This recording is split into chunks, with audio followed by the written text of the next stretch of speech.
restart and fix it all, and y'all are gonna have to come back. Shit. Maybe I should just restart it really quick. What do y'all think? Because I don't do gifts whatsoever on any of my lives. I mean, if you want to monetize me, go monetize me on YouTube, but not here. But Dirt, what do you think? Do I need to restart so I can turn off gifts? Because I don't want nobody to send me gifts. I don't want to have to keep repeating it either.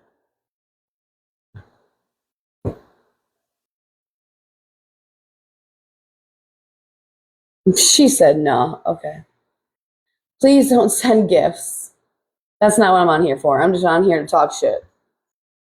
Because I watched both the lives from today, and not Mr., sorry. Your kids have nothing to do with this, but my son's a beast. Bitch, no. I can show you footage from my child doing fantastic every time they play. Let's see the times that they didn't do so well. I don't know who said what you think they said. It wasn't me, and I don't give two shits. Oh, you have to. Sorry, Taylor. You would have to go down the I'm just Harley Zero lore. She started. The reason I even ended up on her is because she thought pew pews on top of her fridge was funny and okay, even because CPS in our life is funny and a flex. And they said it's okay in Indiana. Well, Indiana, I don't give a shit. Indiana seems to have no fucking laws with that shit, but pew pew safety is more important than the fucking laws they put out per state. And then I was talking shit and she wanted to talk shit on me, so let's talk shit, bitch. So I was in a live yesterday and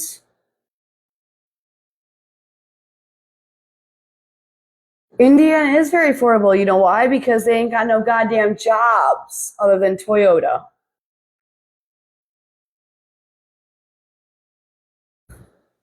Congratulations. No, ma'am. You can come live with me. Fuck that shit. We don't pay property taxes here. Thank you to my soldier husband, who I disrespected so badly while he was deployed. Bullshit, bitch. Learn your fucking facts. Yeah, Harley. Harley is I'm just Harley 0. And then her backup is like, I'm just Harley 2.0. So don't go, I mean, if you want to go follow her, go ahead. But she quit advancing at 9th grade. So she thinks your looks get you where you need to be. And okay, well, Trent fell for that. So have fun, Trent. Even though you guys aren't married. And you've said that a million times, have fun paying for all that shit. I don't care, not my life. But if you don't want your kids brought up, don't bring them onto the app. That's my point. You let your daughter, who's 10, beautiful little girl, run around in her bikini on your live for predators to see. And I can guarantee there's predators in your fucking lives, you weird bitch. You let your son, who is, I don't know how, I think he's the younger one, so what, there's like a 2-year difference. Oh yeah, she don't like G, but she's no better than G either. So she lets her son run around in his swimsuit as well with no shirt on and thinks it's okay, and like there's no predators in her life to see that either. Had to ask her. No, it's not. No, it's not. Had to ask her chat for advice on taking her child, which motherly instincts would tell you, to the ER or not for a bump. But you think you're better than everybody, and you go on this. I'm pretty. Okay, well this stupid shit ain't working. Sorry, hold on. I gotta undo my fucking headset. Pretty don't get you nowhere other than with a man that will pay your expenses. So, okay. Let me know when you have a. I mean, if you're traditional, cool. Go for it. And I'm here to listen to being traditional, but. Bitch, you left him, what, 6 times? And you guys have been divorced. And the last time you guys got married, you didn't file a paperwork, so you're not even legally married. He's not your husband. You're fucking weird. Why do you leave him for your ex? I've never left mine.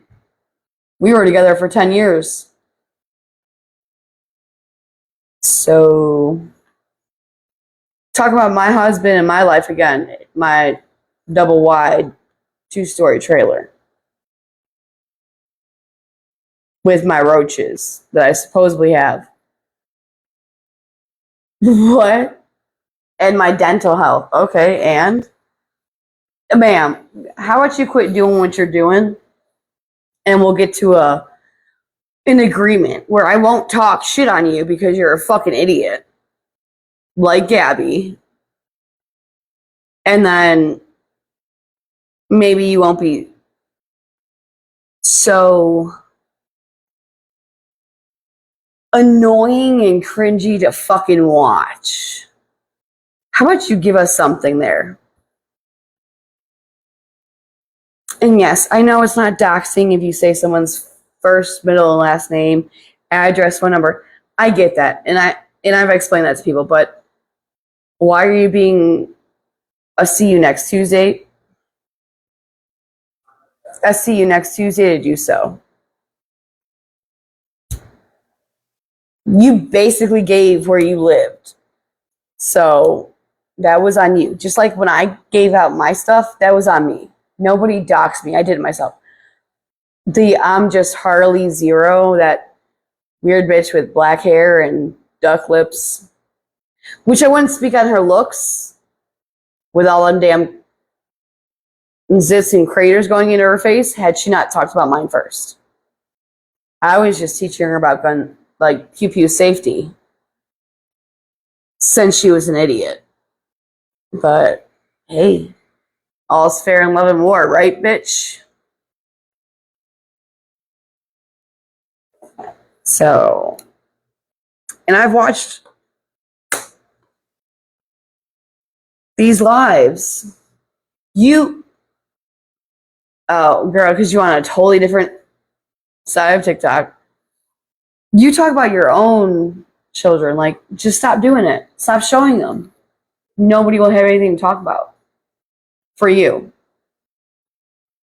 And what's with the ROs? Because somebody said some stupid shit? Quit.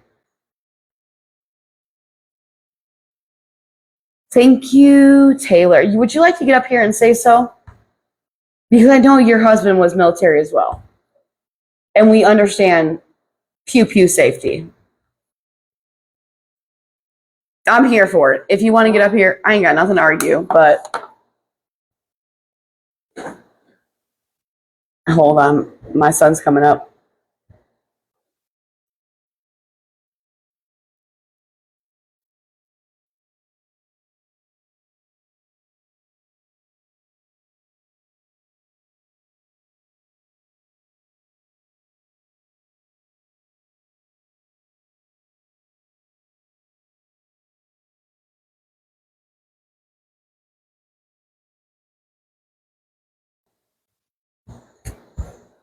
So there's that. Safety is safety.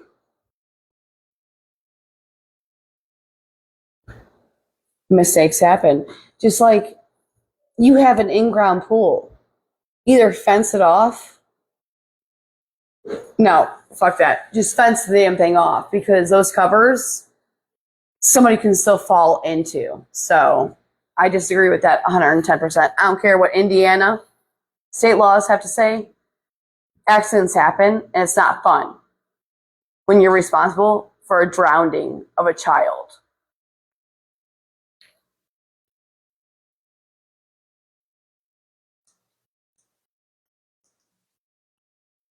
So nobody can get into mine because I have a 6-foot fence. Exactly. See, Taylor, if you would come up, I would appreciate it. I have nothing negative to say to you.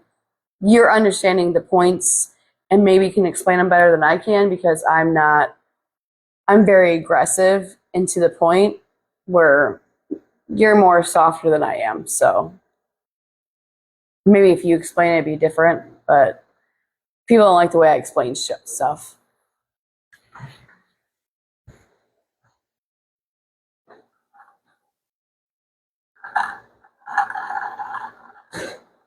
Tomorrow, okay, Taylor, you and me, I'll message you.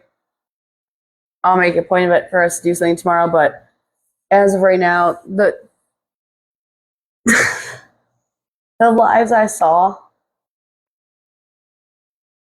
are ridiculous.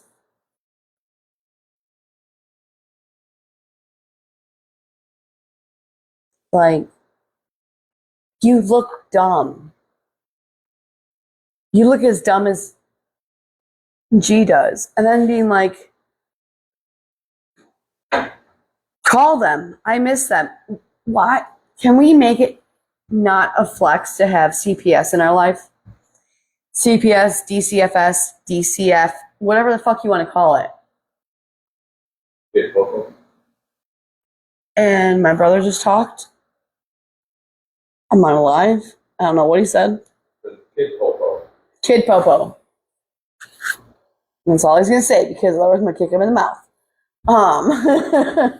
Because he's grown in 32. Like, let's make it a point that it's not a flex to have that in our lives whatsoever. It's not a flex. It's gross. So either fix what you're doing or get the fuck off the app. And you wouldn't be called out for shit. Point blank. And the reason I won't play her lives is because she does show her kids and they talk and all that stuff. Not my platform. I don't.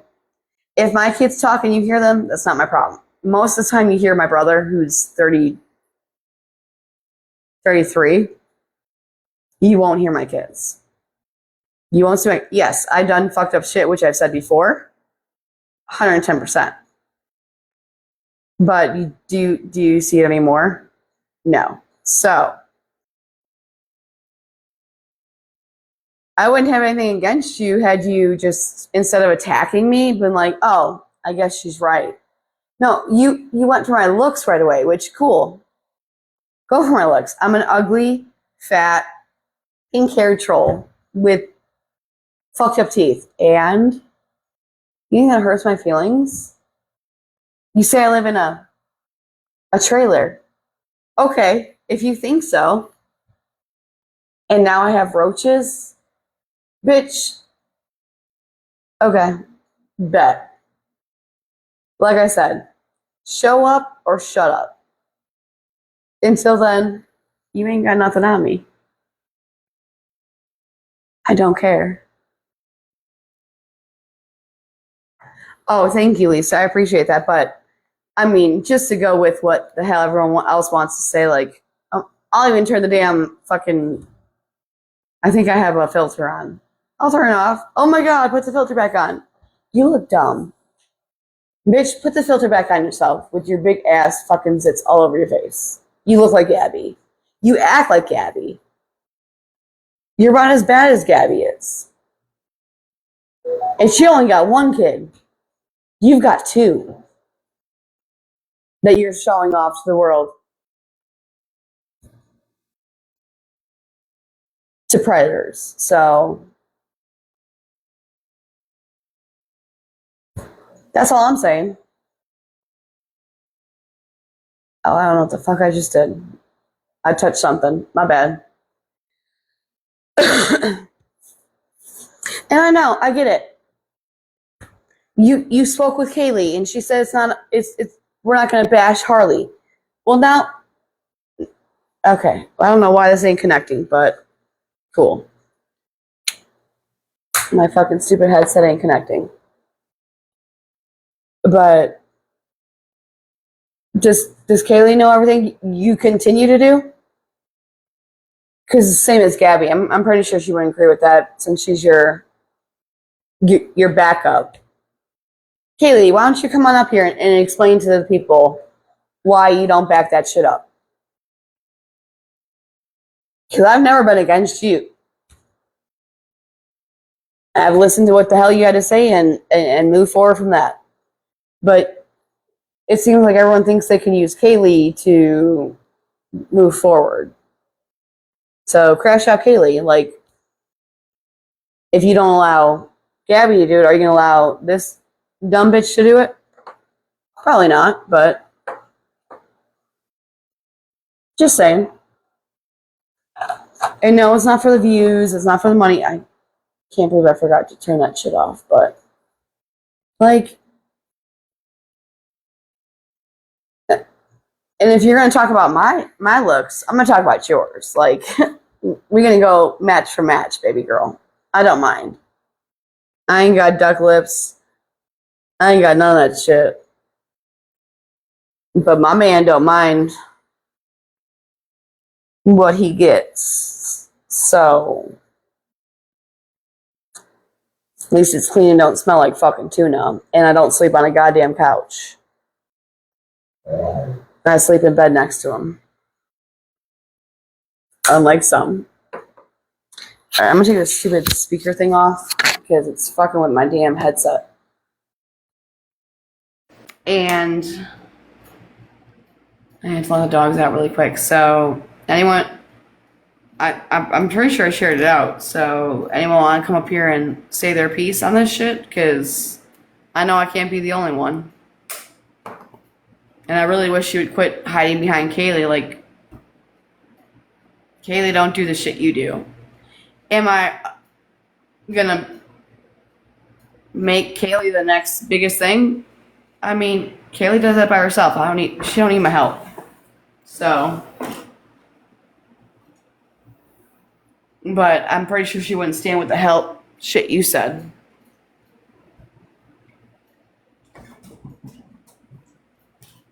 Come on, boys. Let's go outside.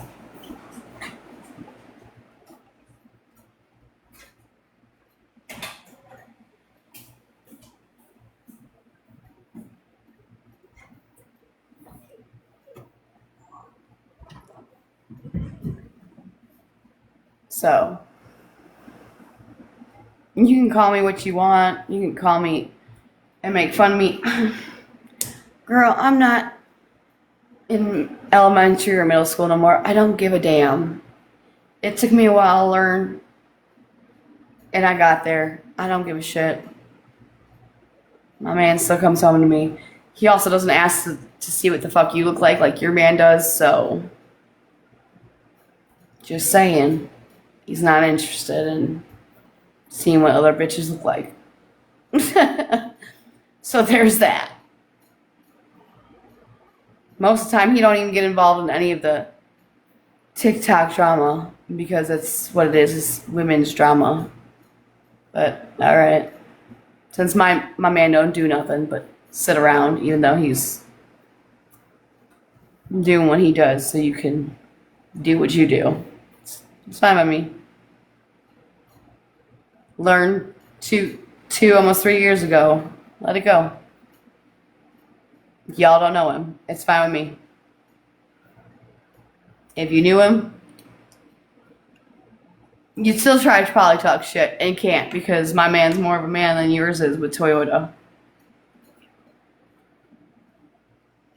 So, I love how you leave and then join back. I told you it wasn't going to be all about damn kids. You know I don't do that shit. I was just proving a point. Ma'am. You're supposed to be on my side.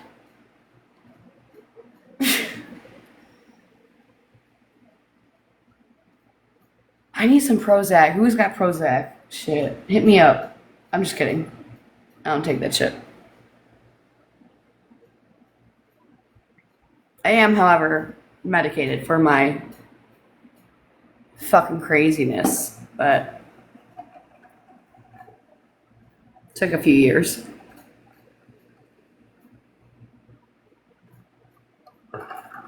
Man, this Mountain Dew is so good. This Voltage raspberry is delicious.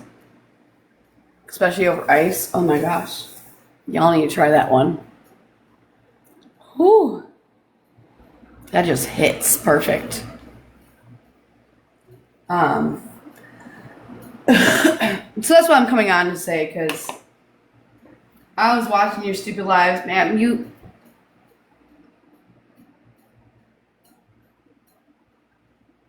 What did I say about what?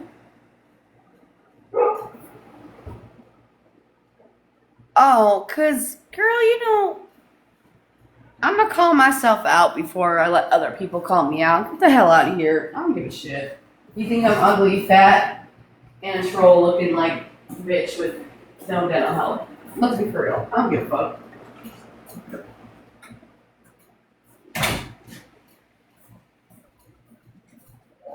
Hi, baby. That's what I said, and that's why they're all yelling at me. Yeah, they're like, don't call yourself that. Yeah, well, if she's going to, I'll call myself that first. I live in a trailer, a 2-story, double-wide trailer.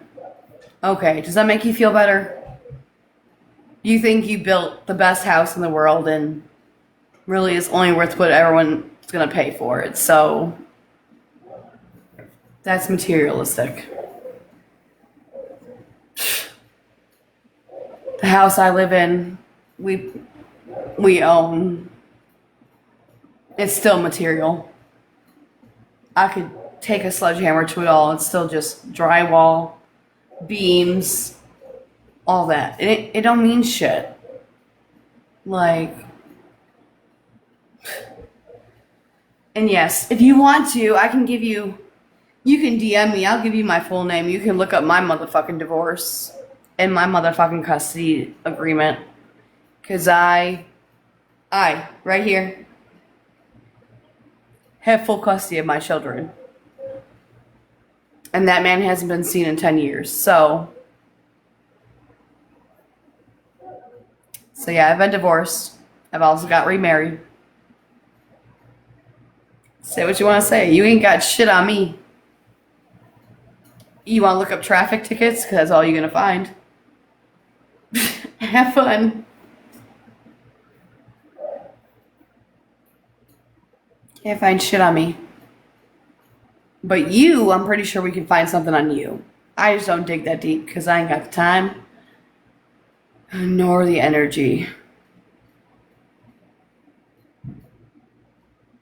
Because I got 2 dogs, a cat, a lizard, a husband, and 3 kids. And a whole ass household to take care of. So when I go live, it's because nobody's awake. I can't be good. Don't go to bed. Don't do that to me. Ma'am, you know better than that. And I got friends that I actually care about. That I make sure of. I don't have fans. I don't have support. I mean, if y'all support me, great. But at some point, because I can yap all I want. It's the great thing about life. Oh, I'm sorry. It's a great thing about America that my husband fights for. I can yap all I want. You're welcome.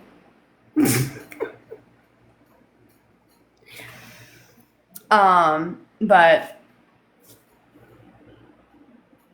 well, clearly you're stupid fucking ass. 'Cause you're talking. Anyways, for the friends, if you guys are supposedly I hate that stupid shit. Supporters, if we connect one-on-one, you can message me, and I'll connect with you, and we can start off as acquaintances, and I'll talk to you. I'll talk you through a lot of things. I don't mind. You can ask anyone. That's how I always start off. So.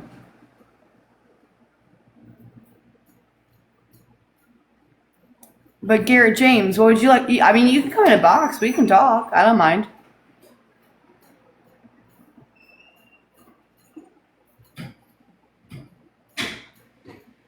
I will very much enjoy my due. And I don't need a ton of support. You know why? Because I don't come on here to pay my bills.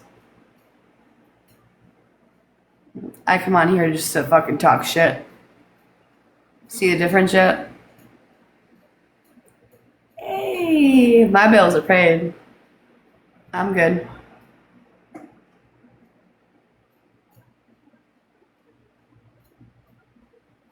In my trailer.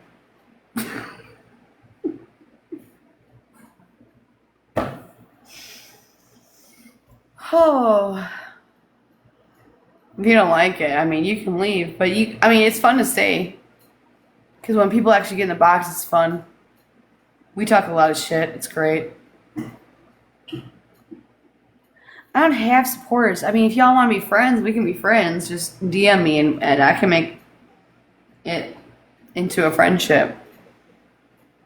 I mean, shit, go ask Serenia how much money I sent her ass.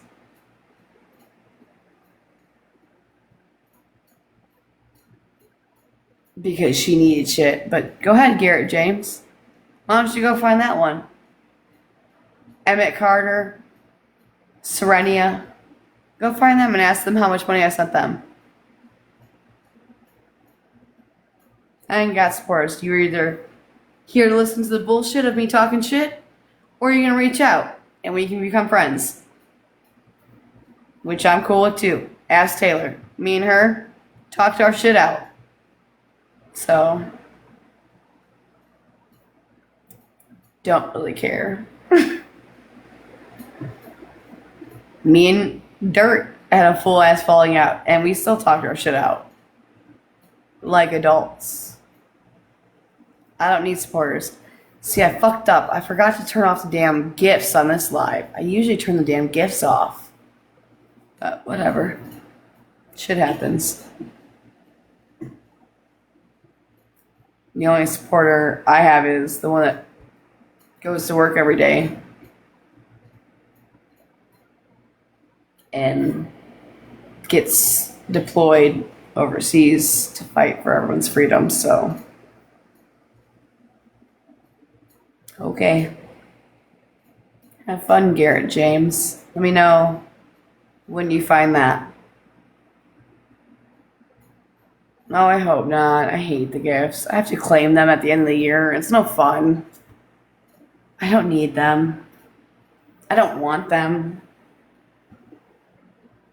Please don't send them. I don't want to have to do taxes any more than I already have to. It's a struggle. Damn.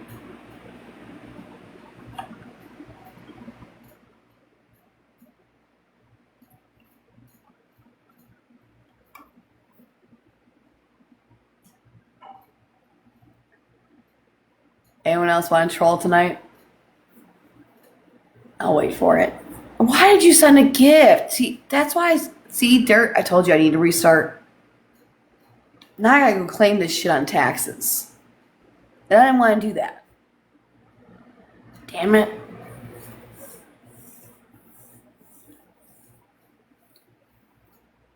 But back to Duckface.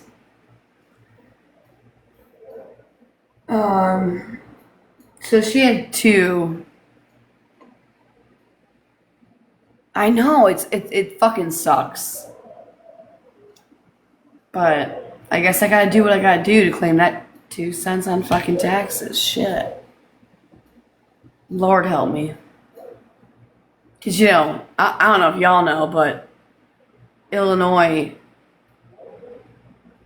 is really, really strict on their money. So, yeah, fucking sucks. But hey, Garrett, you wanna come talk to a real person? You know where to find me. We can talk face to face. I don't mind.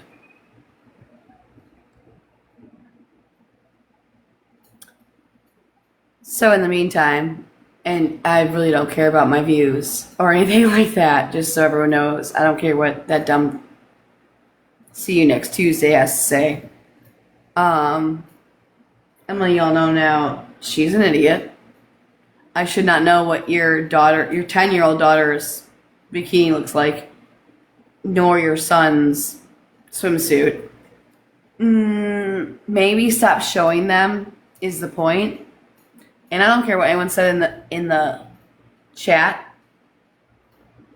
We made it clear that we had no idea what was going on with you. We were just talking regarding a lot of sales jobs are 1099s.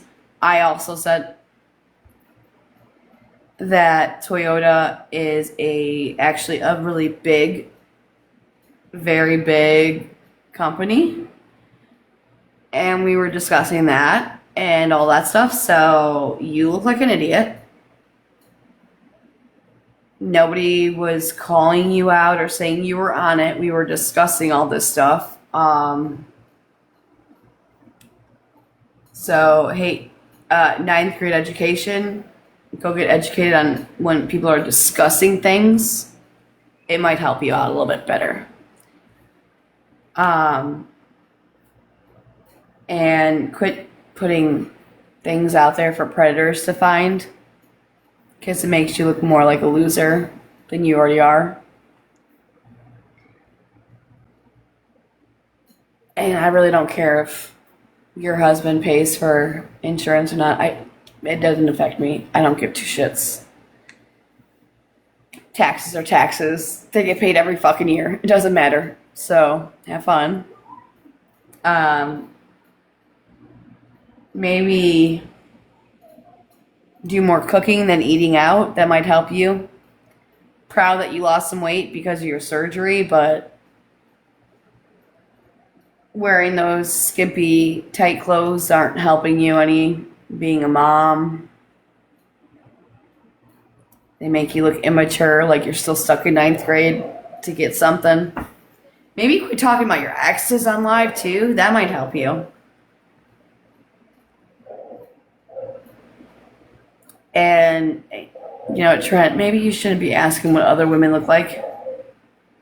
Might help you out a little bit more, too.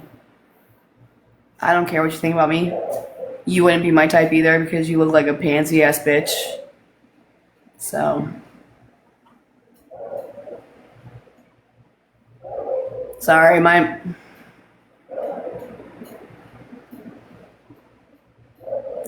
Okay, Irina. There's an... What do you look like, though? When she's over there talking about, a girl woke up big. Bitch, put some clothes on then. And you can grab a box if you think I'm wrong. I have a whole babe, you don't want to see my shit. I had a C-section and all. You don't want to see my shit. Because I'll pull it out for you. But if you're going to judge on people's looks, probably don't look like that either. Irina, when did you ever judge me on my looks? When's the last time you said something about my looks to me?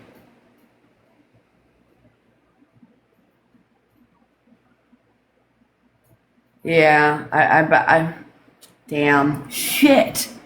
Now I got exactly that's the difference, Irina. So if you're offended, I'm sorry, but I wasn't even talking about you. And Garrett, damn, I gotta put that towards sex as fuck. Damn it. Hubby's gonna be mad. Oh well. Life goes on. So I wasn't talking on your looks. I was talking on that dumb bitch's looks. Because she wants to talk on my looks. So we can go look for look. That's the difference. This is the problem. Everybody automatically assumes, and not saying anything against you. Oh, well, that's good. I don't want to hit 400. I don't give a fuck. I don't need your money. Okay. Anyways, if you're going to say stupid shit, you're going to win stupid fucking prizes. So, play stupid games, win stupid fucking prizes. You don't talk on my looks, I don't have to talk on yours. I was being respectful, and I did not even say it was in an awareness.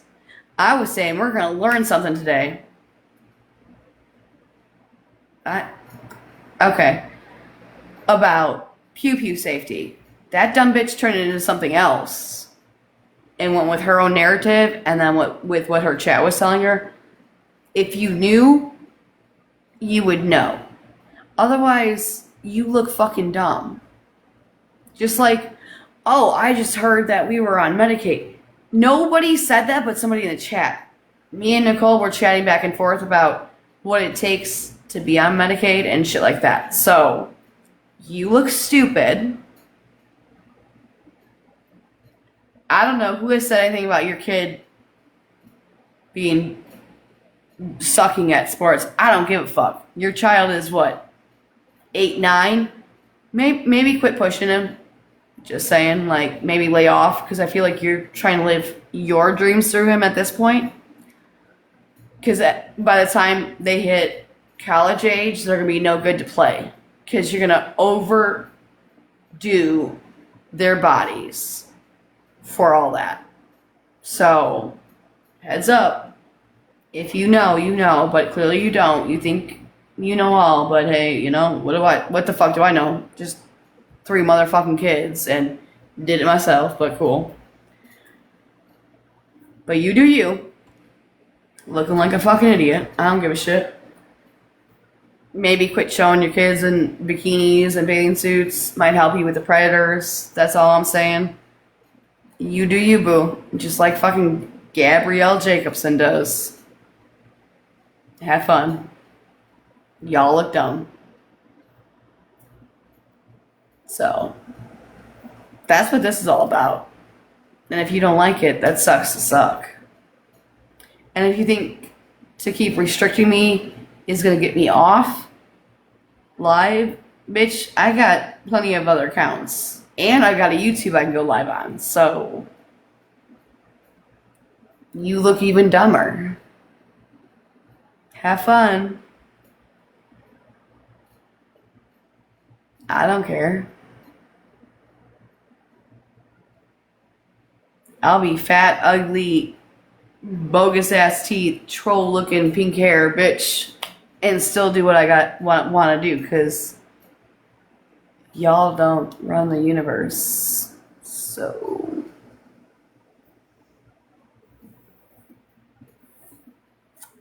but you want to hide behind Kaylee, so maybe you should let her know what the hell you're fucking doing and see if she still stands for you. Just saying. Because you're so against Gabrielle Jacobson. Bitch, you don't even know the girl in real life. Next. You probably never dealt with her in a day in your life. Also, put a fence around that pool so nobody themselves.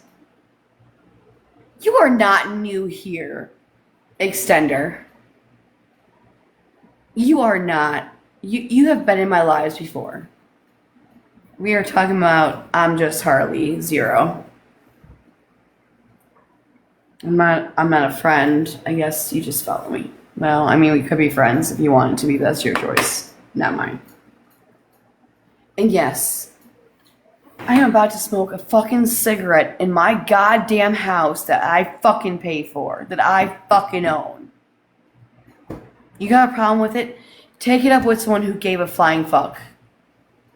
'Cause it ain't me, bitch.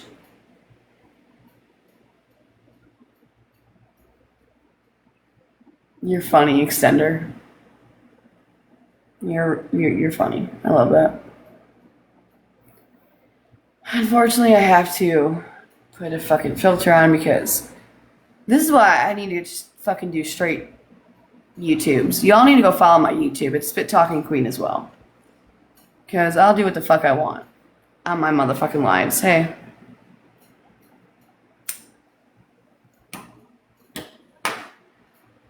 So, there's that. There's nothing else I can do to hide it other than the fucking lion. So, I've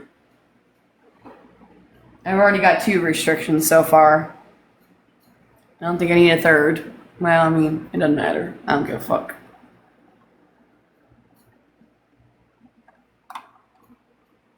But yeah, it's to cover up that whole situation. You found me on YouTube? That's funny. Yeah, if I get enough followers, I'll go live. I don't give a fuck. I don't care about this shit. I don't need gifts or nothing, Mr. Jared or whatever the fuck your name is, Garrett. I'll talk shit whenever I want to talk shit. You know why? Because I can. I got a lot of shit to talk. Even if you want to talk shit back, I can admit to everything I've done. Can you?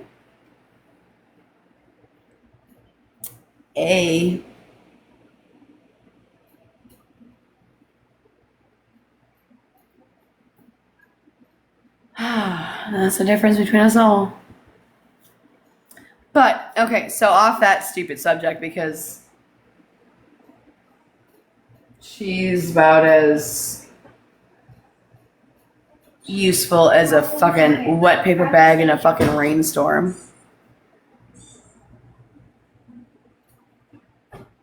Exactly. See, I've done a lot of shit, and I don't care about it.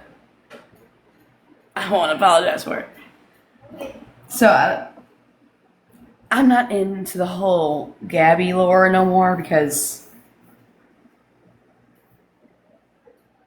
she's going to keep doing the same shit she wants to do no matter what, and people are going to keep talking about it and bring her back, so I'm done with that. Like, she's dumb. Her and Harley probably have the same education-wise. Have fun, be dumb, be stupid, keep doing what you want to do. However, I don't know if y'all know about this Jess.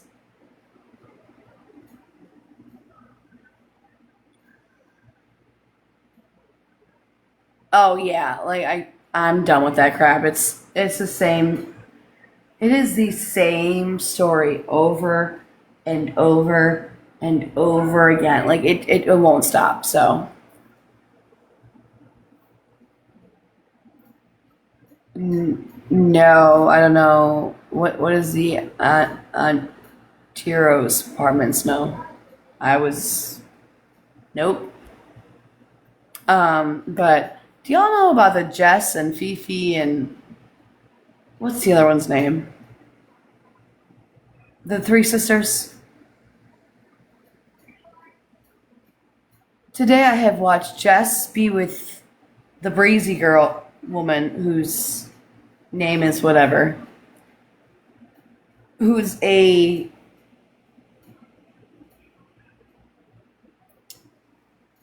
how do you be nice about this without getting canceled out? Fuck it. A groomer and Jess is divorcing her husband, who is supposedly quote unquote abusive. But Jess has guardianship over Fifi's son, and she uses that against her. And then, I mean, did you all see today? It was a shit show. Please tell me someone else saw it today, because that was crazy. Please tell me y'all follow that. That's more entertaining than this Gabby BS. If you're talking about Itasca, yes. But on Terrio, no. I've never, no. Just so you know. I'm also the one that has Rex, so there's that.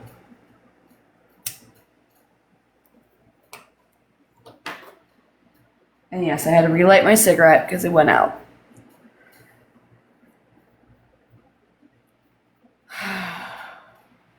Oh, I wish the gingerbread showed you like me rolling my eyes. That'd have been funny.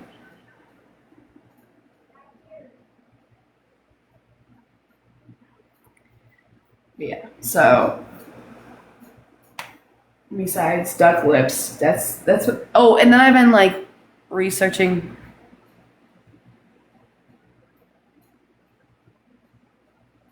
Yeah, I mean she's about as useful as wet paper bag in the middle of a rainstorm as much as Harley is. So that's those two.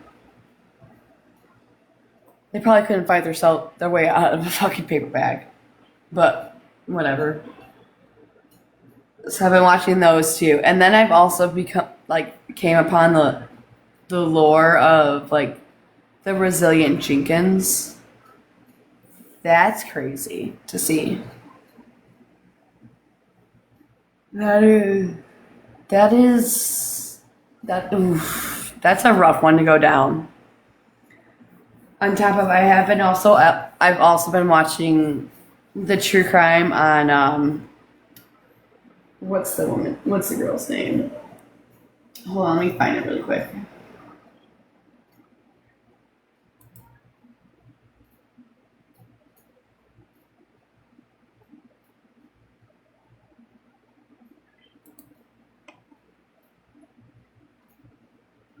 Shirilla.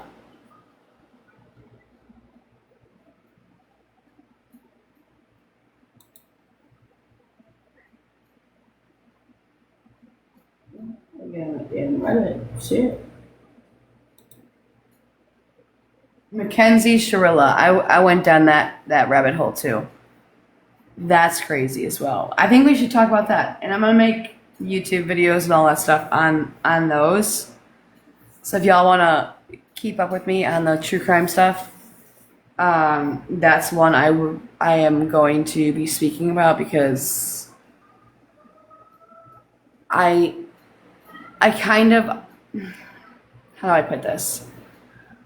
I know certain things about the disease that she's claiming she has and blah blah blah, and it's not true. So I'm ready to speak out about that now. I keep going down the rabbit holes of other people, but I'm pretty sure I'm gonna go ahead and do a whole segment on that. By the way, my sourdough, unfortunately, that's on there currently. Life got ahead of me. You know, things happen. It's no longer usable, so we're going to go ahead and just discard and get rid of that whole jar because it started to grow other stuff, and then we're gonna restart that again too. So I've got a lot of things planned for my YT. If y'all are interested, please follow. However, I just came on here because she decided to go live today and look like a idiot talking trash on everybody. I mean, maybe she was mainly talking about Nicole, which I don't know, and Nicole will defend herself, but I will put up there, we did not discuss any of that. We were just discussing, me and Nicole were discussing Medicaid and stuff and how that all works, and we weren't saying she was on it or anything like that, you fucking weirdo. Just like I expressed to Nicole that with Toyota, it's a big company, so they automatically usually offer insurance, so it's not always a 1099. But you take snippets of whoever sends you whatever and run with it. You know, you can run with my middle finger up your ass for all I care. You look dumb. You don't sound smart. Just like the way you guys treat your pool, you don't look very fucking smart. And when you get sued, don't go crying to the internet because you're a dumb shit. Whether it's a law or not, maybe you should just protect yourself by putting a fence around it. So random children can't get stuck on it and drowned. Just saying. Probably a smart idea. Or fence in your backyard. Either or. But what the fuck do I know? Not much, even though I have a pool. So. Let me see this really quick.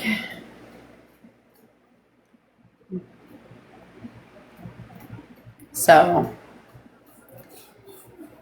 I'll be doing. I think I'm gonna go live on here a little bit, but I'm gonna start doing some lives on YT.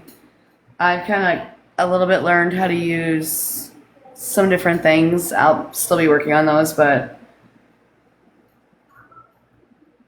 please, for the love of fucking Jesus, especially if you're a God-fearing woman, as you say, and you're in your God era, do yourself the favor to make sure your kids don't end up on the dark side of the internet. Don't let them be on your camera, and don't let other kids who aren't yours on camera. I don't care if the parents say it's fine. Like, that is waiting for a P3O to just get a hold of it and share it out. You're fucking weird.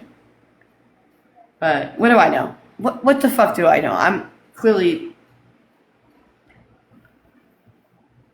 the dumbest person around, according to her, if you ask her. So, there's that. She thinks she knows all. Have fun. Well, when shit happens, don't cry to the internet about it. You let it happen. And whoever was in the live with me and Nicole and said, "You filmed your children in bed." What? I mean, you can show me what I did, but yep, I smoke inside my house with kids. I also smoked when I was pregnant with them, so there's that. She also smokes vapes, which is no better. Actually has worse chemicals in them than my cigarettes do, but what do I know?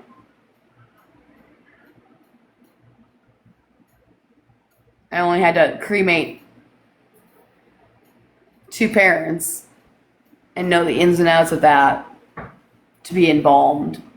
But you're right. Hell, my kids are athletes and fucking honor rolls and everything else, but whatever. The smoking had nothing to do with it.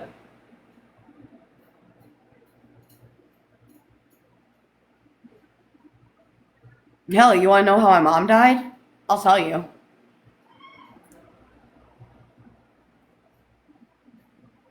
You want to know how my daddy died too? Because I had billboards to quit smoking, but never did it because it's one of those things you're just addicted to, just like a fucking vape. But the vapes have worse chemicals than my cigarettes do.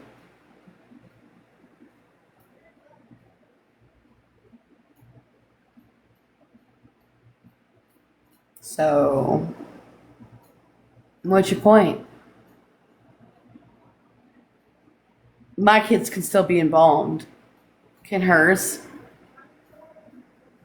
I can still be embalmed. Because I'm not smoking embalming fluid through a vape. Do you see the difference yet? Okay, great. So until you know the differences, like, it doesn't make you smart. But, okay. You go with that. And tell me where my kids are unhealthy, because I go to the doctor all the time and they're the fucking healthiest they can be. The highest parts of the charts. So I'll wait.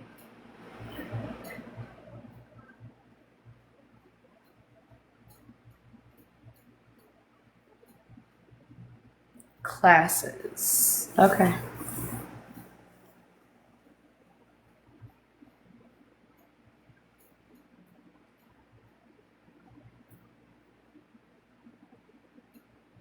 And what are these classes going to teach me? Stuff that I already fucking know, and I'm still going to keep doing what I want to do that because my kids are fine.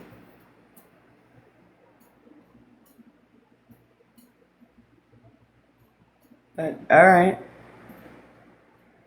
I mean, if you don't think so, do what you gotta do, but whatever.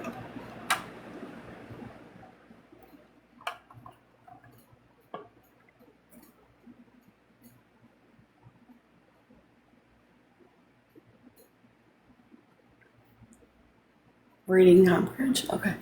I graduated from high school and went to college, but alright. So class. What are you saying? I'm just not classy? Which, cool, I don't give a fuck. My husband didn't marry me for my class.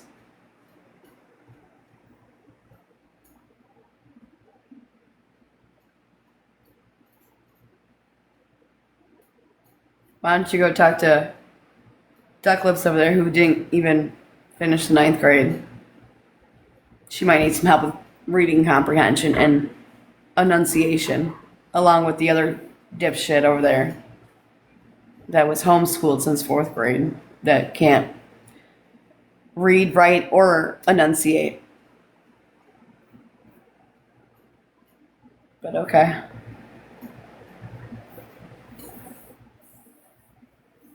Maybe you should learn how to spell, though, too.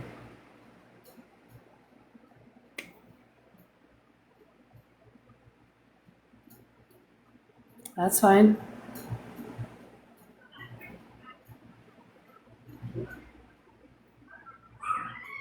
I don't care. I think I'm fucking stupid.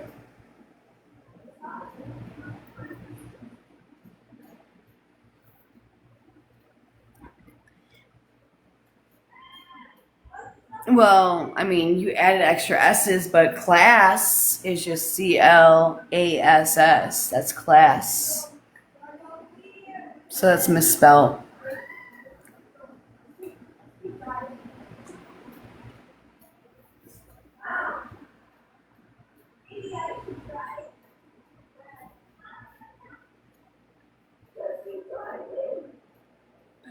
What do I know?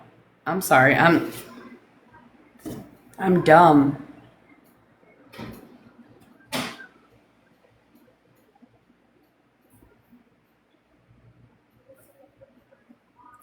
And if you're talking about how I don't have class, that's fine too. I don't. And do you pay my bills? Nope. Do you pay for the house I live in? Nope. The house at which I smoke into that you don't pay for. Okay, cool. Do you pay for anything with my kids? No. Okay. Let's see. Do you pay for my insurance, my cigarettes, or any of that? No. So I guess I'm gonna keep doing what I want to do because the only person that could tell me otherwise is in an urn right now. I mean, I could show you both of them and shake them around a little bit. They both dead and have been dead for, I think we're going on 9 years now. So, have fun. Them motherfuckers said, I'm out. And they left. So,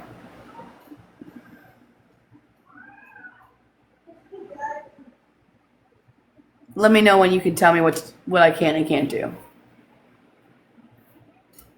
And I don't give a fuck what the government says, even though I'm married to the fucking government. Because guess what? The only people that were going to tell me what I can and can't do decided to go and die. So, I'm cool. I'll do as I please. Because I'm grown. Back to what we were discussing, Mrs. I don't give a fuck what you go by, Garrett. Because I don't fall into that bracket of life. Because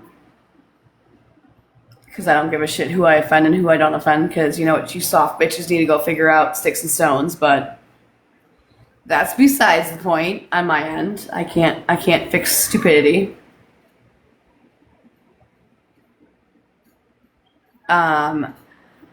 So she's an idiot. Both those dumb bitches are idiots.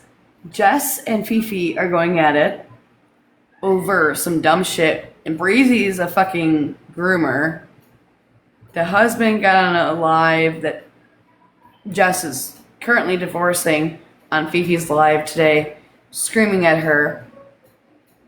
But he's abusive, supposedly. So, Sheena, where are you at? What am I elaborating on? You want to get a box, Garrett? Grab a box, and we can discuss shit. Until then, suck my left tit. Because you're so fucking dumb. Enjoy your fucking miserable life. And if it's not miserable, I'm glad it's happy for you. Grab a box or shut up. Like I told the other bitches, pull up or shut up. So get a box or shut the fuck up. Don't care. So back to what I was discussing. How is it that Jess's soon-to-be ex-husband went after Fifi about him supporting a groomer, which he technically is because she's the middle person between them, and all that. So I'm confused, but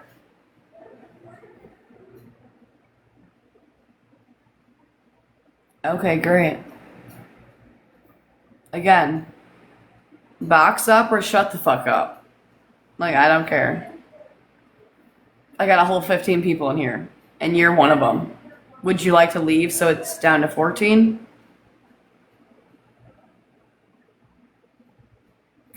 You're so fucking dumb.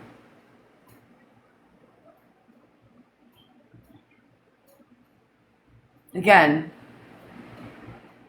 don't give a shit. I already told you, I'm ugly, fat, got fucked up teeth. I'm a pink-haired troll. I live in a double wide, 2-story fucking trailer. And every fucking thing else. What else do you want, Garrett? You can't troll somebody that's already understood what the fuck they are, according to others. Try again. But, alright. And I really don't care who's in my live, so you can't insult me about anything other than you being like, you smoke in your house. Okay, I smoke in my fucking house. I pay for my fucking house. I birth my fucking kids. I'm raising my fucking kids. Has nothing to do with anybody else. I don't ask for help or, oh my god, guys, it's a soft bump. Do I take them to the hospital? I don't come on here and do stupid shit like that. You know what I do? I'm a fucking mother and take care of my kids unlike others. So, yeah, and I'm going to discipline my children the way they need to be disciplined. If you have a problem with it, call somebody. And see what they tell you. Unlike the other fucking idiots, I won't get on here bragging about fucking CPS in my life. I've never had it happen. So, you feel a certain way. I mean, you know what to do. If you have my full fucking name and my address, have fun. I don't give a fuck. You hear my kid right now? Sounds like he's having a blast on summer break. So, and I have a right to hit my kids. I fucking birthed my kids. I raised my kids. I'll do what I need to do with my kids. So, what's your point here? I'll wait. Like I said, box up or shut the fuck up. Your choice.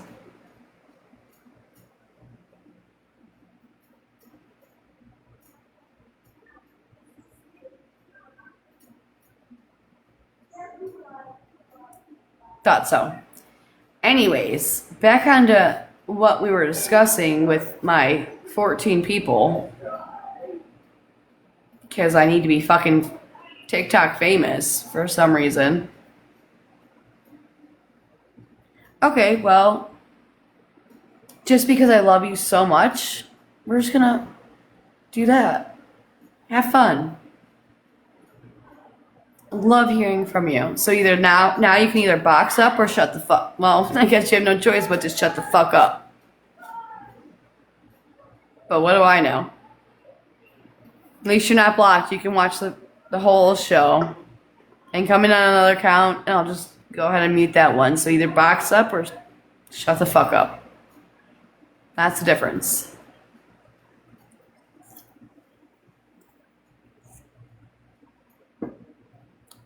So I'm gonna go ahead and do some. I do have to figure out how to do it on my computer, but I'm gonna be doing YT lives. Go ahead and follow that. It's gonna be about some true crime. I know I have my sourdough on there currently that I unalived. Life got busy. Things weren't a priority, so it was what it was. And I really want to talk about this Mackenzie stuff because that was. I know everyone has their opinion, but also if you follow the facts, it's kind of hard to have an opinion like others have, I feel like, because it's all proven right there, laid out. So the only other one that I know about that I won't discuss because it gets too political and racial and all this back and forth and all that bullshit is the two track kids. So I won't. I don't know. Maybe I'll discuss it. I don't know. We'll see. But I'll be doing that on YT. I don't expect gifts or anything like that. You can just subscribe and see when I go live and see when I post things. That'll help. But yeah.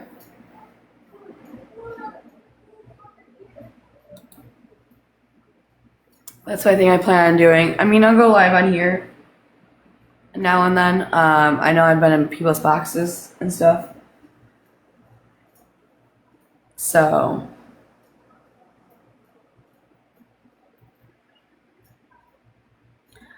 I'm just learning. Yep. Extender, I'm just learning it too. So we will figure it out all together. I mean, I have no idea. I'm trying. I have a lot to learn. Oh, there's Nicole. However, hey, yeah, I was speaking on you earlier, but because of Duckface, I'm just Harley wants to talk shit that means nothing, but because again, we weren't speaking on them having or her having Medicaid. It was in the chat. We were discussing all that stuff. No one said she had it. Yes, I explained to Nicole that some salespeople are 1099s, but Toyota being the industry that it's in and how big they are, it's different. I keep getting harassed. I guess not harassed, but Garrett, whoever was messaging in the chat, I just muted him because, like, if you're not going to box up, you might as well just shut the fuck up. Don't care. What else? Oh. Basically that Harley and Gabrielle Jacobson are the same fucking kind of parents. Let's just show our kids on the internet for predators. And then I was talking about going on my YT and doing lives on other things like that. So, and I'm sorry if you hear my son. It's not spring. Oh my gosh, it's summer break. He's playing video games. Doesn't matter what time it is because they don't have to go to bed and they don't have to go to school tomorrow, so it doesn't matter. But yes, if you guys want to call me a shitty mom for smoking in my house, Exactly. I'm a shitty mom for smoking in my house. I'm a shitty mom for disciplining my kids the way I know how to discipline them because that's what they need. I'm a shitty mom for everything. I don't care. I will never come on this app and be like, I'm the best mom ever. I'm a great mom. No. Fuck it. I fucked up several times. I'm a shitty ass mom. And any real mother that has raised children, yes, I've hit my kids before when they need to be disciplined, yes. Any other mother that gets on the app and says, I'm a great mom, bitch, you clearly aren't a mom then at this point because I know every mom that I've ever met questions what they could have done better that day. And we always call ourselves shitty moms. So, is it fucked up? Do you want to grab a box too and tell me how fucked up it is? The fact that my kids are disciplined and act proper.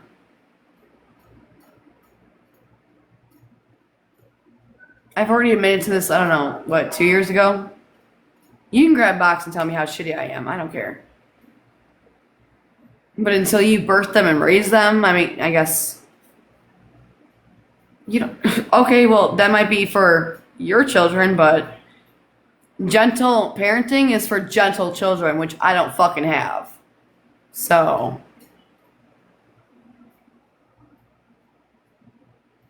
you don't like it, don't follow me. I don't care.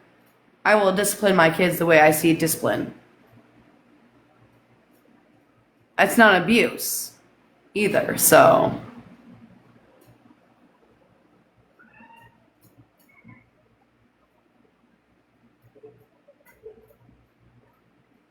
because Irina wants to bring it up. It's not abuse. But okay.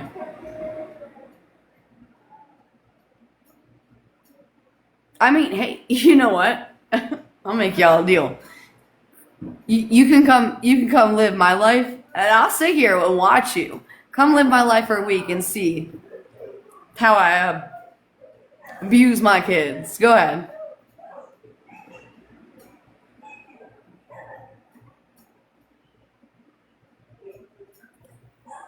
What injury? Because they've had their asses spanked? Please grab a motherfucking box. I'll wait. Bitch, you understand I had to go to school with a black fucking eye because I talked back to my daddy? My kids have never had that. Next. Please don't tell me I'm abusing my kids, motherfucker. You wouldn't know abuse if it smacked you in the motherfucking face. This, see, this is the shit I'm talking about. This is the shit I'm fucking talking about. This goddamn generation's too goddamn soft. You got a problem with it? Call somebody and see what they tell you.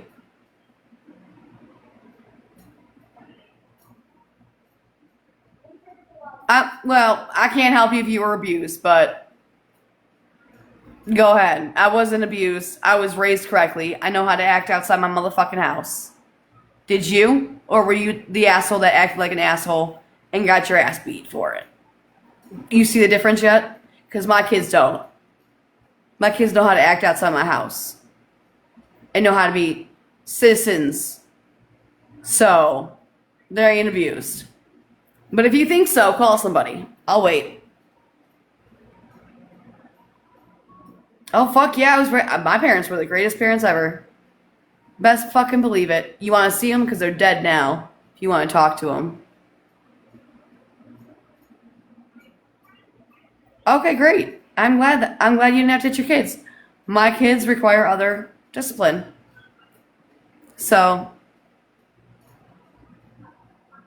I don't give a shit. You guys can say what you want to say. They're not abused.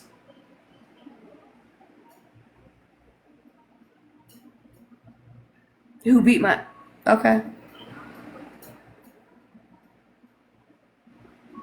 My parents were fucking amazing.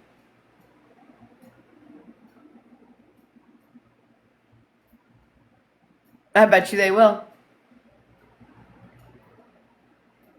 My parents were the best parents. Shit. Sure the fuck did? No? Don't need therapy because it was my own fucking fault. I shouldn't have fucking dropped down, and my dad wouldn't have got my eye. Whatever. Shit happens. No, I'm good. I don't need therapy. I did fabulous in life. How about you? Remember, I got my double wide 2-story trailer. So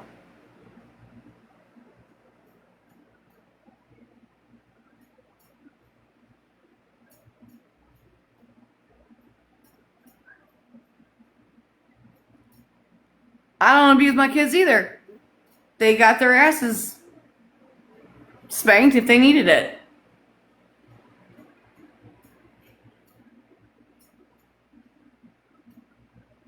Oh, I'm glad. Completely off my meds. Completely.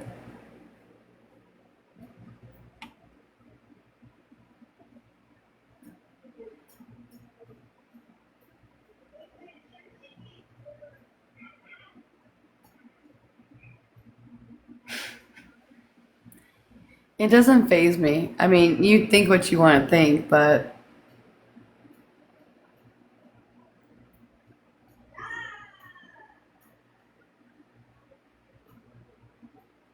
yep, that's right.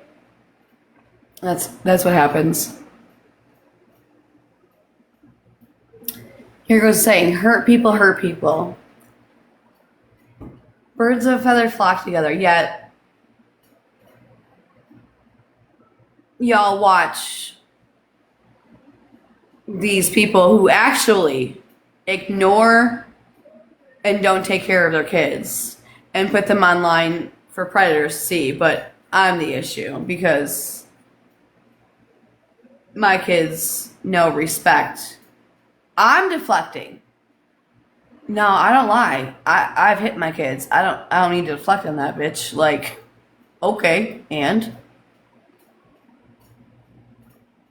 it's called discipline. Look in your fucking Bible. You guys all want to refer to spare the rod, spoil the child, right? Isn't that what y'all go by based off of? Cool. Look in that. No, my kids just know better.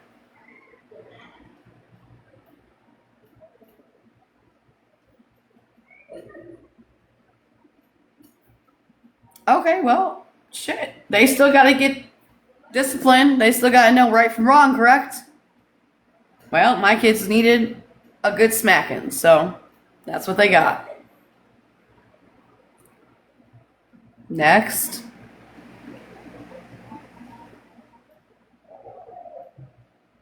That I'm gonna be okay, great. Call somebody. Call somebody. Next. Call somebody. See if they're really fucking abused. Damn right. I'll be proud of every fucking thing my kids accomplish because my kids will probably do better than most. Oh, go ahead. Oh no, it's on YouTube somewhere. I've already done that. Nice try. Next.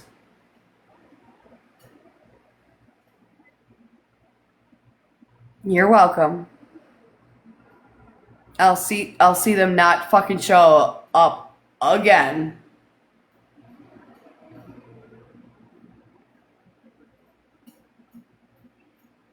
You're so fucking stupid. But all right, go ahead. Do what you want to do.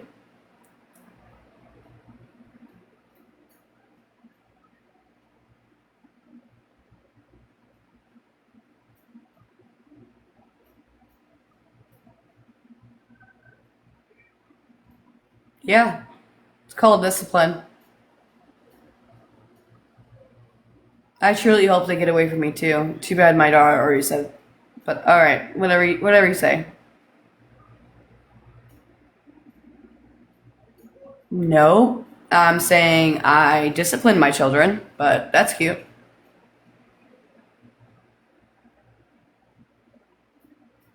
You guys are funny. I love this.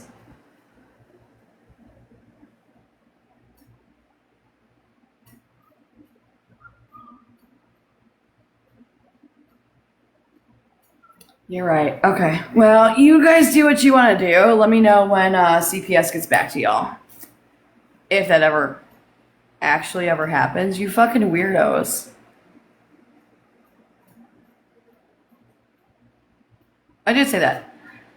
However, beatings for me was a lot different than beatings for them. Like, they get... And they're fine. Abuse, you're right. It's complete abuse. Oh, Lord. My kids know discipline and how to act. Fuck the world. Well, I guess that's the reason I also got into a fight over all that shit, so... yeah, I'll put that down when you suck my left tit. Oh, she never hit her kids? No, she just tells them what adult conversations are being had. Leaves a pew-pew where they can grab it to go unalive others. You're right. She's got a flex. All right.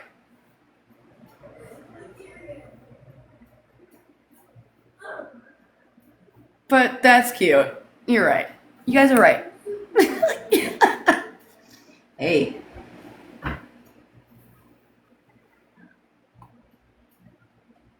Adult conversations about being called a name that shouldn't have been called. You're right. Telling her 10-year-old what some adult said about her in a dress, putting self-esteem back down. Okay.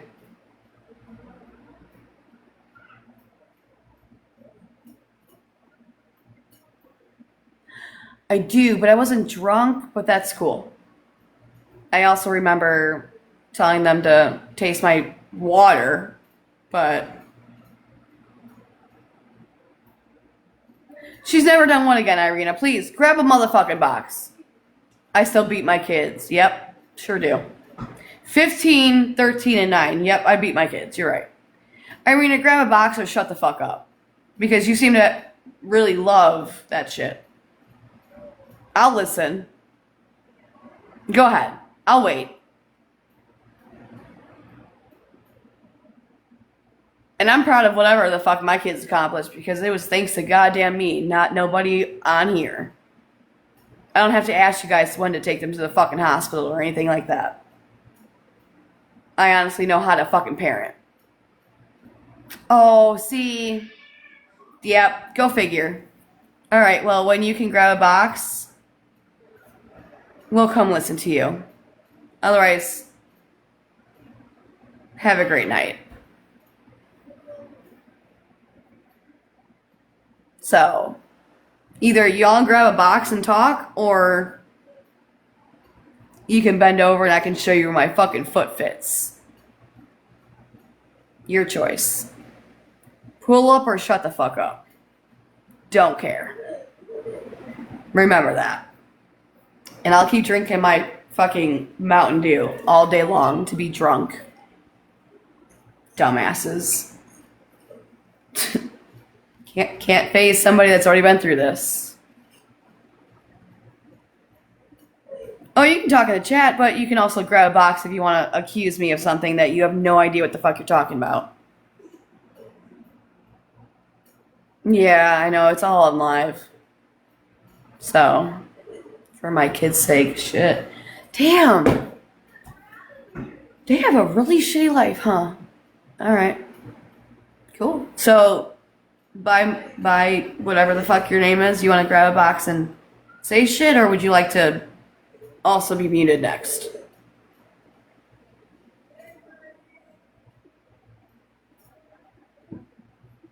Oh, wait. Yeah, I'm gonna mute on this live because you guys are so fucking dumb. Like, you have no fucking clue what you're talking about, but that's cool.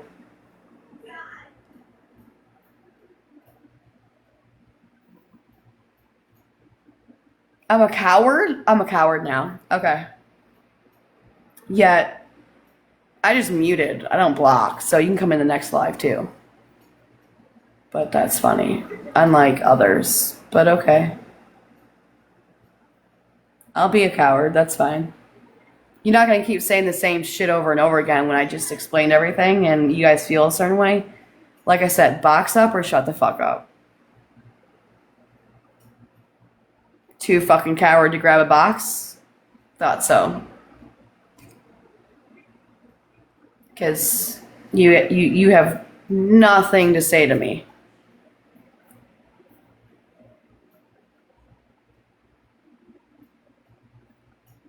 When did you ever see my child in a bikini? No, my son's so abused. He's over there playing a video game at whatever time it is, so.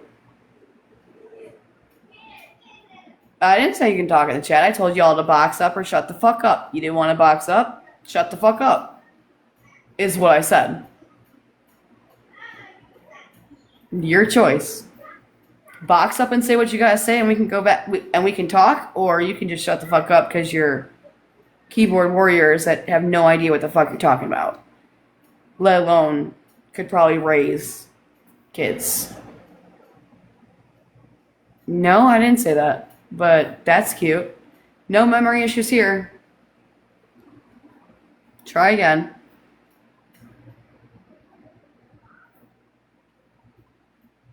Don't really care.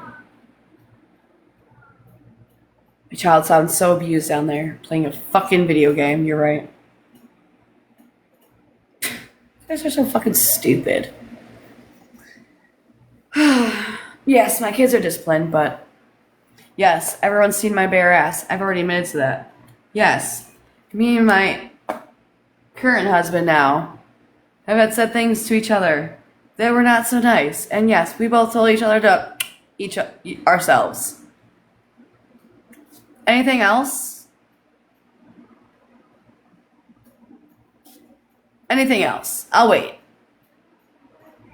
You have nothing on me that I have not already told you I've done. And yes, do I discipline my kids? Yes. I do it in a certain way. You guys don't like it? Sucks to fucking suck. Maybe the world shouldn't be so fucking soft anymore and we wouldn't have all these crybaby bitches around. Just saying. Sticks and stones. What happened to that? Clearly a lot. Because everyone's got... You hurt my feelings. You triggered me. Okay. Sucks to suck, but life goes on because nobody in the real world gives a flying fuck when you're actually working, but okay.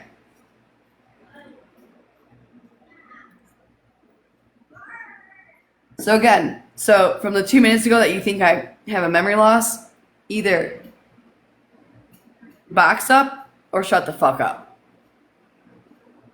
Your choice. Because I really don't care. We're not going to keep going over and over and over the same thing that you keep saying. No.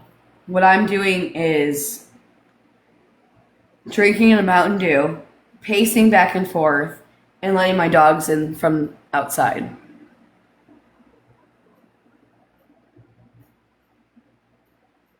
Any other stupid questions? Because I'll wait.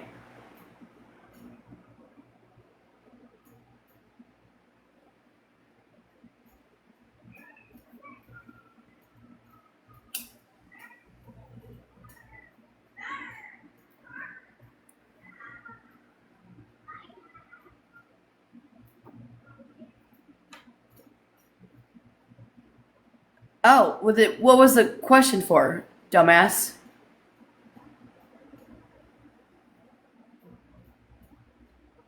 Oh, nobody likes me. That's fine with me. I don't give a fuck. Because I was talking about other idiots that are on the internet showing their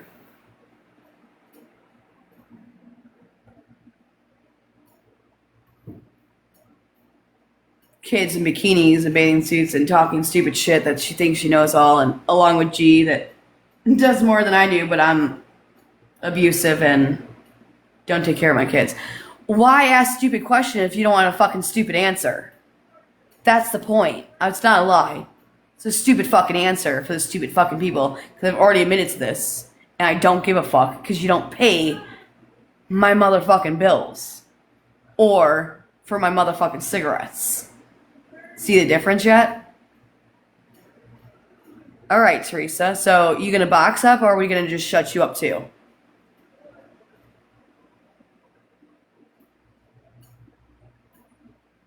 I'd love to hear what you have to say with your full fucking chest and face.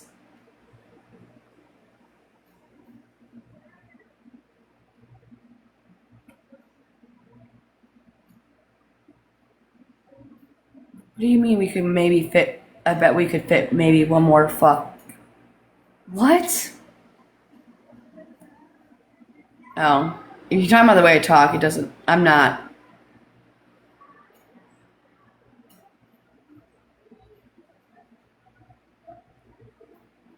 Yeah, because I've already fucking said it. Like, are you fucking dumb? I will smoke in my house. I will smoke outside my house. I smoked when I was fucking pregnant. You got a problem? Take it up with someone who gave a flying fuck, because it wasn't me. Just sentence. I figured that's what you meant. It was about other shit, but people want to be fucking dumb. So, I mean, you ask dumb questions, you're gonna get dumb fucking answers. Play stupid games, win stupid prizes. Yeah, smoked when I was pregnant with all 3 of my kids. Guess what? They turned out just fucking fine. Suck my left tit. Don't give a flying fuck.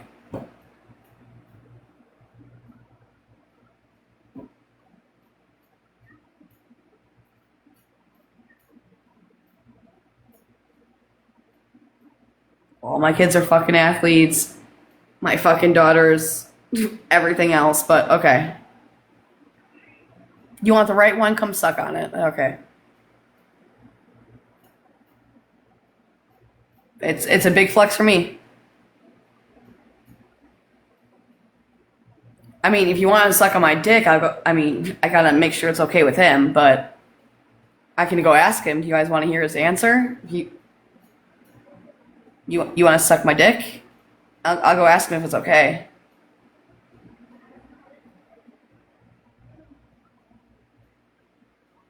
Oh yay! We finally got her.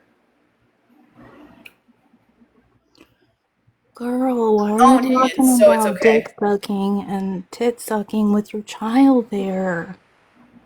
My child's downstairs. Remember, I live in a double wide 2-story Oh my god. I would trailer. never talk like that in front of my kids. Oh, good for you. Proud of you. Thank you. Thank you so You're much. welcome.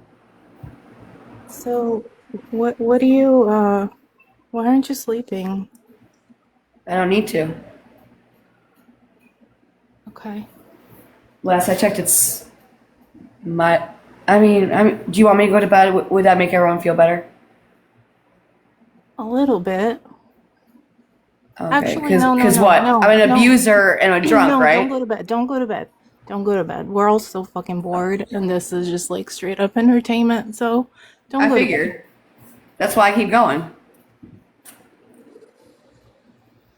Because ain't nobody entertaining but none. So I might as well entertain y'all. Because I'm a drunk and I abuse my kids, right? I mean, I do have to say I've watched you before and something's off with you now. No, what's off about me is this dumb bitch that keeps trying to call people out. And I know you guys, I don't know if you guys even fucking know her, but she's an idiot. And that's what pissed me off tonight because I was watching the 2 of the fucking lives. I'm not mooning anybody. Long lost scruples. I know y'all love that whole ordeal. I'm not doing it ever again. I get it. Unless I'm getting paid for it, it's not going to happen. I learned my lesson. That's what pissed me off. So I'm on a whole short fuse tonight because between that bitch and the other bitch in real life, yeah, it's gonna be a lot of money. We ain't just advancing again. Damn. Thank you guys, though. I know. I mean, it's still going around the internet. You guys can find it. I'm okay. But no, seriously, nothing's off. I've dealt with 4 different situations in the past 4 fucking days, and I'm just pissed. And now I'm just going to vent about it because I'm fucking pissed. So that's what this is about. But you've been stuck on Harley for like months now. How could months? It's Yeah, been for maybe 3 weeks. I mean, you were talking about her like last month, and every single time it's the same thing. Last month was 2 weeks ago. Okay, whatever. What? Okay, so it's not months. It's been like maybe 3 weeks. And because she keeps going live and saying stupid shit. If she wants to talk shit, she can come over here and talk shit. Don't go, oh my god, da da da, and then we're gonna be have everyone blocked so they can't say anything back. Well, here, bitch, I'm gonna help you. This is what I'm She gonna say about you. You're obviously a shitty person. she obviously doesn't give two fucks about what you or anybody else has to say, so why keep going on about it? I don't get it. You know what? Actually, you're right. Maybe I should stop. You're right. I'm gonna get with you, Irina. I'm gonna listen to you. You know what? Let her say what she wants to say. Now, Do don't what get she me wants to wrong. do. Don't get me wrong. We're still not friends because I don't agree that you abuse your kids. I don't abuse my kids, but okay. And I'm Well, not asking you to be friends. you clearly said several times that you hit them and you smack them and that it's It's not discipline for abuse. you. It's discipline. It's not Hey, though. we have our own definitions. I'm not gonna argue with you on that point. We all, you know, we all parent different. And I know we ain't friends. I ain't asking no one to be my friend. But you know, right? Like, okay, fuck it. Harley, you're boring, annoying, an idiot, and don't know what the fuck you're doing. Same with Gabrielle. So, all right, we'll leave it at that, right?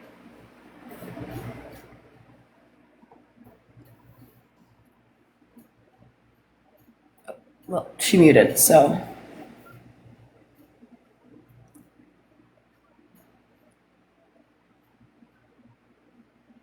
Okay, then it's abuse. Whatever. Say what you guys want to say. Call somebody. I don't care. Damn. Everyone thinks everything's abuse. But all right.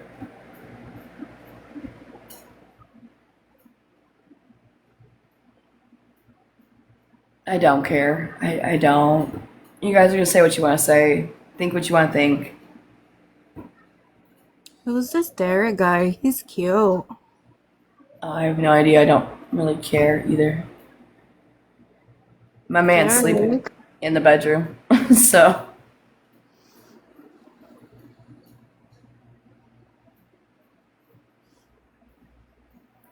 Irina thinks you're cute, Derek. So, there you go. But okay. Derek, are you So, if you still guys are sick there? of hearing about it, I'll leave it alone. Oh, Derek, thank you. Oh my god, I'm blushing right now.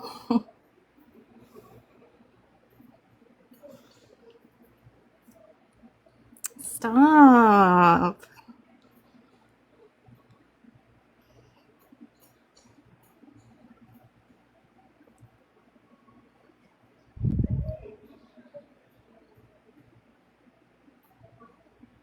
Damn, I'm gonna have to claim this on my taxes now too. Fuck. Sorry.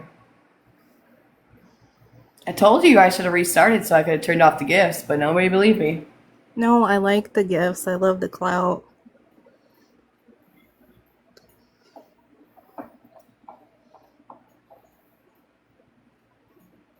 That's what I'm known for around here is clout chasing. When did I ever say that? No, not you. I didn't say Everybody that. else though. Everybody else though.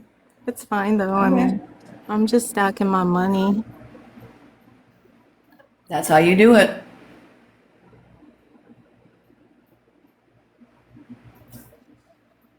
Scruples, get out of here. This is about me, not you.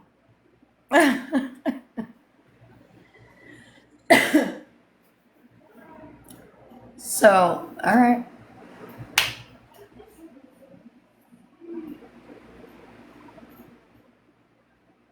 I still haven't seen nobody pull up. I'm still waiting on that since I'm so abusive.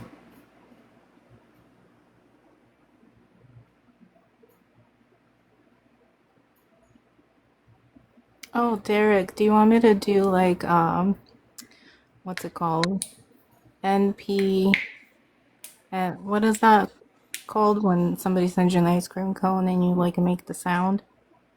Oh, I have no idea. NPC.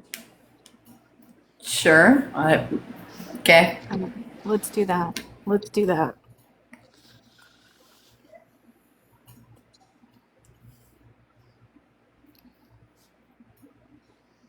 I know long lost scruples. You're always here for my shenanigans. Danny. Damn, Danny.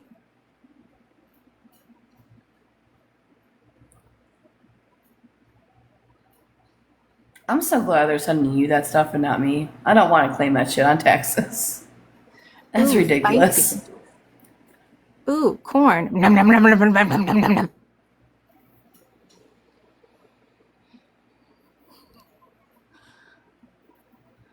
Ooh, lightning. Bzz.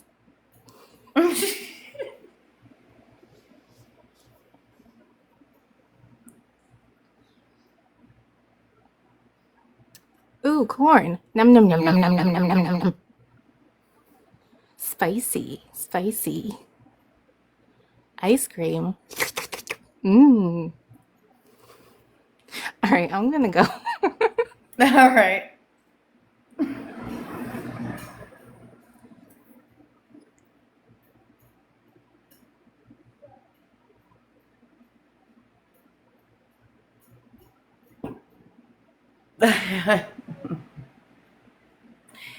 I was just ranting and raving about bullshit, but then everyone wanted to say otherwise. So, which is cool. Me, I don't give a shit. I mean, have fun. Oh, hold on, I gotta mute really quick because here comes my baby.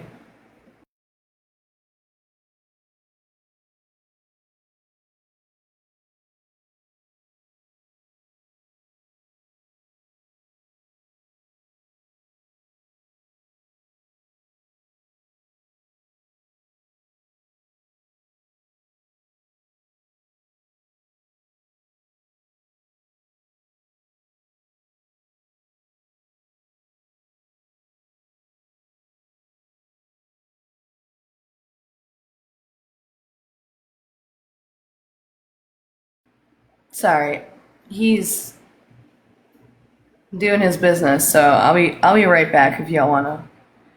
I'll go through and unmute everybody. I mean, do what you want to do, but it's funny to me.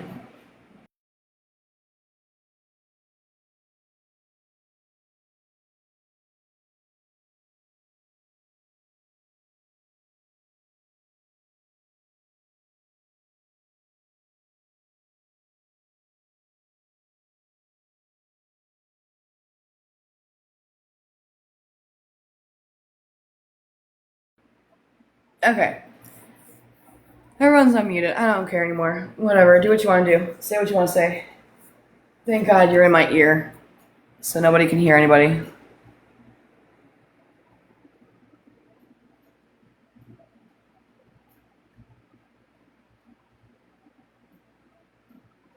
What local jails are we talking about? Are we talking about that damn person that starts with a G? Because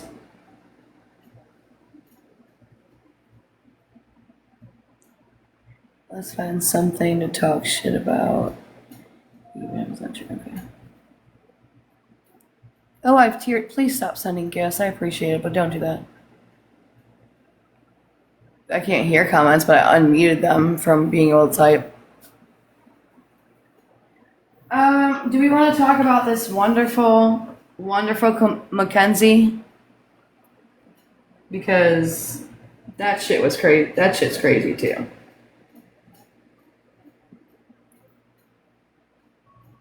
No, no Mackenzie. Okay. What would we like to talk shit on?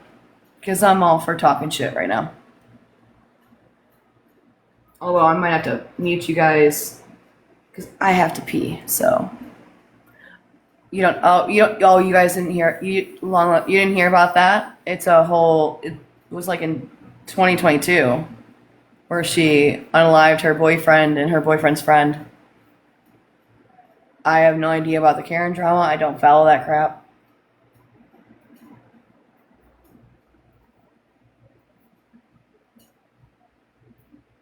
Yeah, so I couldn't help you. I'm sorry. I just know like that's a whole ordeal going on. She begging for money. Okay, well, I guess Karen's begging for money. Uh, I can't. She's just it's the same cycle over and over again. So I don't really watch her either.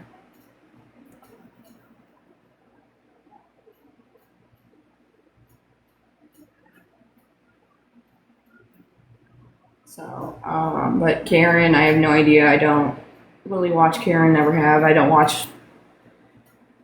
No offense, Danny. I don't really watch you either. But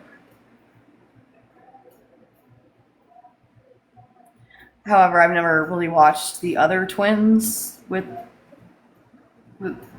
they're twins, but they have a sister. Like so, they do.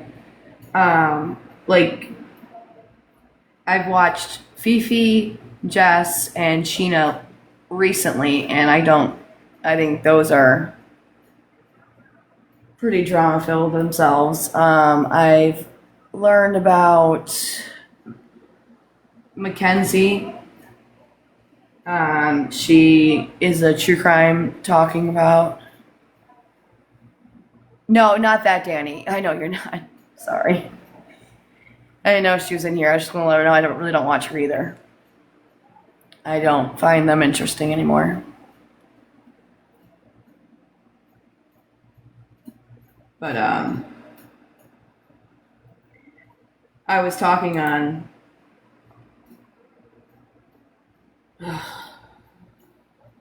I'm just Harley Zero because she's an idiot. Hey, babe.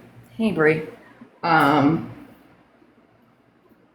but yeah, like I don't. Mackenzie Shrilla. You guys have never heard of that one?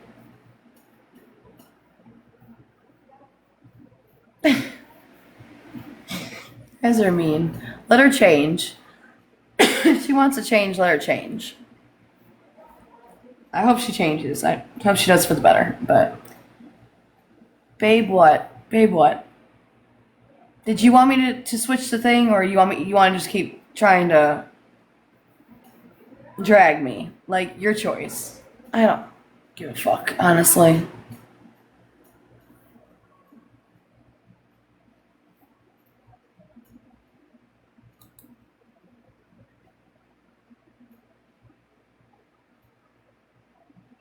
Yeah, the Wade Wilson stuff.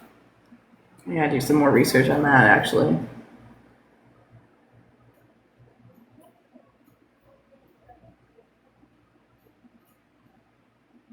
Oh, because I'm abusive, blah, blah, blah, blah. I usually am not, but I was mad, so. Because I smoke cigarettes and TikTok doesn't like it. So, that's why I did it. Do you? I haven't heard them. I need to listen to them.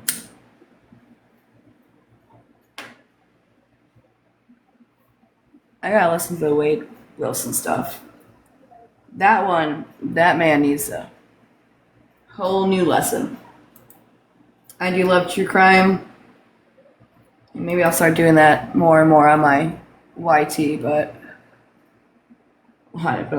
that's funny. Why do you? Yeah. No.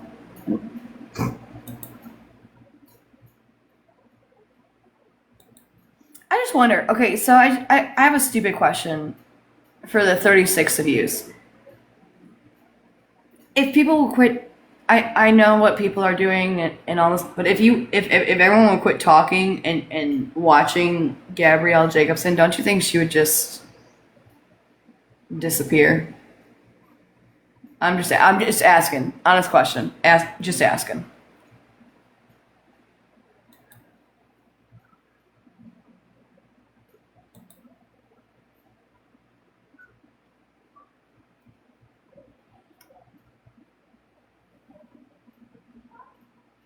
Who's who, Shani? I'm sorry. She is gone for now, but if people keep bringing her up, she's coming back. Looking like a whole ass idiot again, but I mean we can't. Oh, it's a joke. Okay. Yeah, you're right. I do. I guess I do. Sure.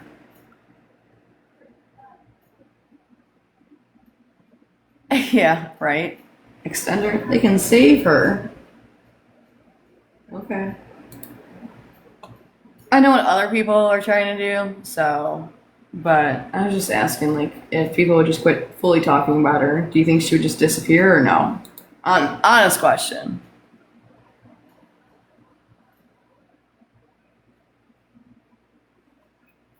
Believe me, nobody can save that. We've all tried. Have fun. I guess it's like what. And yes, we're not friends, Irina. I get it, but it's like what Irina said. If you quit, why talk about them if it's pointless? But all right, that's true. Let's not bring up pointless people. I guess we can just do true crime.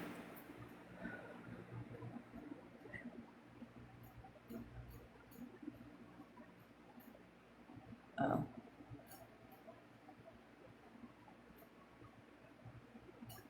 see, honest discussion here. I mean,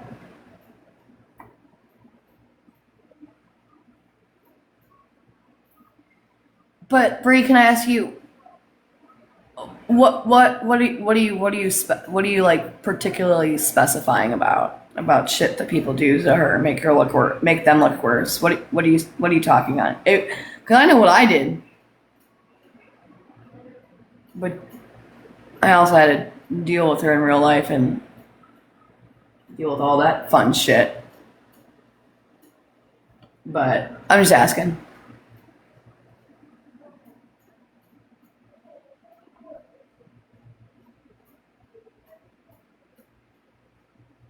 Ooh, y'all, man, I gotta fucking pee so damn bad.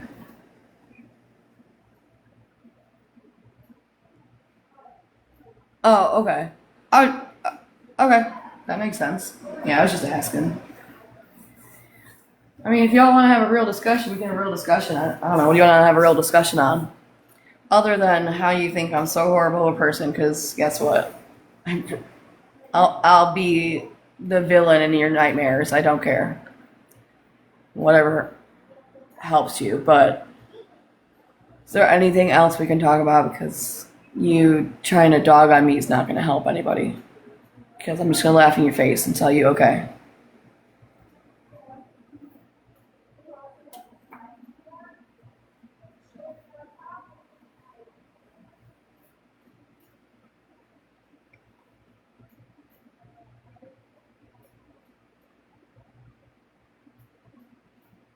But those true crimes, man. I wish you could screw up. Screw. I wish you could scroll up in live. Sure, if you want to grab a box, we could discuss that.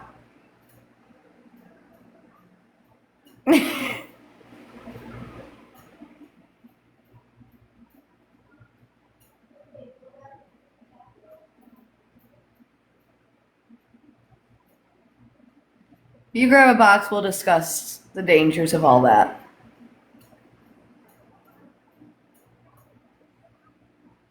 And I'll explain to you three intelligent, very well behaved, succeeding in life children.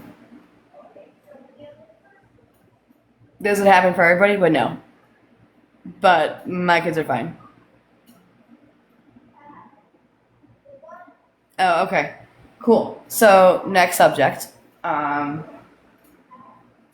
about we talk about putting our foot on the gas pedal and not letting up, and then claiming it was I don't know, a health, what did she call it? An emergency situation.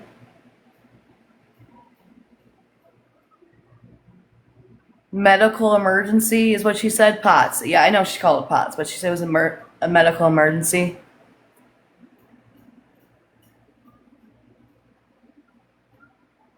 But when you have POTS and you have one of those emergencies, your whole body goes limp, so your foot's coming off the gas. So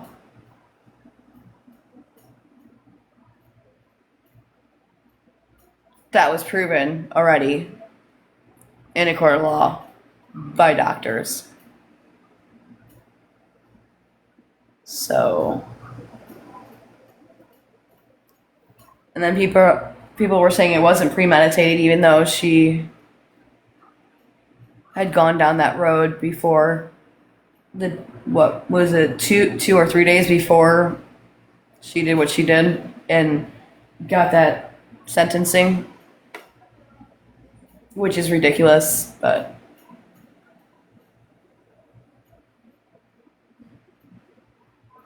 shit, we don't need Mythbusters. I'll go fucking do it.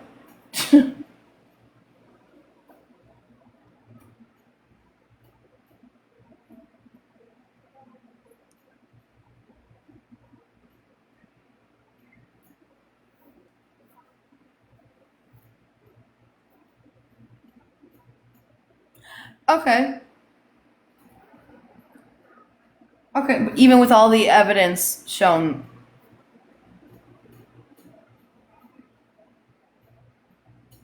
PG. I'm sorry, I'm not hip on the abbreviations and stuff. Pregnancy, I have not seen that one. I'm kind of afraid to, but I'll watch it if we want to discuss it.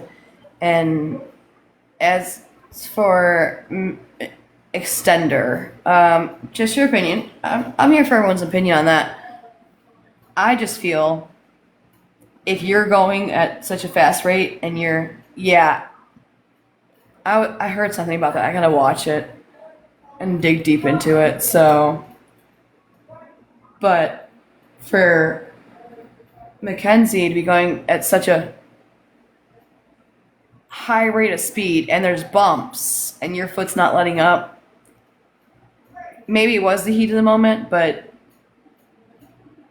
you still know what you're doing, and the fact that you braced yourself over everybody.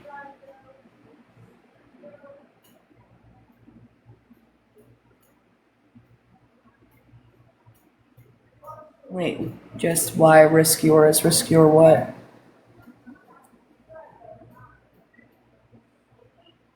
You're right. I go down.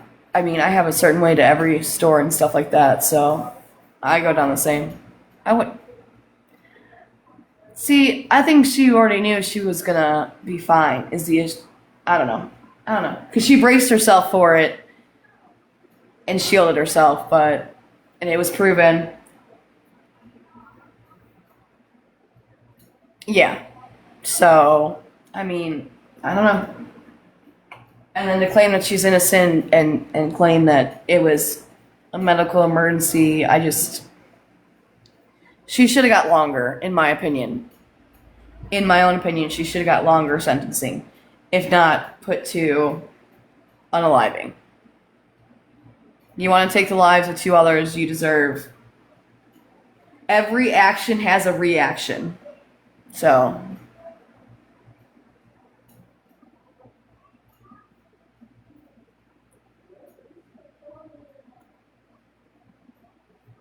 yeah, I don't. And then, so, okay, great. So, we're going to bring this up with the whole discipline thing.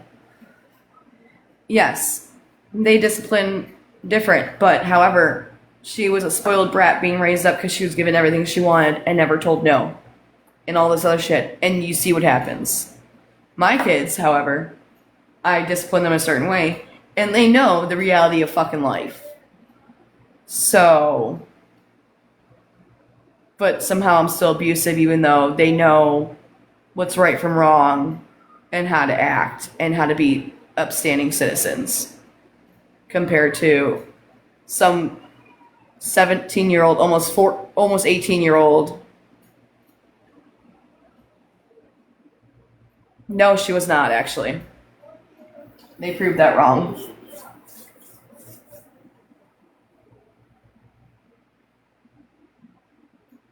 Exactly.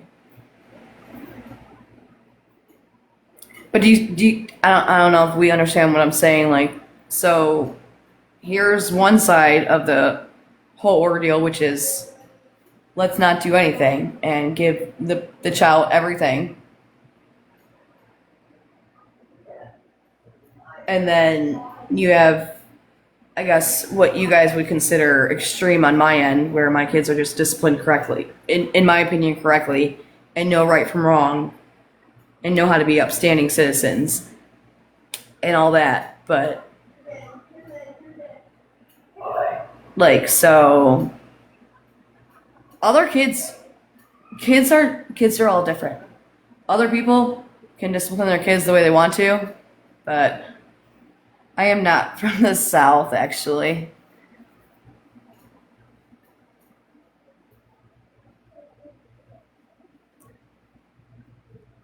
No, because she braced herself for impact. They proved that with her being under the dashboard.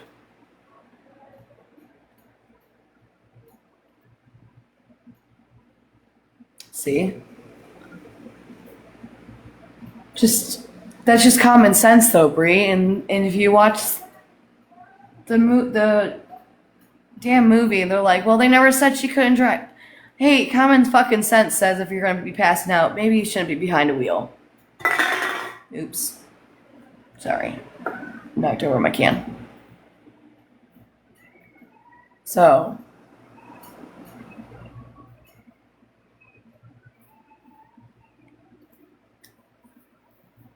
I know it took a lot for me to be able to be, for any of me or my siblings to be behind a wheel. So that's what I'm saying. Like maybe they should be charged for it. That's bullshit. You let this happen. In a way, it's really your fault too because I had to know how to change a tire, check my oils, check all the not my oils, sorry, the oil, all my fluids and everything else.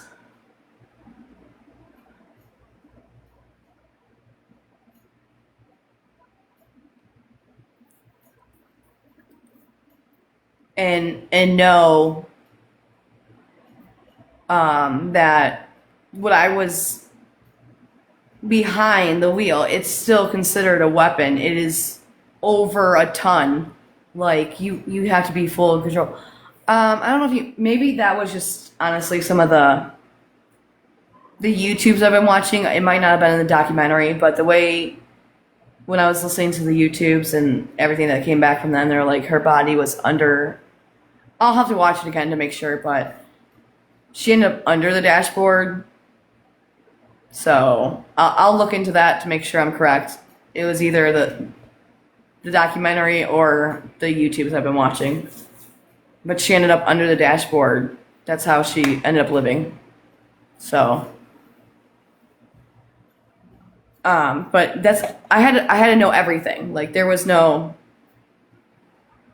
I was not getting behind a wheel until I understood exactly everything about that. My kids will not be behind a wheel whatsoever, and my oldest is old enough to drive. Will not be behind a wheel until they know how to change a tire, check your fluids, make sure everything is correct and going. That means blinkers, the steering's good, you can see out of all your mirrors, and understand that when you're behind that wheel, that is a weapon still because of how much that item weighs. Like you have a very scary weapon in your hands that you're in control of. You better know how to be a defensive driver. I was always taught to be defensive, so I didn't get into accidents and stuff like that. Like, that's how I will teach, whatever you want to call it, my kids how to drive. But yeah. It is terrifying because I remember being 16 being like, what's your problem, Dad? Because when he was teaching me to drive, like he's holding on and hitting that fake brake like I wasn't doing what I was supposed to be doing like he taught me. But, it's a terrifying thing because it is a weapon. At the end of the day, you can harm yourself. You can harm others that are in the car with you. You can harm others that are outside the car of you. So I get it. It's scary. I never understood until now, having my own kids, but my dad was like, it's a big deal. I'm like, it's not, but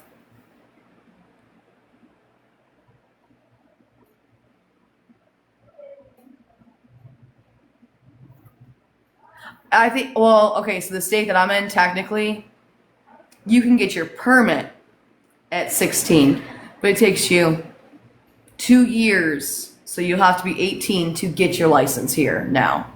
So, because they have to have over, I want to say, like 500 or more hours of driving. And that includes like 500 of hours of night driving too, or something like that now. So it takes them the extra 2 years.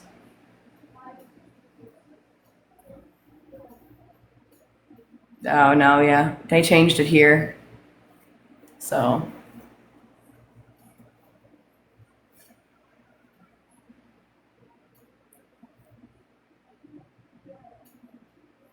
and I feel like I'm all with Christine. I feel like you just need to mature a little bit more because 16, you thinking, shit, 16, that's why I ended up,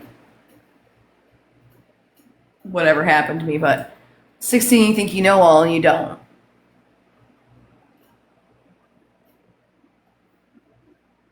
So, I'm on agreements with that. Like, but I also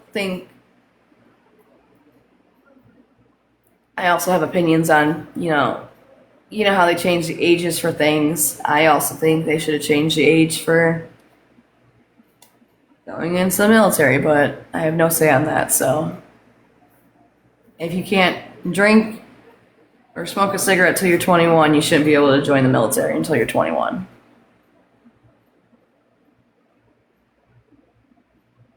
Girls are always mature.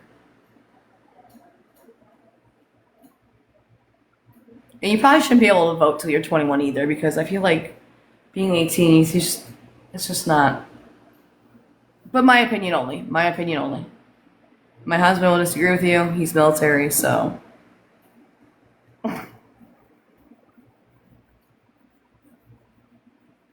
I feel like you need to be an actual grown adult. It shouldn't say teen at the end of your age to do these mature things. So. But my opinion only. Nobody has to agree with me. You can hate me for my opinion, that's fine too, but my opinion is my opinion, and I'm allowed to have it.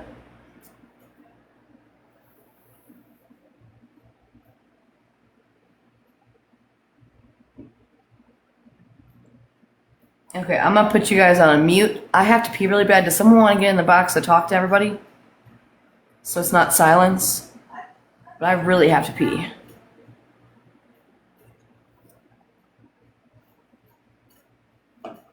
There we go.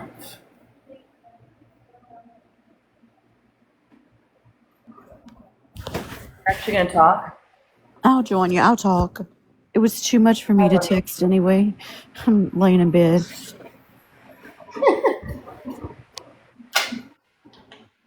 No, You okay if I go pee really quick? Go ahead, girl. Go ahead. All right, thank you.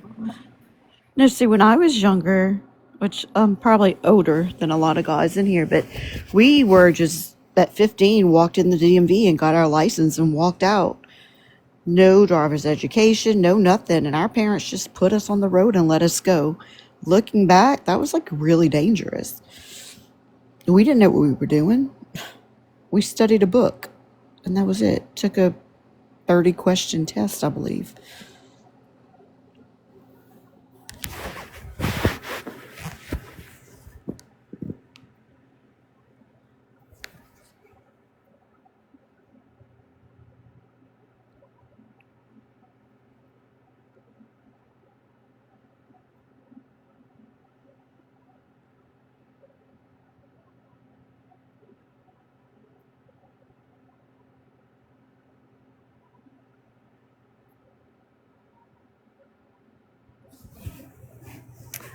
See, I'm 48, but I live in Louisiana, and we didn't have anything. We could take driver's education so we could get a cheaper insurance rate, but that was it.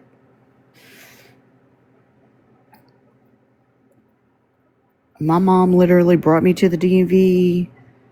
I got my license. I think I got a car within the first 2 weeks, and I was driving myself and friends to school. I was a good kid, though. I didn't do crazy stuff. Maybe that's why my mom allowed it, but looking back, like, I would have never done that with my 15-year-old.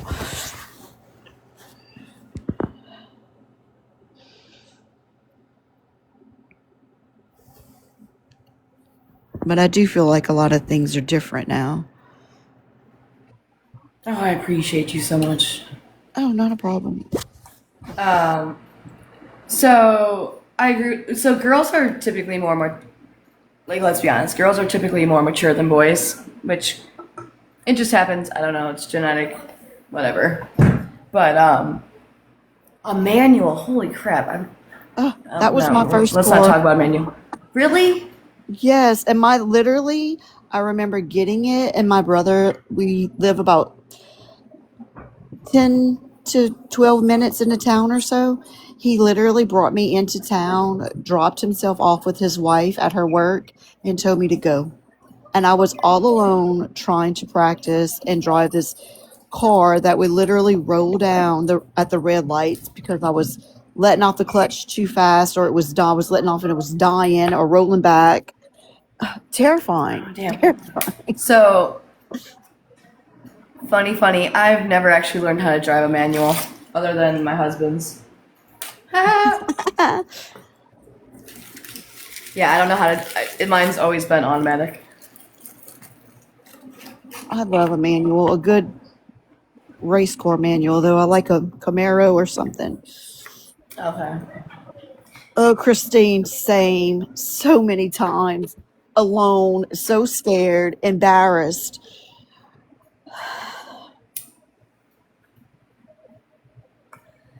But I yeah, think like, mine, so us growing up, we had to know the whole 9 yards about the car before we even got behind the wheel. So, but my dad was a mechanic growing up, so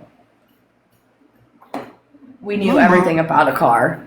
I lost my dad when I was only 8, but my I'm mom taught sorry. me everything. Like, she took over as the man of the house and taught me everything, and it kind of just came natural. Now I try to And teach like, my kids, and they just don't get it. so damn games, I'm telling you. So, funny story, I'm actually teaching my kids cursive because I don't know if anyone knows. Did you know they no longer can read or write cursive? They're starting it back here, and our private schools here have Oh, always good. taught Denilian, which is cursive, which is a good thing. But you know why it's bad to not know? Sorry, I had to let my cat in. That likes to go out in my backyard. If you can't read or write cursive, you know you can't read the Declaration of Independence. So you have no idea of your rights. That's true. You also So kids can't sign their names anymore. I know, it's so annoying. Ugh. They get so confused when you say sign your name. They're like, what? Mm-hmm. So And it's super easy. Just teach them monkey tails. That's how we taught my youngest. We're teaching monkey tails, and it's working. Now they just switched back to Denilian, so he's going to catch on pretty easy. But um, I actually pulled him this year to homeschool him. But he would Okay, have. anyone that can homeschool, bless your guys' hearts. I did it for half of a year with my oldest. And I didn't even do it myself. I had a program do it because I can't. Let's be honest, I can't teach middle school. Like, I'm not even gonna lie to nobody. So, and he was done within like an hour and a half. I'm like, I don't know what to do with you the rest of the day, other than I don't know, make you read or something. Like, how are you done so quick compared to school? So They do. It's so he much. decided he wanted to go back. They learn more. I've actually, so I have my 19-year-old did not like to be homeschooled. When they were out for COVID, she was miserable. She was like, I just want to go back to school. I need a teacher. My son, that's going to be 17, he's very high functioning on the spectrum. He prefers to be homeschooled. My youngest has dyslexia and dysgraphia. Our school system where I'm at for public school system is not the best. So he was in a private school which couldn't give him the help he needs. So I decided to do it myself What is this year. dysgraphia? It's kind of it's really hard to explain. It's kind of like if he looks off of the paper and then looks back, he to write. Like when he goes back, he completely loses where he was. It's like from getting Oh, okay. from point A to point B, like his brain to the paper takes him longer. Bree, Got it, I'm okay. from the very, very south. Like almost, I'm all the way in the boot. Sorry, And my dog our decided to school bark at me for no systems reason. in Louisiana, if you ask me, just suck across the board because they're always changing. They're always changing something. They don't stay with the same program. And they say that we're so far behind. Well, maybe if we would stick to the same curriculum, we could And do here's my better. problem, because they do the No Child Left Behind. So every Correct. kid gets moved up. Like, that's not And that's not okay. fair.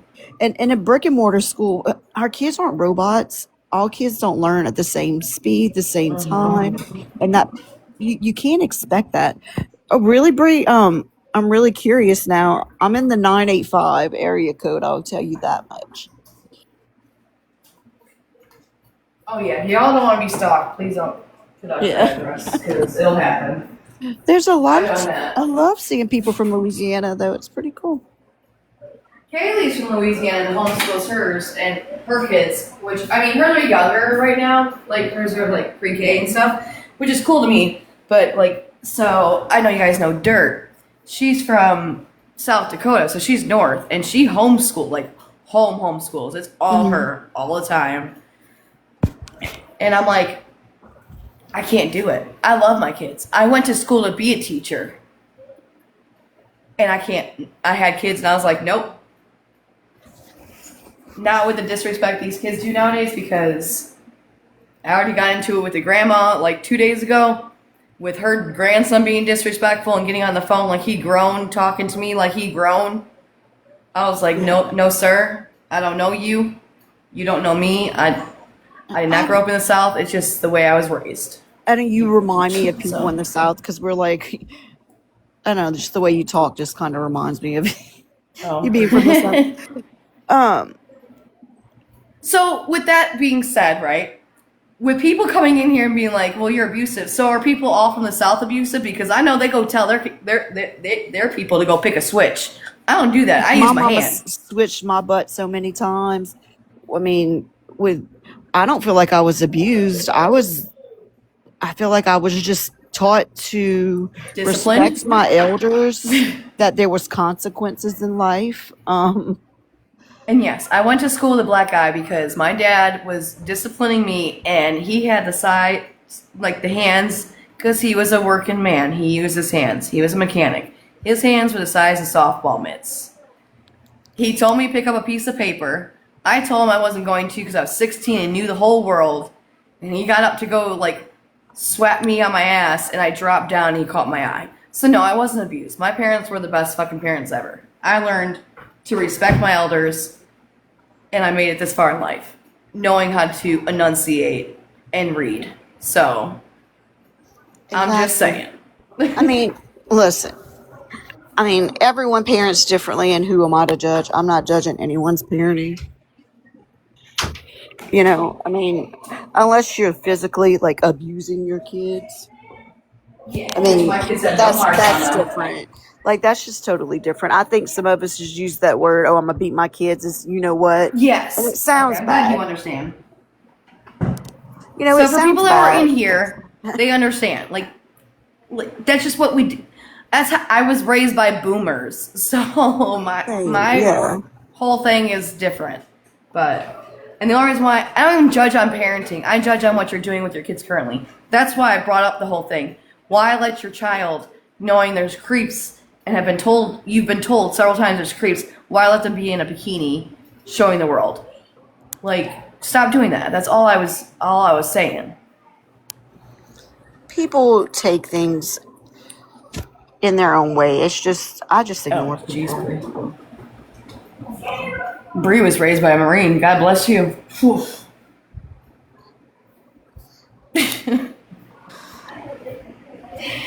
Look, my mama was a So, single mom, and then my husband, you know, he worked offshore, and wasn't always a big girl.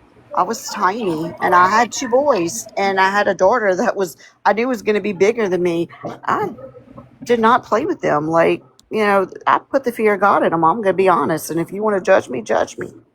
But I got really good children. Got, you know, two in college, one that's about to graduate, and then my 9-year-old that I'm going to homeschool gives me no issues. So,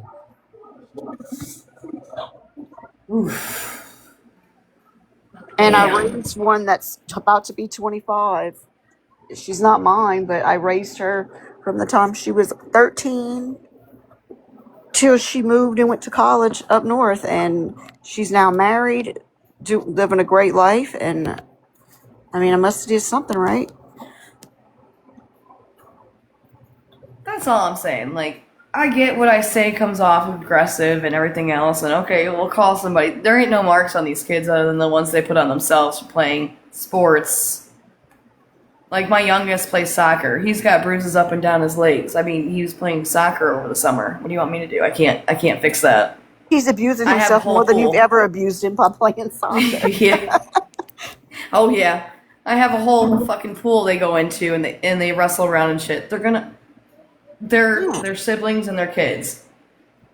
Not one the only time I got concerned, and it wasn't even my fault. My daughter was at school playing on the playground and fell off the equipment and broke her shoulder. I had nothing to do with it. I wasn't even there. Like, what? You're right. I'm so abusive. Okay. I mean, I'm lucky. I could pretty much just talk to my kids, but they know, and it's how you raise them and how you bring them up. You know, they know there Yeah, is so I consequences at the end of the day. You know, hey, and there's consequences that when they were like, you know, my little boy's not in school anymore, but if he came home from school and the teacher said he did something, then there's consequence. You know,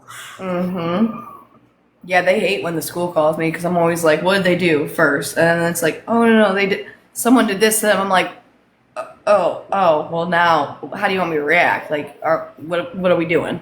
yeah. So, Exactly, male kids are gonna be kids. They're gonna get in trouble or they're gonna do stuff. I mean, they're kids. They got to make mistakes. And that's how we all got to where we are. We're still learning. I'm 48 and still making mistakes and learning. It makes you who you are. it does. And like, I don't really have to, everyone says spank them. I say otherwise, but whatever you want to call it. Mine are 15, 13, and 9. They're a little bit too big to be spanked. So Yeah, I just have to say something to them and they fix themselves because they know. At this exactly. point, they know, like, I set my expectations when they were younger, and now they're like, oh, mom's mad. Yep, mom's mad. Like, you better fix what you're going to do. I mean, And for that's all I was trying mothers, to explain to people, but yeah. they want to take it somewhere else, which, go Listen, ahead. I don't give a for, fuck. for Mother's Day, my 16-year-old, he's going to be 17 in July, so he's almost 17. But the best Mother's Day gift he could give me was telling me, thank you for the way you're raising me. Like, he says, you let me Oh, make I my love own that. mistakes. You let me make my own mistakes. You let me do this. Like, the heartfelt thing that his own words. So that was like the best thing ever. And I let my kids make their own mistakes. They have to. They have to make mistakes. We have to guide them. Now if they're going to make horrible mistakes, I'm going to stop it. But Yeah. Once they Exactly. get to this age, if you parent properly when they're younger, I feel like they're going to do the right thing as they get older. Just keep guiding them, Exactly. Like, so my oldest is on the spectrum. So he sees everything black and white. But I've never allowed him. So, okay, you're allowed to question me on things, that's fine, because your safe zone is your home. But outside my house, you have respect for others, and especially adults. So when he has a question about something, and I'm like, oh, I don't know, I'll ask your teacher for you, that's fine, but you don't go telling your teacher what you think you know just because you see it different than somebody else. So, Correct. But my kids. That's a big part of what's wrong. I feel like in the world today is everyone thinks their way is the right way, or their thinking is the right way, and it's just not. Everyone has a different situation. I got 3 kids, raised 4. All 4 of them were completely different. Literally disciplining them were all different. I'm still learning with the almost 9-year-old. He'll be 9 next week, but I'm still learning with this one. Happy birthday.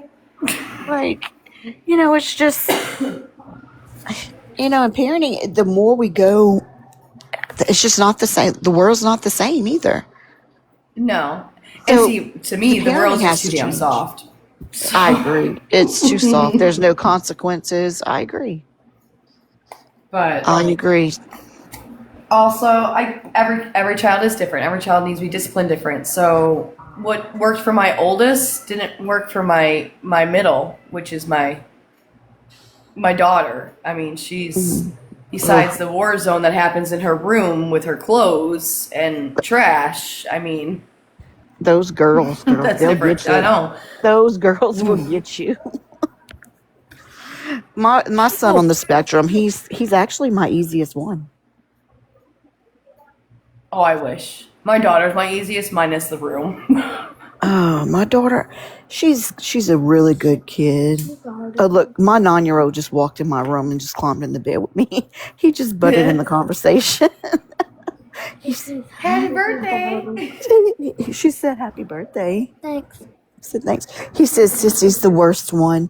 She's just got she's very, very headstrong. Very headstrong. She's always been headstrong. She knows what she wants and she's not going to stop. And I was raised because I have an older brother and a younger brother, and my dad was always easier on the boys but tougher on us girls because he wanted to make sure we didn't rely on nobody but ourselves. So I'm very headstrong too. Yeah, she's very, she knows what she wants. She does not let nobody walk all over her. I mean, she's 19 and she could run a household by herself. All my friends are like, how could this girl do this? I'm like, I taught her this. I didn't baby her, Yeah. My kids have chores, just like I had chores growing up. Oh, Lord. What? That's abuse. Don't do that. That's not allowed. Gosh. Shit. I'm going to jail. I made my kid unload the dishwasher. Oh, no. Guess what else I did today? I made my 9-year-old take his sheets off his bed. Oh my gosh. Did you make him shower too? I did. You didn't take your sheets off your bed? No. Oh, he just ratted on himself. Oh, damn. Well, guess what? He said, "Oh, don't say shower, please. That's scary." Yeah, no, my kids got chores. Yeah. No, I don't pay my kids an allowance. I was never paid an allowance. You either keep up where you live or you can go see if it's greener on the other side. That's how I grew up, so that's how my kids grow up. No, I agree. We all live here. It takes a village. Yep. I don't have a village. I don't have anybody. I have no parents. I have no siblings. All of my family is deceased. So my husband works offshore. So it's me and the kids. So we all pull our own weight So when around you here. say offshore, are you talking about like oil? Yeah. Well, I say offshore. He actually works on an inland tug. He actually pushes ethanol and like gas barges for like Chevron Oh, and okay. Shell. So you're like Bree and Swifty, like they're 2 weeks on, 2 weeks off kind of thing, right? Or something like Correct. that? Yeah. Yeah. Okay. So yeah, you got to raise them basically on your damn own. Like, shoot. Correct. He just That's started why, working so, 14 and 14. Forever, it was just when he damn. was only home for maybe 6 days out the month when they were little. So it was hard. Girl, see? People just don't understand. Ever. And like, okay, so I know I did some crazy shit when my husband was deployed before he was my husband.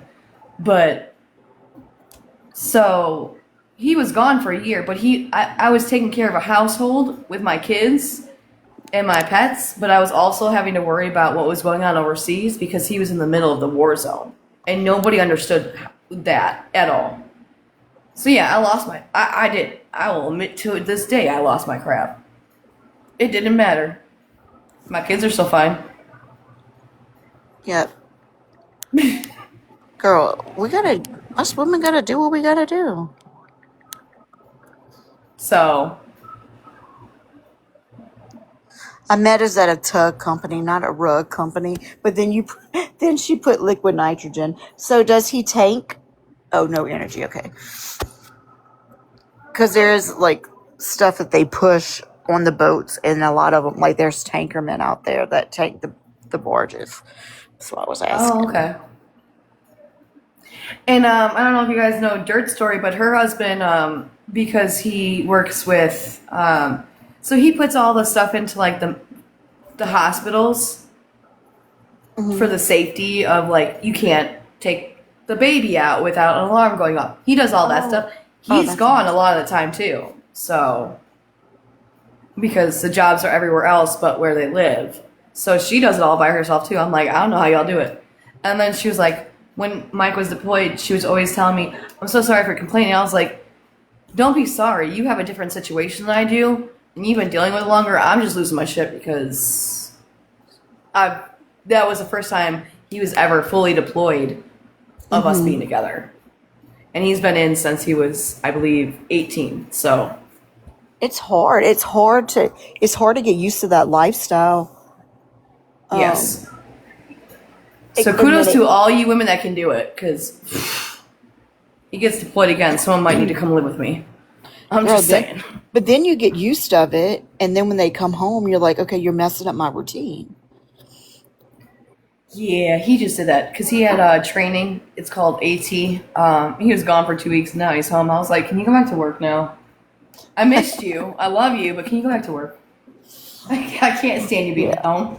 Mine just switched to 14 and 14 because he's like, I'm just ready to retire. So he's like, I'm gonna switch to 14 and 14. I was like, do whatever, I don't care. And I'm kind of getting used to this 14 and 14 stuff because I feel like we live a normal life sometimes now. And I feel like people just don't understand like where we're coming from and how we grew up, because a lot of people don't have the same like age parents that I had. Like my parents were boomers. Like they were older parents. Yeah, my mama would be 92, 91. So I get it. Like my mom was older. I was a menopause baby. Oh, I'm sorry. So, and my dad was 13 years older than my mom. So I was raised by really okay. old school parents. So they were like, children were to be seen and not heard type of thing. But I really don't feel like they treated me that way. I just knew like Exactly. if I wasn't to listen, like there was only a few times I can remember my mama telling me to pick a switch, and she would switch the back of our legs, like, So we're over here like that's just how we grew up. You either dealt with it or, I mean, my mom set us right. She's like, go ahead, call CPS, call the cops. All right, I call the need cops. vacation from I tell y'all. my kids, I call the cops. Please do. Please call the cops. A nice vacation with some peanut butter sandwiches for the weekend would be nice. Exactly. Yeah, like my mom would be almost 65 this year if she was here. Oh, So oh wow. Oh yes, burrito switches. And then one time I got stuck in the swing set in the tree, and my mama said, "Little girl, pick you a switch while you up there." And I thought I was gonna pick the flimsiest switch there was. Well, that you sucker was messed like up. it was like rubber. I felt like it. Oh. Oh my god, with little prickly. Oh, it was. That's the one I remember the worst. Whew. And see, people don't understand when I'm like, no, I wasn't abused. I deserved what I got. I was over there acting out like I thought I knew life. No, you learn real quick when you get put back in your place. Like, no, you don't. Oh, you were abused. Oh, okay. Well, if I was abused, I turned out pretty goddamn well then. So, Yeah, I did too. I never turned to drugs. I'm not going to say I'm not perfect. We all make mistakes, but I just never did, you know, my choice, of course. But I mean, I think it all has to do with, genetics too. I think, addiction runs in families also. it does, yes. Actually, my I sister, make the joke she's all the not, time. yeah, she's not my blood sister, but my mom raised her. Her mom passed away when we were just 8 years old. And Oh, I'm sorry. she would move back in with us and her grandmother. Her dad left her because she looked so much like her mom. Her mom got in a accident, Oh, and her and okay. her baby sister was also, hurt in the accident. So he pretty much left her, and she is literally has stage 4 cervical cancer, is in the process of dying. At 10 o'clock tonight, I got an alert that she was arrested. I'm just like, she's never gonna stop. Like it's a sick disease. It's horrible. Yeah, unfortunately. Unfortunately, yeah. And I always joke around because, Gabby and them were like, well, I'm not perfect. Like, and yeah, I'm glad you guys are. I'm like, yep, I'm perfect. I'm fucking perfect. Amazingly perfect. The fuck? Get the hell out of here. Nobody's perfect. Stupid.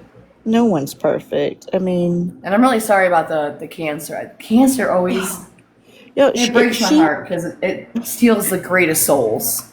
well, she lived a really rough life. She chose rugs. I'm sorry. Oh, you're She fine. I don't has care. 4 children. She doesn't have custody of any of them. They're all grown now. Every single one of them have babies. She had a second chance when she was diagnosed. Um, she still chose to do not the right thing. She could have got to see her grandbabies, make memories while she could, and I'm sick tonight. Like, finding you live tonight was great. I'm not gonna lie. Uh, brought my Sorry, it spirits came up. across really rough No, at girl, I first remember because you. some You people were were great. coming. I was back whenever you was making, the bread and the cooking lives and stuff. So I know who you are. So I unalived my sourdough, my sourdough starter. I screwed up, so we gotta do that again. So keep watching. We gotta I'm make a gonna whole have new to. one. Or I'm trying. I can't even We gotta do that again. So keep watching. I thought about trying, should I say. I don't think I could do it. The whole burping The nice it, thing is and I don't get burping it. it. I've never Yeah. burped it. Don't you have to burp them or something? No, no. So I go based off what Dirt and Whitney have told me. So Whitney doesn't seal hers, but Kayla says you're supposed to. So it's kind of maybe because I'm in the Midwest, it might be different. I don't know, but you don't burp them. You either seal them up and leave them and just feed them every day. My problem is because my husband had to leave for 3 weeks. Life got ahead of me, and I forgot to feed the damn thing for several days. So See, she just, Bree, do you have to burp yours with the humidity here in the South? yeah, that's a good Because question actually, because the humidity is different.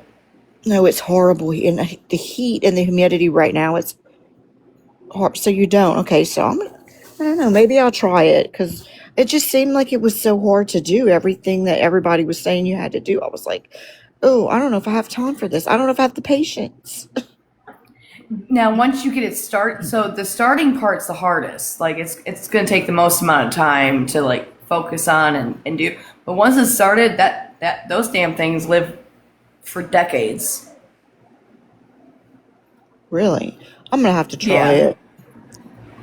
I'm Yeah, just if you gonna have want to to just break follow down along, and we can just do start it. it. I think I'm going to start it probably next week because I got to get rid of this one that smells like a natural disaster. Not a natural, but like chemical warfare. I smelt it today. I was like, oh Lord, help Oh me all. no! I If might you be don't able to take mind, out a whole country. send me everything that I need to get, and I'll start mine next week too. Okay, yeah, I can do that I'll for try sure. it.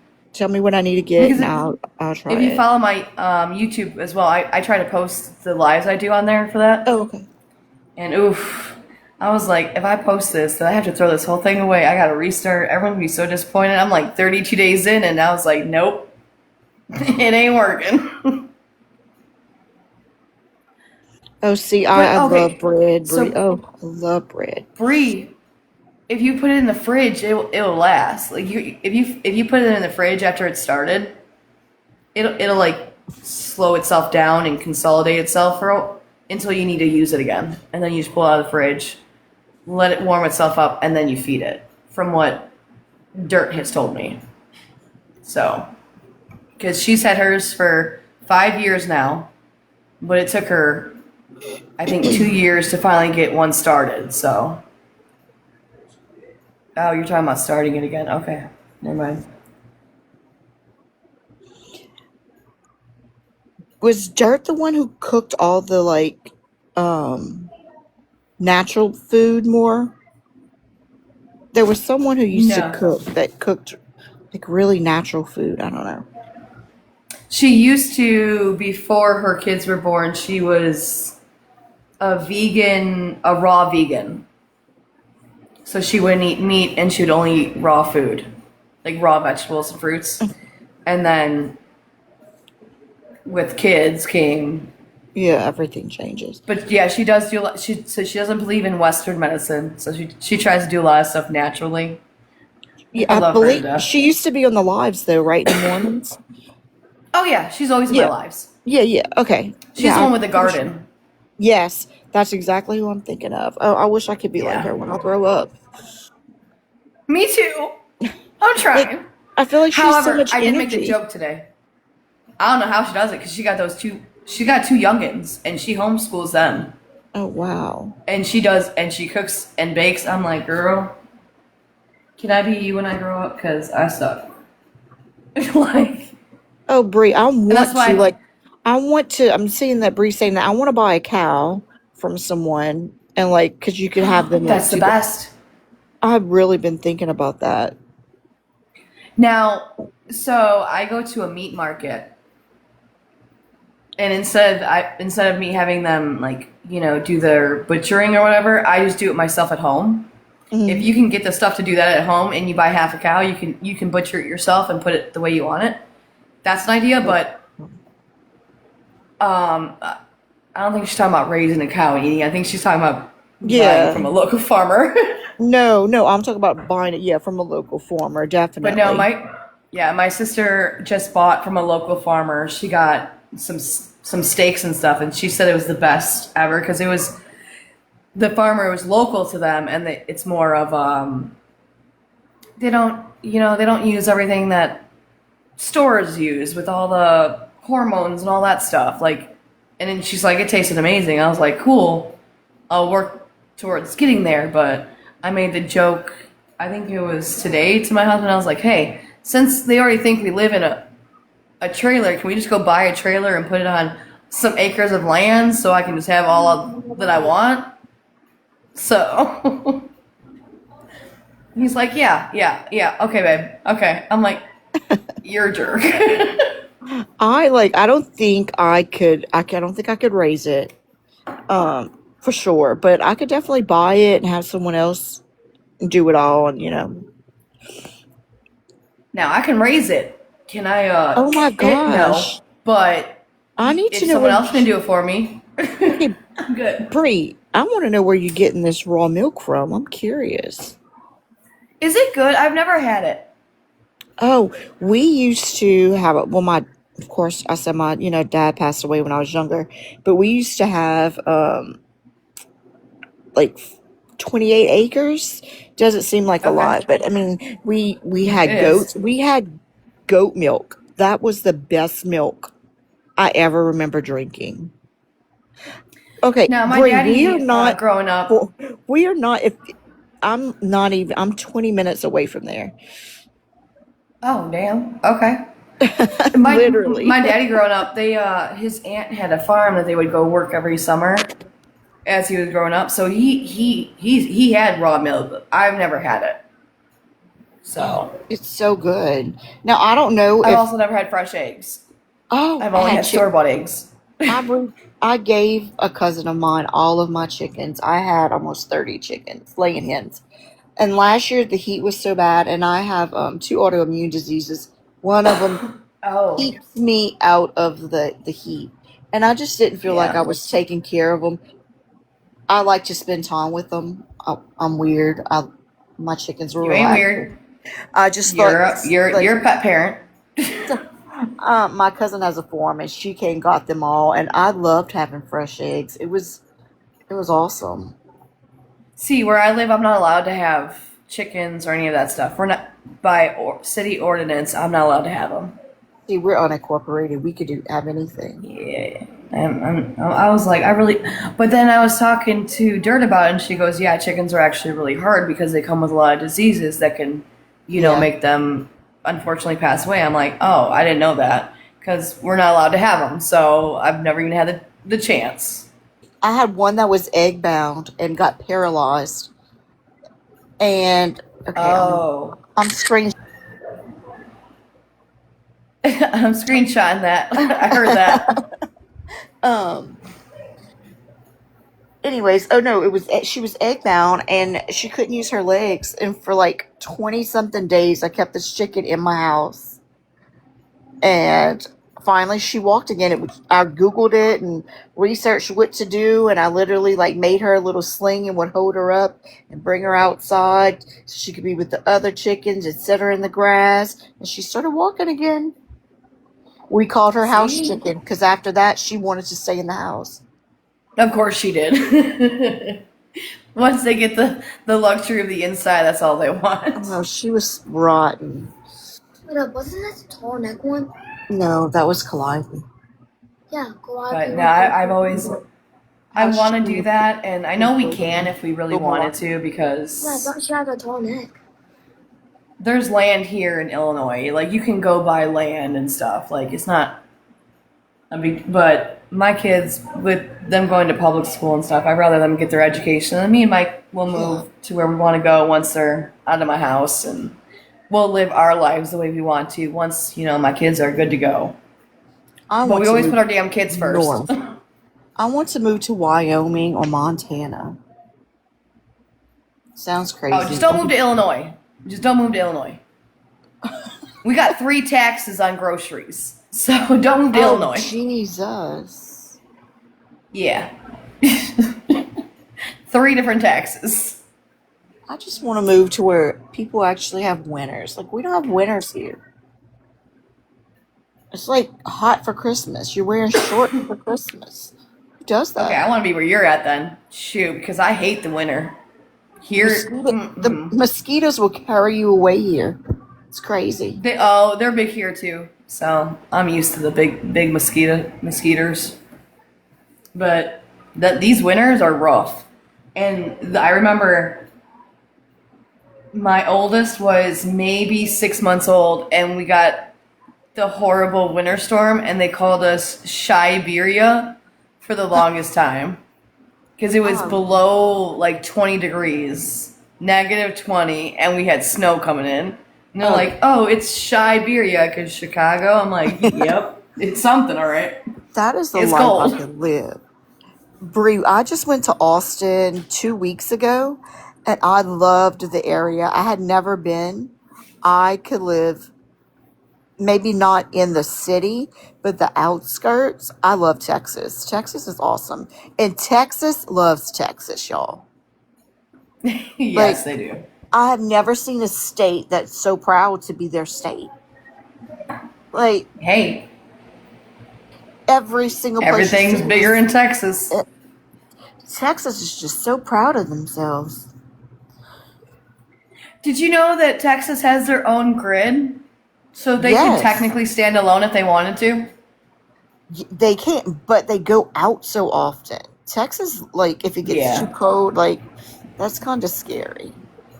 That's unfortunate. They haven't like, developed that full technology to be able to like fully like it's not gonna go out, but they'll get Yeah. there, watch. In the next I can guarantee in the next 10 to 15 years they'll be able to be like, nope, we're our own country now, kinda like how California wants to be.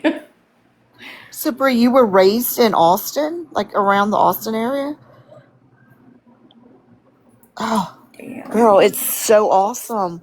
We went to see the bats. That was the coolest thing. And you probably think I'm lame, but I thought that was cool. I And love like bats. the lake was so cool. Like, I don't know. Austin was just fun.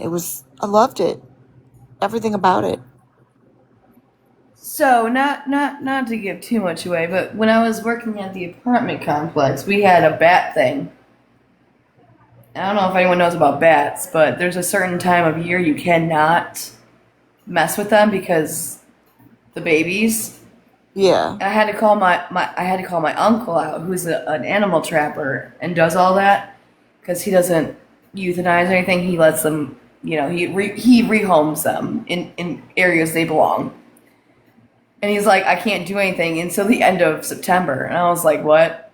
I need these bats gone because they keep flying, and we're finding them. He's like, you can't do nothing. I was like, all right. So we had bats over there. They were cool. I caught 2 of them. Man, these bats No, take off flying. I think there's like 1 point something million of them.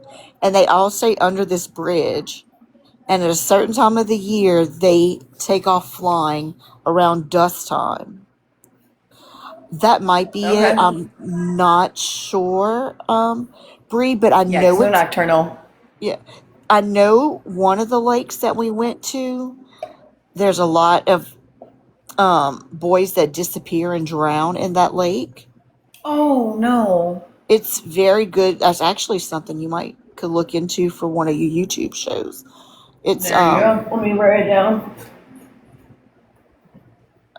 That's crazy. Is it because they try to go in yes. the lake thinking they can swim?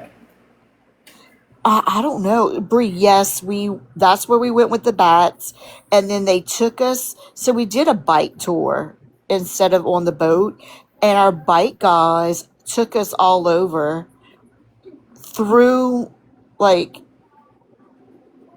it was like little walkways, like bike trails that went through the lake. It was just, I don't know, it was so much fun. We went to this, I guess it was like a tunnel, and these people had like a DJ inside the tunnel, and it was painted. The inside was painted so pretty. And they were having Oh, like a that's mini beautiful. rave. It was just cool. It was just the funnest. And the diversity and the acceptance in Austin was amazing to me. Um, I loved it there. It felt like New Orleans, but cleaner.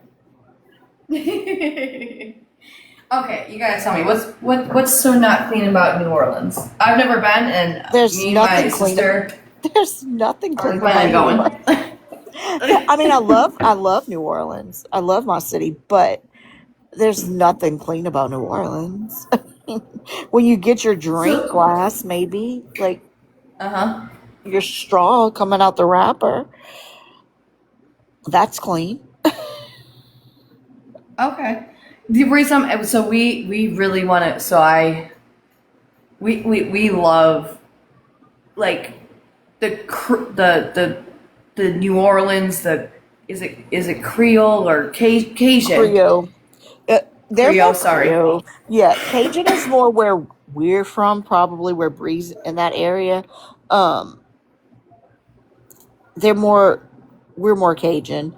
They're more, I would say, more Creole. I mean, they say they're Cajun, but I guess it could And be. like, so like it's a big deal to us because we're really we've always been into that stuff. So we're gonna go to New Orleans. We're gonna go see like the witch doctors and the voodoo, and then we Yes. want to see the alligators and like we're not just there to drink. We want to go explore life. The Like vampire tour. we They also have vampire tours. They have a vampire cafe.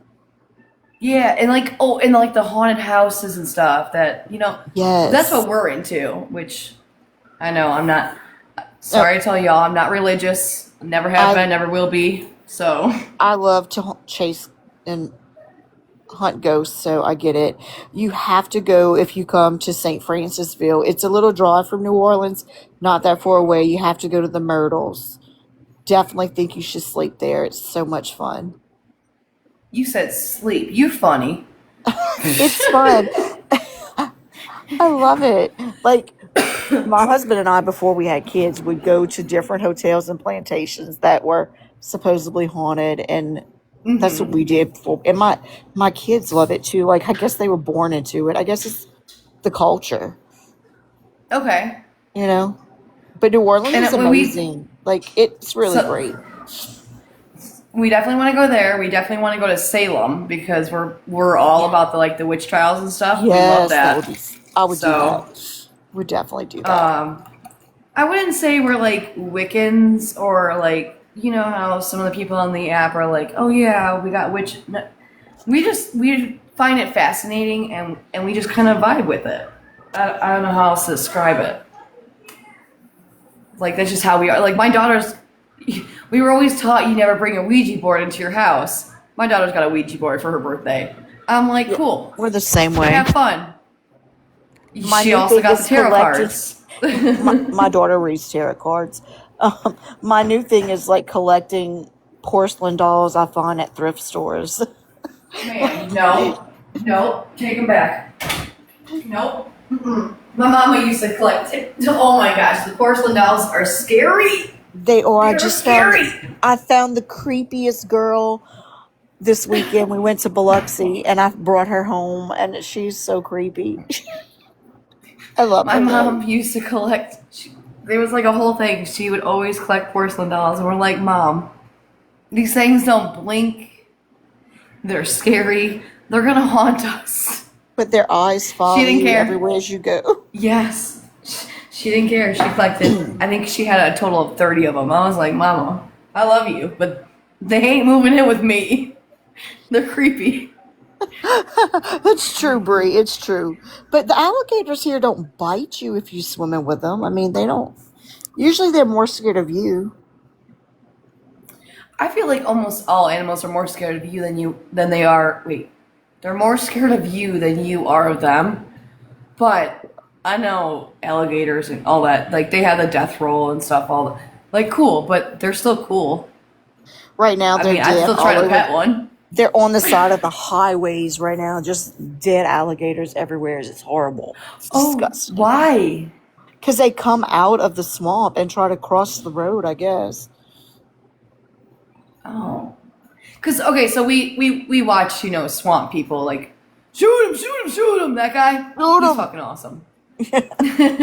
I live about 20 minutes actually away from him. Actually, a lot of his kids go to my son's school. And they're not hunting them still. Like, aren't we Oh, supposed yeah. to not be Oh, overpopulating them? they're actually talking about, I think, giving them more tags or letting them hunt them more freely, was rumor had it, because there's so Okay. many alligators, which I think they should, because there's just a lot of alligators. I mean, Bree could tell you, uh, last letter of A, Bree? Yeah. And I don't know where Kaylee's from, but I know she was talking about Look, Louisiana and look, stuff. I love So Kaylee. Kaylee's not from Louisiana. She's from Arkansas. she's from Arkansas, She's way up there. really? No, that's what people in Oh, Louisiana, we say if you're north of I-10, you're not from Louisiana. It's just it's a oh, Louisiana joke. It's a got it. Louisiana Okay. joke.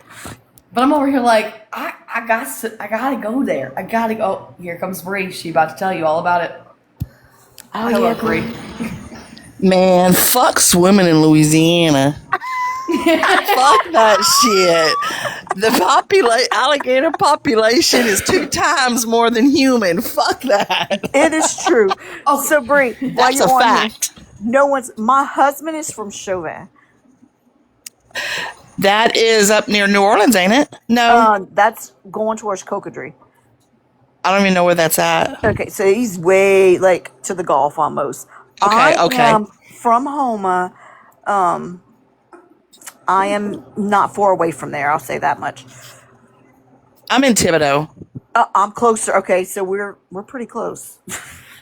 Yeah. My I town starts love with an going M. to Homa. I go to Homa like once or twice a week just to go shopping. Yeah, I'm always in Homa. No, my town starts with See- the M, so I'm a little further away. Okay. Yeah, put them anywhere. y'all want to make fun of me, but Bree's husband works so hard so she can go shopping too, motherfuckers. Same. My husband too. Same. All of our money right now is going to this damn bougie coop. That chicken coop. I've gone kind of the bougie style. That's what I'm doing. And my husband's like, I'm done. I was like, I'm not. I started These off chickens living bougie. better than me. They are. Now my chicken coop has been turned into a shed. Look, I'm already regretting this whole chicken thing. I love it, but it has turned. Okay, so we live on a farm. We don't own our home because of his job. We travel. You guys move around too much. Right. So the house that we have, we got a farmhouse, and it's on a sugarcane farm. And in the last And couple, she don't send me none, by the way. Nope. Do what? Just everyone knows that she don't send me no sugar cane, by the way. I love don't me even that get no much. damn sugar cane. Trust me. I don't even eat it. I don't see how they chew on that. Ugh. I used to when we were I'm kids, being a but smartass. did you know? I'm pretty sure you know, Extender, but we're like sugarcane capital, Yeah. second to Florida. Yeah, Yeah. I didn't know that until we moved here. I didn't when even they- know it existed. And when they burn it, oh, it stinks. Luckily, the plants where they're located, I don't even get the whiff of it. So, It's But by the the only old problem- Kmart.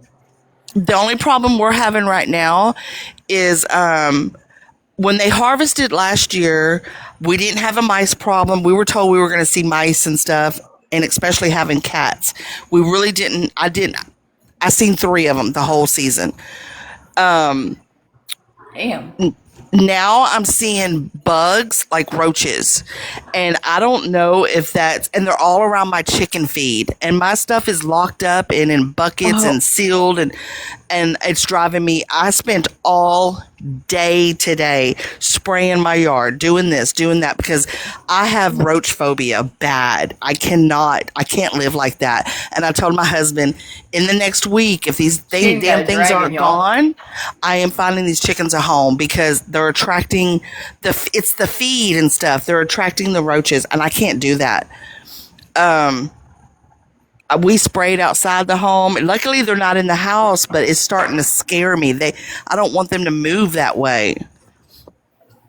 And I don't know how to help you because I had a dragon, so I had to bring roaches into my house.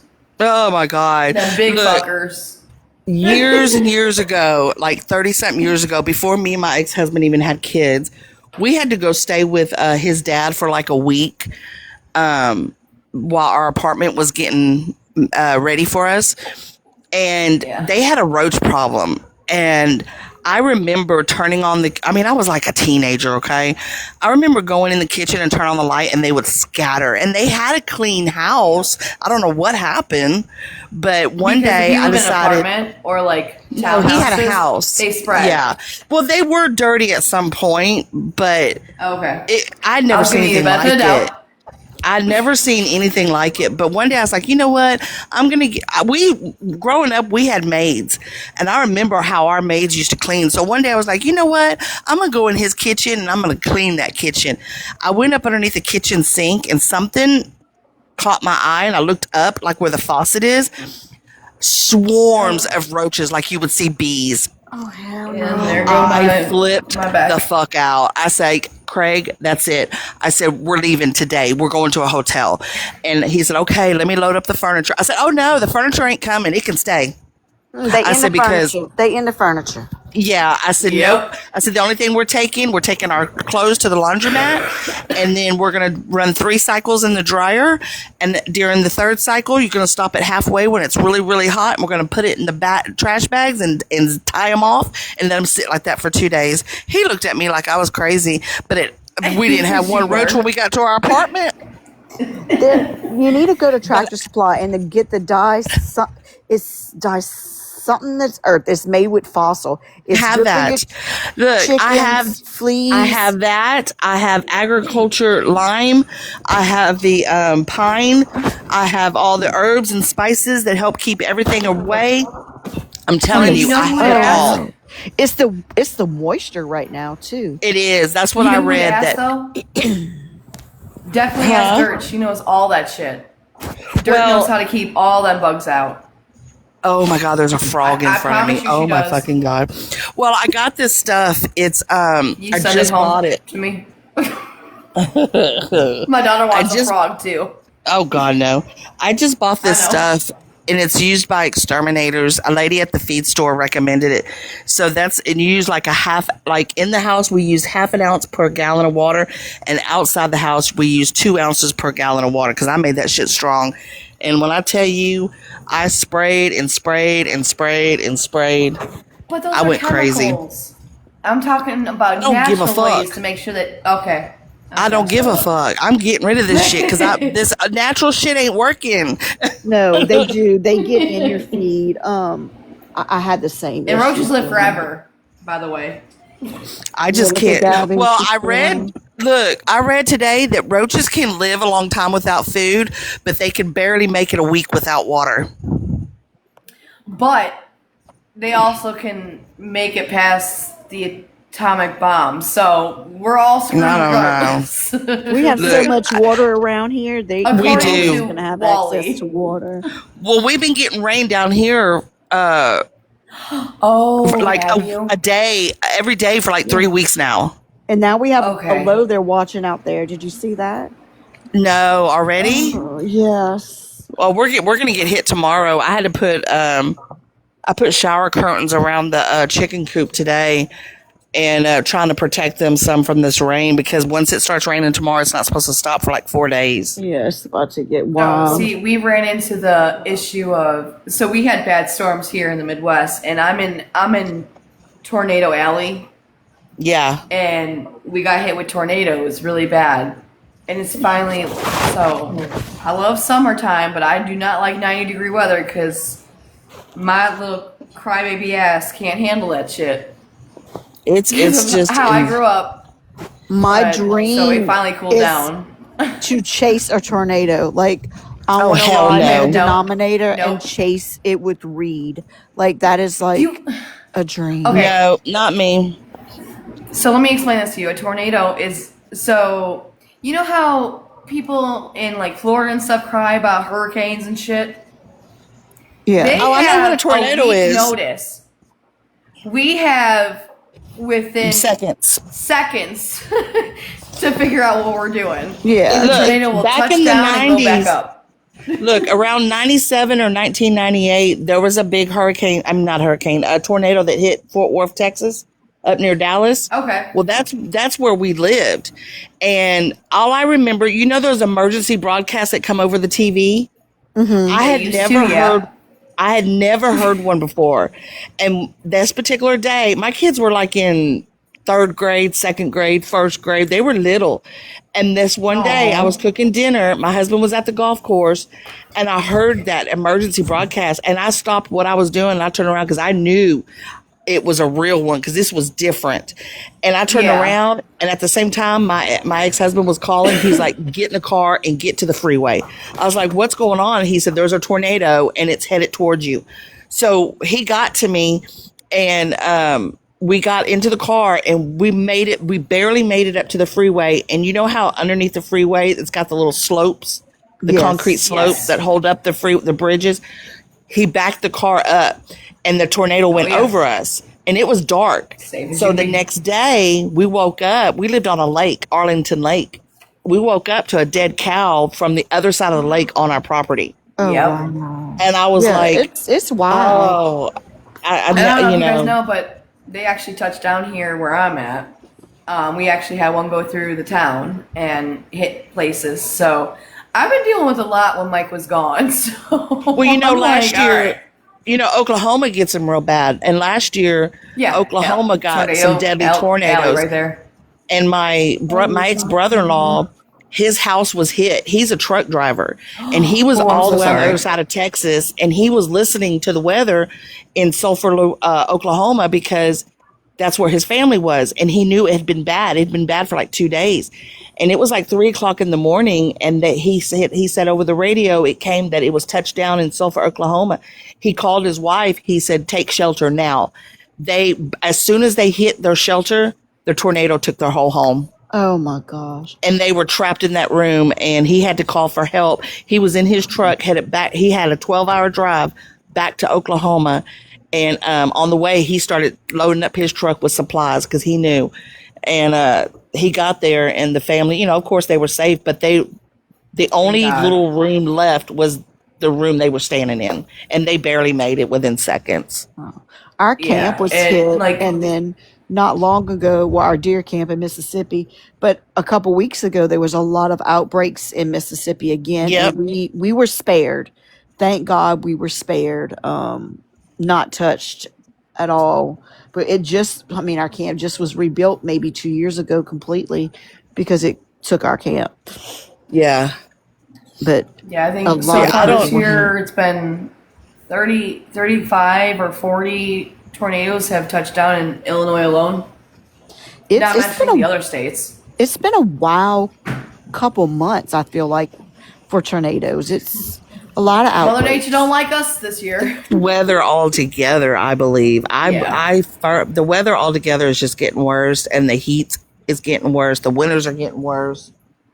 This It's really heat funny is that you say that because did you know the Earth is actually slightly moving on its axis, so the weather will end up changing where like my winters will be my summers and my summers will be my winters. Yeah. Supposedly in like 20 years or so. So, but no, like, and my ex mother-in-law, since I'm divorced, lives in Florida. So when hurricanes hit and shit, I'm always like, "Are you okay? Do you need something? Like, what?" Thank God she doesn't live that close to the ocean, but you know, hurricanes she's don't further. phase us. Like, we get them because I mean we're on the Gulf. I say they don't phase us, but we can prepare for that. Like, we are prepared Yeah. with generators. Like, we have generators to run our home. I'm not leaving Yeah. unless it's a bad Cat 4. Like, if it's a Cat 3, I'm staying. We have generators. We live in a brick home. We're good. Well, you know? She lives we were raised. She lives further I- north in Florida, so I was mainly raised. I don't know if you know, Extender, where Kima is. Yeah, by Galveston. Galveston and all that. Yeah. Okay, so that's where I really grew up, and so I'm used to hurricanes and stuff like that, and we never had to evacuate growing up, and then when Hurricane Laura hit the other side of Louisiana in 2020. Mm-hmm. And then 6 weeks later, Hurricane Delta made exact landfall. Mm-hmm. Delta is what took us out, even though it was only a 2. But Laura was a 4, and we evacuated for that one because I had grandbabies and everything at that time, and I wasn't about to put my grandbabies through that. So we all evacuated, and then we came back. Like 4 weeks later, we finally got back into our home. No, I'm gonna say about 5 weeks because that week later, Hurricane Delta came in, and it was a 2. Now Delta, And it flooded y'all so bad. it flooded more, right? But Yes. any leadway that we made in that 5 weeks, 6 weeks from Laura to, because we lost our whole electric grid. They had to rebuild Southwest Louisiana's whole electric grid again. Mm-hmm.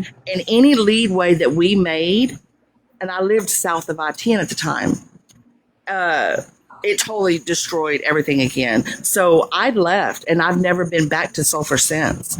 And that we stayed for this Hurricane Delta too, and because I thought, okay, we can stay for it too. Never again, never again, because we were yelling to hear each other the whole time. The water, my husband had to move his truck further upland, and he had to walk back in the middle of this hurricane. The water was up to his chest. But didn't she stall on y'all, or did she back up? Delta, I think it was slower. Yeah, I think I thought she like stalled out like really slow and just because I remember the the details. Cajun Navy had to go. I remember Yeah. watching them rescue people, out of Texas, just and the lower parts of Louisiana. Yeah. They were And out no offense there. to nobody that had to go through any of those horrific things, but hurricanes, you get like a week notice. Tornadoes, you get seconds. So You pretty much you get a big notice. You do get a notice, but you don't ever know till the last minute. exactly hitting where it's hitting. And Yes. look, I'm going to tell you from where Bree is right now to where I am, it's huge because my mother-in-law live maybe 15 minutes away, and when they get hit with a hurricane, at one of the hurricanes was worse. The last hurricane we got, they barely got anything, and we got hit detrimental. Like, so it's a big difference. Like, you don't Wasn't that think that little 24? bit it'll change it, but it changes a lot. Wasn't that last hurricane that hit near y'all like in 24? Yes. And I know that but because I just have a dumb question for you guys. we were working in New Orleans, south of New Orleans, south of Belchase, way down there at the time. And we had went home because I was like, what am I going to do? Where's this freaking hurricane going? Because if I stay here, we're in hurricane. But if I don't go home, what if it turns and goes towards home? And I still got to get home to salvage my animals and get them to hire land and all that. So we ended up going home because I felt like my home was more important than my rental in New Orleans. And so when we came back through, we came through 90 instead of I-10 to New Orleans. We took 90 all the way, and that's when we saw all the damage, and I remember seeing all that. Yeah, we had some damage, and then it's just wow. Hey, y'all, my husband is coming to bed finally. He was in the bed with my son, but my son can't come in the bed with me, so he's coming to bed. I'm going to get off live. All right. Make sure, Amanda, you send me what I need to start Yes, ma'am. I got you because I completely. definitely want to. All right, talk to you ladies later. Bye. Thanks for Night. coming up. I appreciate you. Oh, no problem. What was your question, Amanda? My stupid question. So you guys get advance notice. I know you don't know where it's gonna hit, how it's gonna Right. hit. What? Why don't you guys just evacuate when they tell you to? Well, I'm just asking. Like, I've it's a only real been question, told. not being an asshole.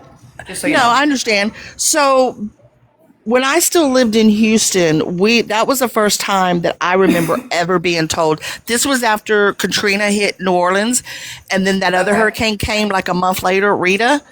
Yeah. That was the one they weren't sure was going to hit, Houston or into Louisiana. That's when they told us to evacuate. My sister evacuated. Try evacuating Houston when they tell you. My sister, which takes maybe 45 minutes to Yeah. get across Houston, my sister sat in traffic for 18 hours to get out of Houston. People's cars were burning up. It was summertime. People running out of gas. I didn't evacuate because my dad had cancer at the time, and me and my husband and my kids, we went to my dad's house because my dad had a very big, well-built home, and I knew we'd be okay, but I wasn't leaving my dad behind, so I didn't evacuate. But that hurricane never even hit us. The only other time I've seen in the last 30 years, I seem to miss all the hurricanes because when Katrina and all that was hitting Louisiana, I was in freaking Texas. And when my ex-husband got called to Louisiana to help, he was called to Louisiana. That's my question, the Katrina stuff, because they gave them plenty of notice to evacuate. And I understand where you're coming from now, like understanding like the. But you got to remember too, a lot of these people in that area is poor. They don't have a lot of that. They didn't have vehicles, and as far as public transportation of getting these people out of there, it was, Wasn't a they thing. didn't, and it wasn't really the hurricane so much that, it was the levees that broke. That's what fucked up New Orleans. Yes, you're right. Actually, yeah, I remember that. But when, after that, after those 2 hurricanes in Louisiana that year, my ex-husband was called to come to Chenault Airport to rebuild it. So that's how we ended up moving. In 2007, we ended up moving to Louisiana because that's where my husband's job was. Well, as soon as we moved to Louisiana, Texas starts getting hit. Where we were living, everybody I know lost their home, including my sister. Okay. And I think it was Harvey or something like that. Hurricane, or I can't remember what it was. I couldn't tell you the names. So the first hurricane, the movies. the first hurricane as an adult that I was told to evacuate was in 2020, and that was Hurricane Laura. I evacuated. Now, granted, I didn't evacuate when everybody else evacuated. I evacuated hours before when I knew there was no traffic, and we got in and we did 90 miles an hour all the way through the rest of Louisiana and Alabama, and we went all the way to Florida because we knew it was going to hit Louisiana. We knew it was going to hit us, so we hauled ass. Okay. But that's how I evacuate now, because I don't evacuate when everybody else does. Fuck that. You wait till everybody's gone, then you get up and go. But here's the thing. If you're going to live down here, you know all year long you're fixing to hit hurricane season. Be prepared. Yes. I've got kennels. I've got tubs and tubs and tubs that have all just whatever in it. But if I have to evacuate, those tubs are getting empty and I'm putting what I need to go. Okay. I prepare. They're always like, hurricanes are so much worse. I'm like, tornadoes, we have seconds to figure life out. Exactly. Like, you guys at least get a notice. But now I understand more since I'm talking to you why earthquakes and tornadoes are not evacuate. Earthquakes and tornadoes are not what I want to deal with ever. Never. Don't come to the Midwest because you're I was born in California. I was born in California. My dad was a Marine. Those are earthquakes. Yeah. Fuck that. I ain't dealing with those, and I ain't dealing with tornadoes. But so I'm not religious, but by the grace of God, my whole block was not one of us was touched, but with rain and hail. But in my town, which we're not very big of it's a village technically, so we're not very big. There's some houses that got hit and trees. I was like, oh, well, it didn't touch me, so what am I supposed to do? Right. It jumped the hell over me. I'm cool. Someone's watching on my ass. Shit. Thank you. Well, when I was living in Texas, it was about 2 years ago when we were still in Texas. I lived on the state line of Texas and Louisiana, literally. And I was home one day and we had some weather, I knew we had some rain coming and it was getting real green and dark. Mm-hmm. And I was like, ew. And I had, the TV going and I was in the kitchen. All of a sudden I felt pressure. I felt like I remember my ears were popping. I was like, what the fuck? All of a sudden I have a front door and a back door and they both flew open. And I was like, what the hell? And my back door goes out to the garage, which has another door that was shut. And that one came open. And then my back door came open. My front door flew open. And I ran to the front door to shut it. And I remember looking at the windows and the windows were swollen. I was like, what the And I realized that I was like, fucking tornado. And, next thing you know, hail started dropping and I just took shelter and I waited and I got on the phone. My husband was 5 miles away at his job and I texted him. I said, there's a tornado. And he said, yes, get down. And cause they saw it, they actually saw it. And he said, it's coming towards you, but it never hit us. But I remember my doors and my windows. I'd never experienced that before besides being in a car up on the freeway. Yeah. So and I knew the tornado that hit here, it was crazy because my daughter was in the bathroom and she was using the bathroom and I was watching because it said to be aware of the severe storms we're getting. I was like, cool. Well, the rain started shifting funny and I was like, I was screaming. I was like, get the hell out of the bathroom. Finish up downstairs. Get your ass downstairs. That's where we're all going. Yeah. Because my double wide 2-story trailer downstairs, we have a place to go for tornadoes. Right. And she's like, what's going on? I was like, the rain shifted. You got to get downstairs. Sure enough, it didn't hit us, but it hit somewhere in our town. And I'm like, and I'm used to dealing with, like, that's no big deal to us. We're used to tornadoes. I grew up with it. Right. You just take shelter and pray for the best. And that's what we did. It didn't hit us, but it hit somewhere else. But so Believe you get it or tornadoes not, and hurricanes. Right. Believe it or not, we get a lot of tornadoes down here. We had one last year here at our new house. And I could tell So you when just I screwed drove all through around. town. I could tell when driving through town, you could tell by the sugarcane crops where you could see the path inside the crop. It was wicked. But when we lived in Texas still, I know Orange, the town we were in the last 4 years, we probably got we got hit by 3 tornadoes. So, I mean, they're not as common, but they've been pretty active down here in the South, more than normal. And yes, you are correct. If it turns green outside, take cover because that's how you know something's coming. Especially if the birds get quiet. We have a lot of rain headed starting tomorrow, and I have 2. So 2 weeks ago, I had 3 of my grandbabies. Now I have 2 of them. I have the 4-year-old and a 9-year-old. And I'm like, now we got bad weather coming, and I'm like, man, and it looks like it's going to be bad for the next 4 days. So that's why I had to cover up the chickens, and I had to adjust underneath we have like a 3-car carport, and I had to adjust stuff underneath there so the wind don't take it. And I was like, okay, what do I do if I sense a tornado? Because I live in an old farmhouse. This thing ain't going to hold. I was like, just grab a mattress and jump on top of my grandbabies. That's all I could think of. I don't know what that mattress is going to do. Huh? Do you have a bathroom girl, with I no probably windows? got 60 windows through my house. There ain't a spot without windows. Okay. Probably a closet. Okay, well, definitely get the mattress, but I was gonna say go into a bathroom with no window, or go into a room with no windows, but Yeah, probably a closet will have to do. but as long as you got that mattress to cover you from the Debris. the debris and the glass shattering, like everything will be okay.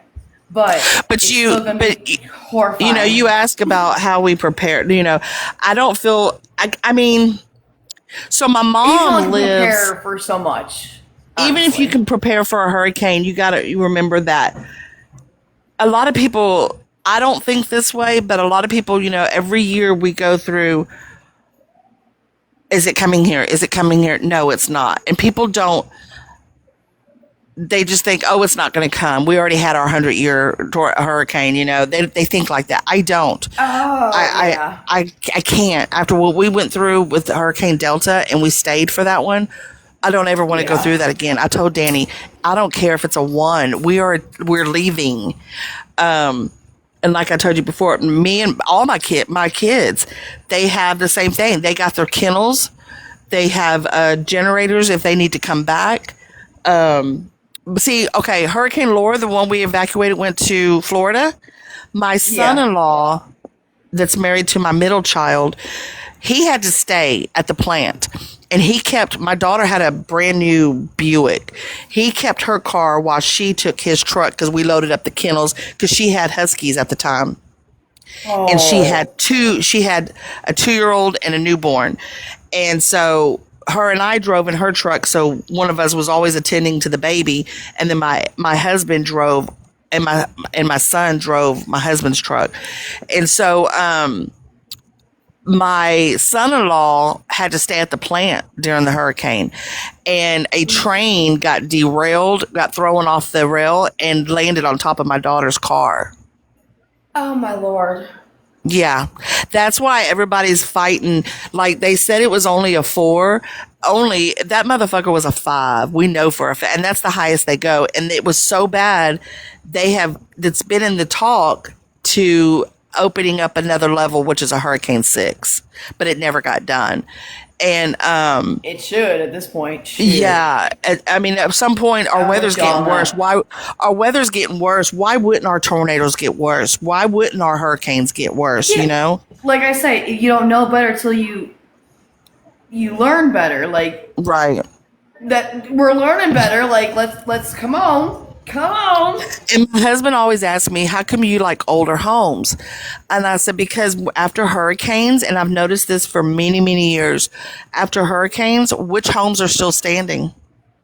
The ones that are built for it. The ones that Which were are built older. 50 years ago." Yep. Yeah, 'Cause they were like built you ready drive to go. through. Yeah, you drive through where we live. You still see blue tarp. If you see blue tarp, that's what I mean by that. Is you got blue tarp up on a roof because they had roof damage from a hurricane, and some of it. Okay. New Orleans is still like that. This house is still here. The new house that was built 10 years ago, it's gone. They have a new house there now because the hurricane took it, Yeah, you know? because It's- because the building inspections built and all different. that Right. crap. Yep, got changed. You got all these homes. You go to New Orleans and you got all these historic homes. Gorgeous. And let me tell you, if you ever get a chance to go to New Orleans, go. It is the going. most beautiful place. And a lot of people go to New Orleans and they think one thing, the partying, the strip, the Mardi Bourbon Gras Street. and That's all they drinking think of. shit. They don't take the time to really get to know around New Orleans. We did because we lived there for 4 months with our job, one of our jobs. And let me tell you, till this day, I'm an hour from there now. I go once a month, and we go to the markets, and we go. So pretty. I love it, absolutely love it. But that town, since the hurricanes, I want to say, the political part of it, they have fucking ripped that town apart. They don't care about that town. You can't drive down a road that don't have a pothole. They don't take care of that town. Well, that's here in Chicago. It's sad. It's freaking sad. You got one of the most beautiful cities with so much history to it in the United States, and the mayor and all them, they're all pieces of shit. They don't do nothing for that city. You know what they did though? Let me tell you what they did. When Super Bowl was in New Orleans, 2 years ago? A year ago? 2 years ago? Whatever. Couldn't tell you, They went and put badass lights up on one of the big bridges to represent fucking Super Bowl, because you had so many people coming to the city, so they spent millions on these lights that you see from the stadium or the dome or whatever. Yeah, see, I can't stand that shit. That pissed me off. It's beautiful. Don't get me Take care wrong. of your people first. Yes. Spent all that money on lights to put on a bridge. So during football season, they might be gold, I think is what it is, because of the Saints. Yeah. And then during Mardi Gras, they're green, purple, and gold. Beautiful bridge. But it pissed me. I was like, y'all, nah. Take It's care sad. of your people and your history first. But one thing I can tell you, driving in New Orleans, that's like driving in another country. But you can go 2 hours away and people don't drive like that. They don't stop at stop signs. They look at me like I'm like, bitch, why are you stopping? I'm like, there's a stop sign. They don't stop at red lights. They might pause for a second, but they're going to keep going. I'm like, this is fucking crazy.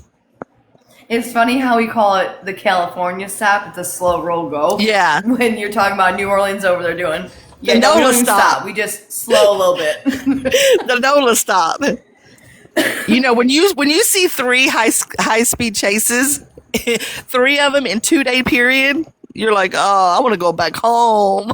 Oh, well, I mean, if you come to Chicago, you can find a lot of those. But, that's just because it's, if you know Chicago, you know Chicago. I'm a real fast driver. Once I get on the freeway to head back to the other side of Louisiana or something like that, I do about 90, 85 to 90. To me, that's fast. Your ass will be And pulled sometimes over. I have to remind myself that's enough. Bree, slow down. But I'm a very fast driver. And so one time we were leaving New Orleans. How old are you?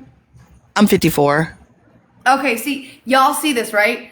I drive the speed limit. I'm like this 54-year-old. Go on. So we were leaving New Orleans one weekend to go home, and it was dark. Yeah. And I had just gotten on the freeway, and there was barely any Were cars there and lights or no? lights on the 'Cause, freeway. Like Chicago, yeah, like Chicago has. It depends. The It whole depends freeway where you're lit up. at. Some of them are like the more in town you are, they are. But once you start Okay. getting out, they're not. Okay, so like our Southern Illinois, got it. Okay. So I was getting on the freeway, and I want to say there was lights because we were still in New Orleans. Well, I seen maybe 3 cars on the freeway, and once I'm on the on ramp, I'm already doing 60. Once I hit that freeway, I'm gunning it, and I'm getting into the far inside lane, and I'm hauling ass all the way home. Yeah. So we try to get home. I do that. Well, I see this car coming up behind me, and he's coming up fast, and I know how fast I'm going. So I get over into the next lane so he can keep going. Well, I guess, I don't know what happened, but when I got over, he went past me. He got directly in front of me and slammed on his brakes. We were doing 90. I swear, my husband said I'm a race car driver because I swerved and missed that motherfucker, and he kept trying to do that. And I got down to about 30 miles an hour, and I was like, he's gonna go. I'm gonna let him go because I've had a gun. Living in Houston, I've had guns pulled out of me on the freeway, and in New Orleans, I don't trust anymore. I don't trust New Orleans more than I trust Houston. They're worse. So I'm like, okay, drive real slow. They're going to get tired of driving as slow as I am, and they're going to take off and go. And that's what they did. Yeah. But my husband's like, damn, you belong with the NASCAR. But yeah, when we travel, you go, yeah. when we travel, he makes me drive. He makes me drive anytime we travel. He hates traveling. We go through Houston. But does he go to sleep? Nope. It depends. If he just got off work, then yeah, he probably will doze off. But we don't hardly ever take off to go anywhere after he gets off work. We wait till early the next morning. But when we go through Houston, he'll pull over and put me in the driver's seat just to get through Houston. He hates driving through Houston. My mom never drove. She never had a license. She refused ever to drive because of the crazies on the road here in Illinois. So my daddy's the one that had to teach us how to drive, and he was the only driver in my entire household. Man, let me tell you, that motherfucker can get through. I swear, he should have been in NASCAR. The way he can swerve and move, I was like, well, damn. I guess we live in tonight. Because always at night we would travel to a different state, and he's just shoop, shoop, shoop. As long as you're talking to him, he's awake. And I'm like, oh my Lord. I love driving. I have always loved driving, and I love traveling. Now if we're in my one truck, time I stopped talking to him to prove a point about a sign, and we ended up almost in the guardrail because he ended up dozing off because nobody was talking to him to keep him awake. I learned my lesson real quick at 7 years old. Keep talking to the man that's driving. yeah. If we're in my car, because I got a new car, and my dumbass did not even think to check if it was 4 or 6 cylinder. And I just liked it, and I bought it, and it's a freaking 4 cylinder. So I do not travel in my car at all. But if I'm driving in my car, I don't drive like that because I'm not driving a 4 cylinder like that. So anytime I go out of town, like this weekend, I had to go all the way to the other side of Louisiana for a baby shower and to pick up 2 of my grandchildren. I took his truck because that motherfucker's going to get up and go.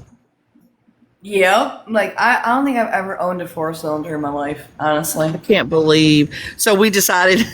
I said that thing's gonna sit there until we do something with it. I'm not driving. I drive it into town to the post office or something. But it's gonna sit around there town. That's what that's for. Yeah. That's not a get up and go. He said, I can't believe you didn't know that. I was like, no. Here I am trying to figure out how come this thing don't get up and go.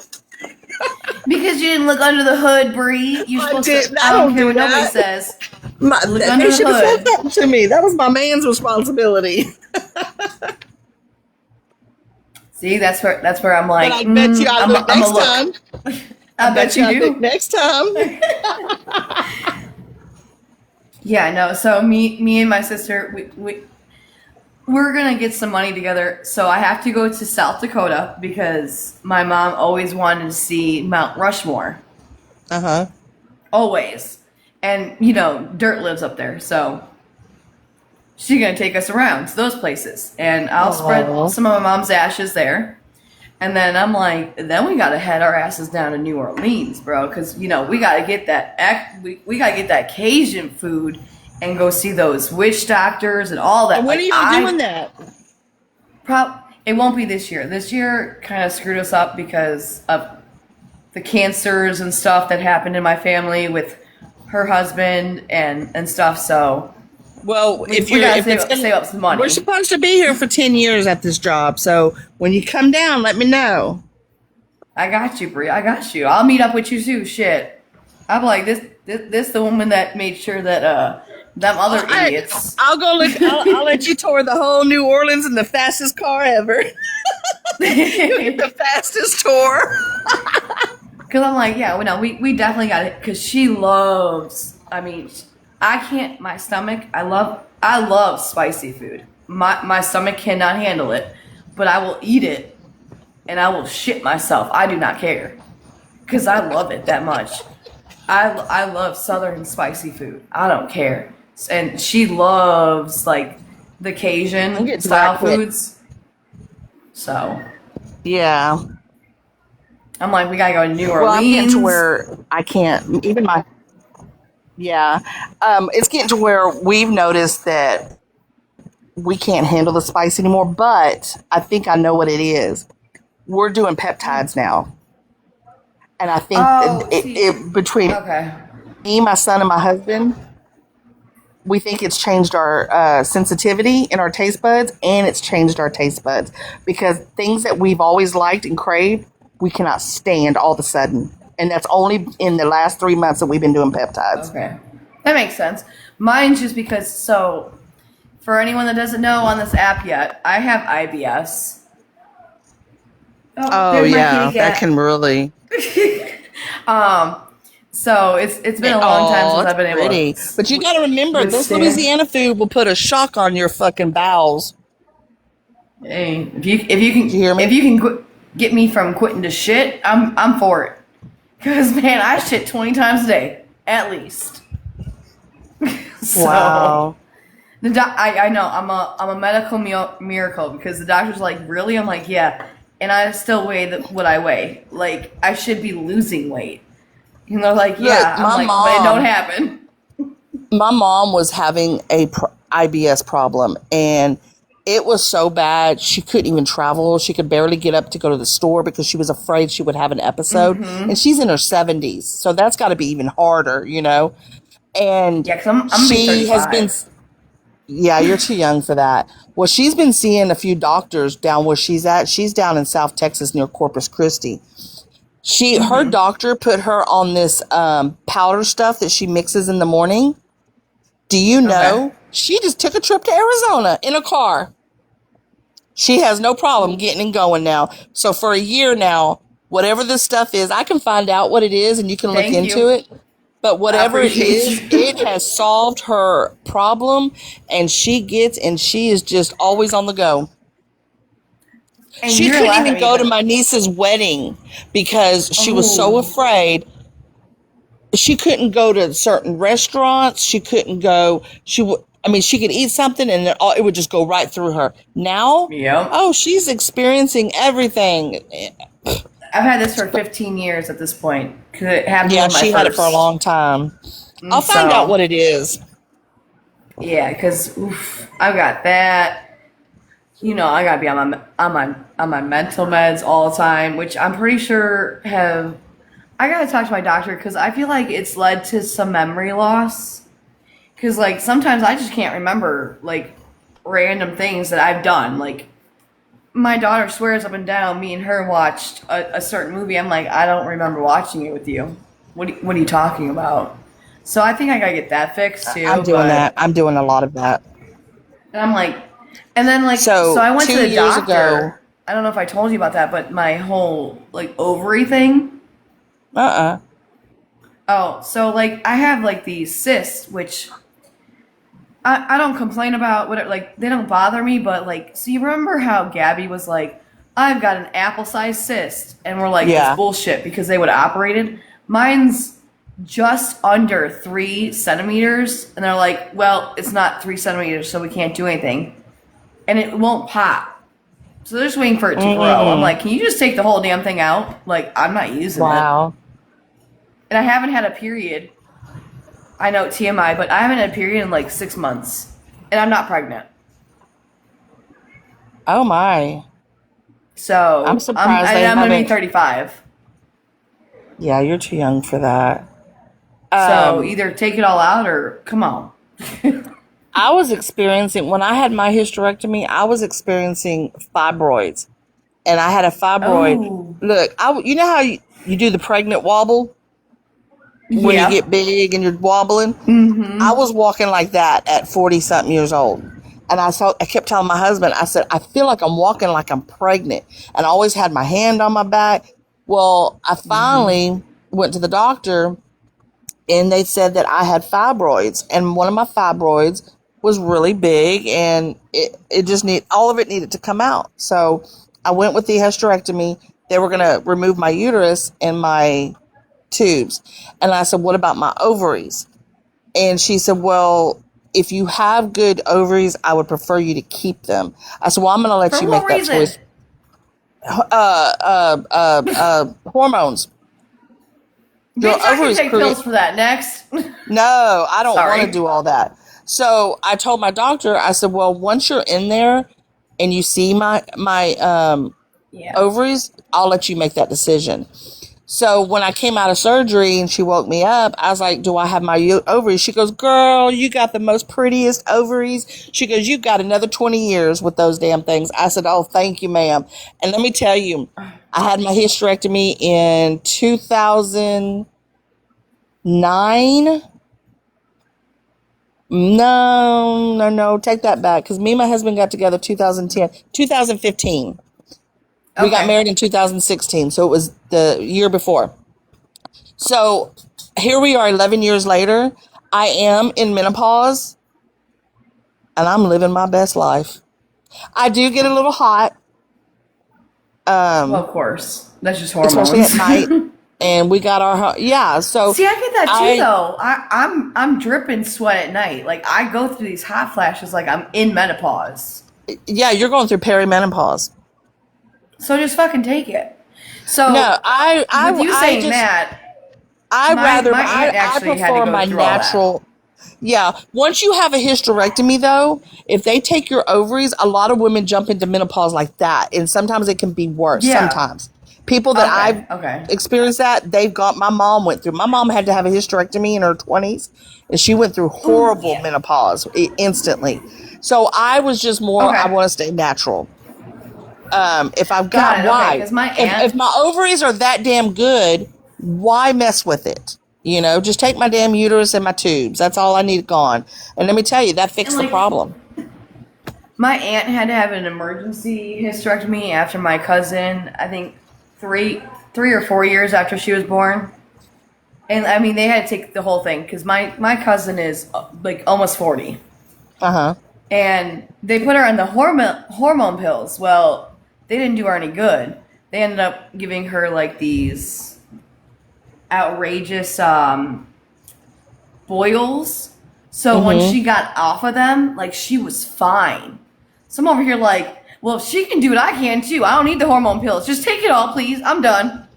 Well, I got here's another secret. When it comes to hormones, good luck getting your insurance to help you. I know, right? Because it's ridiculous. Most insurance will not help you with hormone issues. Most of it Isn't won't. it funny how us women have to fight so hard for our bodies, but these men can just be like, yeah, just snip it. I'm good. Right. So let me tell you something, what we did. 2 years ago this time, 2024, the summer of 2024, no, the spring of 2024, I was on 15 different prescriptions. Ooh, baby, I'm sorry. And let me tell you why. So I am diabetic. And because I'm taking this diabetic medicine, I need to take this other medicine to prevent this. Huh? Not pre-diabetic? No, I'm diabetic. I'm type 2. I was diagnosed in my 40s. It was a joke. From the G-verse. because I'm taking this medicine, I've got to take this other medicine to prevent this. And because I'm taking this, I've got to take this. It was just a train reaction. And I was having a lot of issues. And so we went on a cruise. That's when I went on my cruise, if you remember that. And when I got back, I tore my meniscus. So then I ended up on pain pills. And pain pills, not a big thing to me because I don't have an addiction issue. I've never had that addiction personality. So I'm getting worse through my pain, even on pain pills. And I'm going to a legit doctor at the hospital. They count my pills. They do everything. You know, I'm not going to some place just trying to get the pills. I was in a lot of, I could barely walk. So then that's when I got diagnosed with spondylolisthesis in my spine. And that was making it worse on my leg. So I was like, my pain is getting worse. I felt like every day I had the extreme case of the flu. My body hurt so bad. And I went through it for a year. We moved up here last year. We moved up here last year. And I was doing some research. Why does my body feel like this 24/7 for over a year? I was suffering from opiate-induced inflammation. My pain pills were causing it. Even though I was telling the pain doctor I'm getting worse, and he kept upping my dosage. Girl, I quit that day. I said, I will never take another pain pill. So I went to my new doctor, and he's like, I see, you know how they can pull up your prescriptions through the pharmacies? Okay. So he's calling out all these pills. And I said, well, I stopped taking that because I was slowly starting to stop in some of these pills. And he says, you don't take blood pressure medicine? And I was like, no, I quit. And he said, why? I said, because I've never once in my life have had high blood pressure. He says, why were you taking it? I said, because I take this other pill and they're worried about high blood pressure because of that pill. He's like, oh, he goes, I said, so you see what I'm trying to do here? He's like, I do. I said, okay. He goes, you on pain pills? I said, nope. He goes, so you're doing better? I said, not really. I said, but what I learned was in recent weeks is that I was suffering from opiate induced inflammation. He said, absolutely. And I said, I didn't know that was a thing. He goes, that's why I don't prescribe pain pills. So don't ever ask me for a pain pill. I said, don't worry about it. So anyway, you wouldn't think it would. It's supposed to help you. Right. And that's what aggravates the piss out of me because I was going to a really good, this pain doctor even did, what's that? Nerve block in my back 3 times. It did not touch my pain. So he was a surgeon, okay? So how am I telling you that I'm getting worse and you're upping my dosage and you're making me worse? I said, fuck this shit. I am done with prescriptions. So the only medicine that I was on up until 3 months ago, I had stopped taking everything except my Manjaro because I am diabetic and I have to take something. No matter how much I change my diet or I have to have diabetic medicine. Because you're already diabetic, so. Right. When I first started taking medicine, my A1C was over 12. I got it down to pre-diabetic numbers, but I'm still considered diabetic. So we decided to start peptides. So I started a one that helps with blood sugar. I started about 2 months ago. So I had to stop my Manjaro and I started the Retta. And I had to start the Retta at a low dose. So my blood sugar started going up to over 400. It should be around 115. That's what I should be at. So I started going over 400. And for weeks, I had to keep doing my Retta once a week. And then now I'm leveled out. So it's helping a lot of people. Yes, it is controlling my blood sugar. Okay. Well, I wanted to start losing more weight. And I eat very, very good. I wasn't losing weight, and I want to lose a little bit more weight. And then, are you insulin? I was having No. Oh, okay. No. I am, but okay. So the Retta. So I'm involved with this group, and there's 6 people that are ahead of it, and 2 of them are doctors. So I was talking to them I was like, why is everybody losing weight on Reddit? My son is on Reddit. We all, me, my husband, and my son start at the same time. My husband lost all his weight within weeks. My son has lost over 30 pounds in less than a month. Here I am. My son was also 300 pounds. Here I am. Damn, I can't lose not one fucking pound. And they said, well, women are different for one, but my food noise was really bad. So I was craving a lot of things and I was still eating more than I should. So they put me on, they told me to try this other peptide. It's called cat something. So I started the second peptide. And let me tell you, that thing helped with my food noise. I don't have no cravings. If I have a craving, like say I want some buttercream cake, because I love buttercream. One bite and I'm ready to throw up. That's how it affects me now. But I love buttercream. Like right now, I want some buttercream, but I know I can't eat it because I'm like, ugh. Midwest buttercream's probably a lot different than Southern buttercream. Let's get that straight. Probably right now. like our sweet tea. Yeah. Believe me, I try to make Southern sweet tea. I love sweet tea. So good. So I'm on 2 peptides right now, and that's for my diabetes. And the second one also helps with blood sugar. So I know it's helping me. So the third one, my son-in-law, he's really into peptides, the research. He gets it all the way from China, you name it. So this week, him and I are going to sit down because we're going to get me 2 more peptides. One is a Wolverine, which is to help with pain because my spondylolisthesis causes a lot of pain for me. And then the other one is to help me fall asleep. Because you can tell I'm still up. Me too. It's 2:30 here, so. The older I get, I'm now diagnosed with adult ADD. I've never had ADD in my life. I now have OCD, and this has all been taking place in the last year. So I could see that beforehand, but all right. What, me? Yeah, you with OCD because you're Southern. So I'm trying to prevent. I mean, we've noticed in the last probably 6 months that my ADD can get so bad that for one day for 48 hours, I did nothing but organize. And my husband's like, what's gotten into you? I was like, I don't know, but this is getting worse and worse. And my doctor said they diagnosed me with ADD and OCD. I was like, well, that's funny because I used to not give a shit. Now I do give a shit about everything.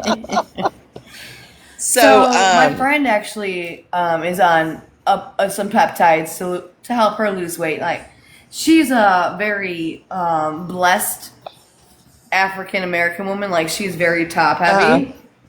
And she's like, I need to lose weight. I was like, all right, cool. And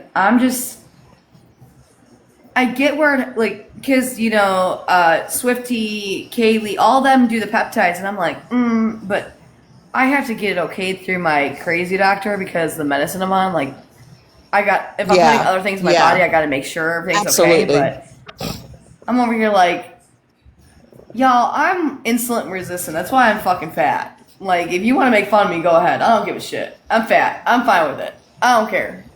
I still wash my creases. So, it's not like I smell bad. But I'm like, I don't like needles either. And I'm terrified of needles. So am I. And let me tell you. They diagnosed me as a diabetic.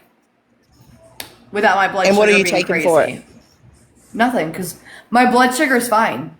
But because I'm morbidly obese, technically, by doctor standards, I'm supposed to be diabetic right away. So what is your A1C? I think it's normal. Because they've never put me on any medication. You're diagnosed through your A1C. So if your A1C, I think, is over 5.7 or 5.9? I can't even remember now. So then you're considered diabetic. Being an asshole is what you're telling me. My Yeah, doctor's being an to asshole. diagnose, you can't just look at someone and say, okay, you're diabetic. I was overweight for 30 years and I wasn't diabetic. I started experiencing no. some, yeah, I've always had my A1C checked and I've always had good A1C up until about 10 years ago. That's when they said, okay, now you're diabetic. They told me at one point, you're pre-diabetic, your A1C is starting to rise, and you get your A1C checked every 3 months. And so, so that's what I'm doing right now. I'm doing these peptides, and then at the end of my 3 months, I'm going to go have my own A1C check and see where my levels stand. But Yeah, if right. you do you but ever right away, do they're like, you're more really obese, so you're diabetic. I'm like, but I'm not, because I know I can That's tell not- when my that's- blood sugar's low or high. Like I can tell. just because it Myself. doesn't matter how big you are, it doesn't mean you're going to be diabetic. I have a Thank cousin you. who's 400 pounds, and she has never been diagnosed diabetic. Just like I'm supposed to by genetics, I'm supposed to have high blood pressure. I love my family. Everyone else but me has a blood pressure issue. And I fucking crave salt, so I have to eat it. So Wow. Western medicine's a little iffy, but the peptides, I'm like, I would try them, but I have to go through all these. You have to be hoops real, get yeah. approved. If you're taking So, psych medicines, I would never, yeah. And a lot of doctors, let me tell you, I'm learning, and I shouldn't say this, but I'm learning. I don't know if I can trust doctors anymore. After it all depends. they had me on 15 prescriptions. Are you Exactly. fucking kidding me? And the reason, and then I quit them on my own. And then when I went through with those pain pills, I kept telling that doctor, I'm getting worse. And he kept upping my dose. And then come to find out I'm suffering from opiate-induced inflammation. And see, like I have And that is a thing. I have Whitney and Dirt who are like, no, you don't always need medicine. And then I grew up, like, my mom was always, from the time I was 11 years old, I had to take care of my mom because she was sick. She was on inhalers, oxygen, the whole 9 yards. She ended up with a double lung transplant that was supposed to let her live longer, and she lived 1 year in, I think, 3 months, and she was gone. Wow, I'm so sorry. Who do we believe anymore? You know, like, that's why I look at them like, all right, I'm overweight. I get it. Cool. I'm not doing anything different because you know what? What do they consider morbidly obese? 20 pounds overweight?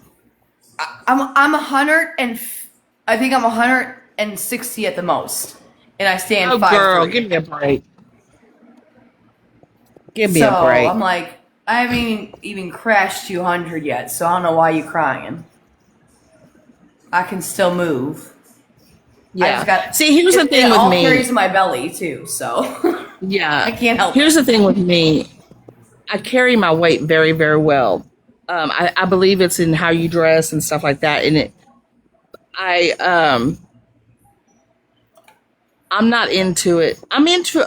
I'm trying to be healthier for my grandkids and my husband. Yeah. I want to be healthier so I can lay on the ground with my grandbaby and be able to get up when I need to. Like with my legs right now, I have lymphedema and lymphatic issues.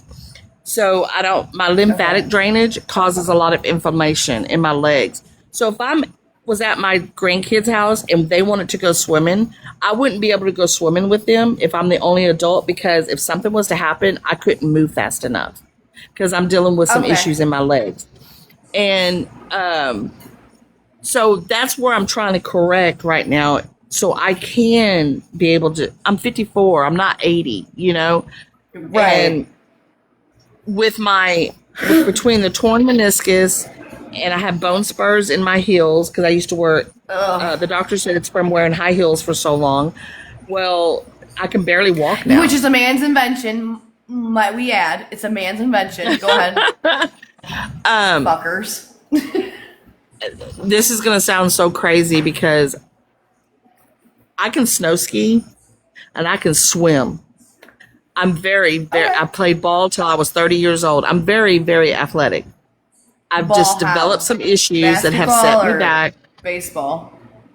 Oh, I started in Babe Ruth League in Houston.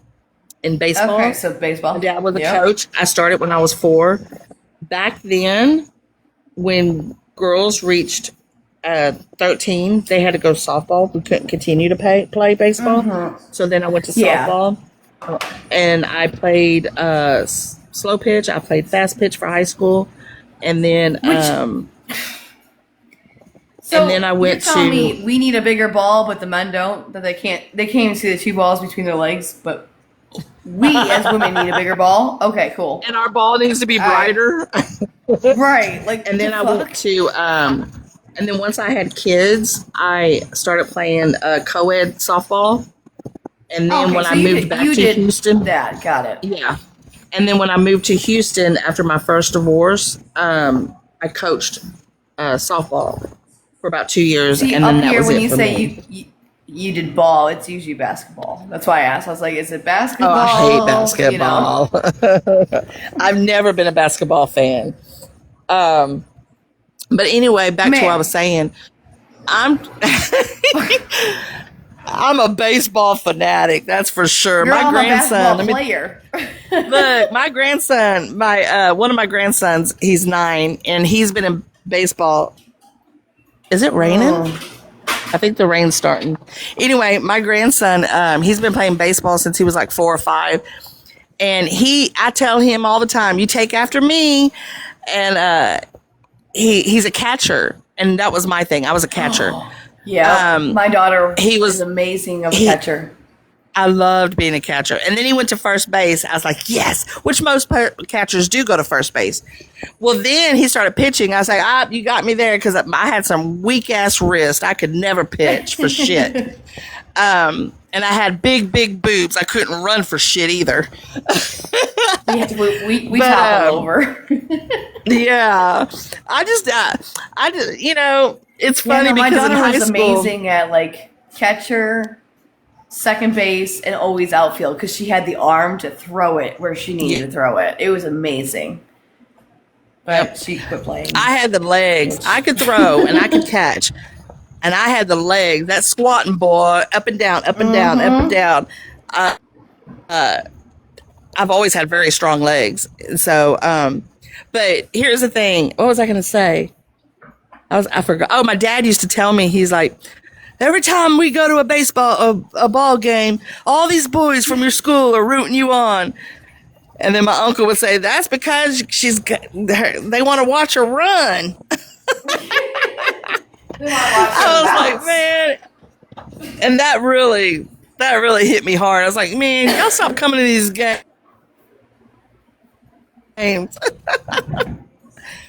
Yeah, no. But anyway, my goal right now is to basketball, volleyball, cross country, track, softball, and then my daughter was doing softball. She did basketball, but the coaches from the middle school deterred her because they had their favorites, and it was gross. I went up to the coach too. At one point, I was like, "Well, what do we need to do to make sure she gets more court time?" And they're like, "Well, it's her first year playing." I was like, "No, it's not. I was her coach for 3 years. What are you talking about? This girl knows how to ball, right? Like a dude." Really? I'm like, she's better than half of your fucking team right now. What are you talking about? Right. But now she's when into everything else, theater and shit. So I'm like, all right, bet. So when I lived in Dallas and after my first divorce, I was playing co-ed. And co-ed is a whole different level. And it sure is. I was sponsored by Hooters. You know what I'm talking about? Hooters restaurant? Yeah. Funny, huh? So anyway, hi, big titties. My coach kept making these comments to me, and I felt like I was being sexually harassed, but I felt I was being oversensitive too. But at the time, I was working for American Airlines. I was in my 30s. I was a grown-ass woman, and I felt like I deserved more respect. Well, we went to one of our games, and I was like, where is my protection? Because I was catcher. You know what he told me? Yeah, where? In my nightstand. Okay. And that's when I walked off the field. I quit. Oh, you didn't punch Nope, him. I walked You off should've the punched field. his I ass. quit Okay, right so then. I walked off the field, I I quit, get where and then you're shortly coming after from. that, I went back to Houston, and I started. Yeah, that was my final straw. I had a daughter who was at all my games. My daughter was going into she was a preteen. We went back to Houston, and my daughter was in. I remember that first year that I coached. She was playing softball, basketball, volleyball. She was trying to get a girls' football team started. She was cheering, and she was in cheer competition. damn. And she was in dance competition. So we were busy for like 2 years. And then when I was Yeah, you coaching, were. I finally gave up on that. And that's exactly what I did. I gave up because I couldn't deal with the other parents' bullshit. And so I was like, I need to focus on my kid, not Yep. these other parents that don't want to. These parents are ridiculous sometimes. They are. So I gave up on coaching. But my daughter, she's now a baseball coach. Now, with that being said, she has a 9-year-old and a 7-year-old. Okay. Well, 2 years ago, she decided to have another baby, and she coached her whole pregnancy. And she has every pregnancy is a high risk. Every pregnancy is a high risk. She's never had a baby past 36 weeks. I remember you talking about that one. This time, well, now she's pregnant again. Okay, and with her fourth boy. Damn. So Bless her. she decided not to coach. Yeah, I know. Okay. So she decided not to coach this year because it takes a lot, and plus her husband was traveling, and usually he's the assistant coach. How old is she now? She'll be 33 in August. Yep, she made the right decision because at this point she's ancient for pregnancy. Go ahead. In the medical world. Oh yeah, she has preeclampsia. Oh no! I was Throughout her kidding. Don't tell me that. No, what you were kidding? No, she gets very, very ill in her pregnancies. Bless that woman. Why does she keep getting pregnant?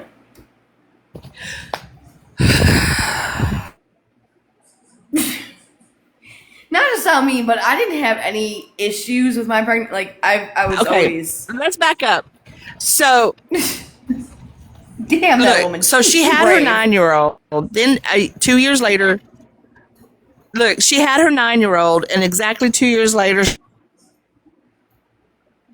their birthdays are 2 weeks apart in January. Okay, well, 5 years later, she ends up pregnant, and they were talking about getting pregnant. So she went to go see her doctor, and on the way home, they called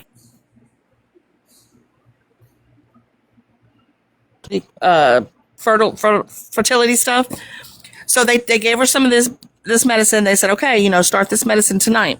Well, on her way home, they called her and they said, ma'am, you're already pregnant. And she's like, no, I just now got my medicine. I just left there. They're like, yeah, you're pregnant. I love your daughter.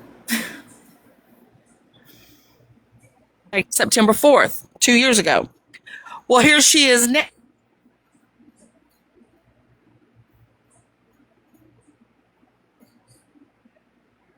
Doctor, and they said, you're already pregnant. And she goes, well, how does this keep happening? So now this baby is going to be born within 2 weeks of this 2-year-old's birthday. So she's,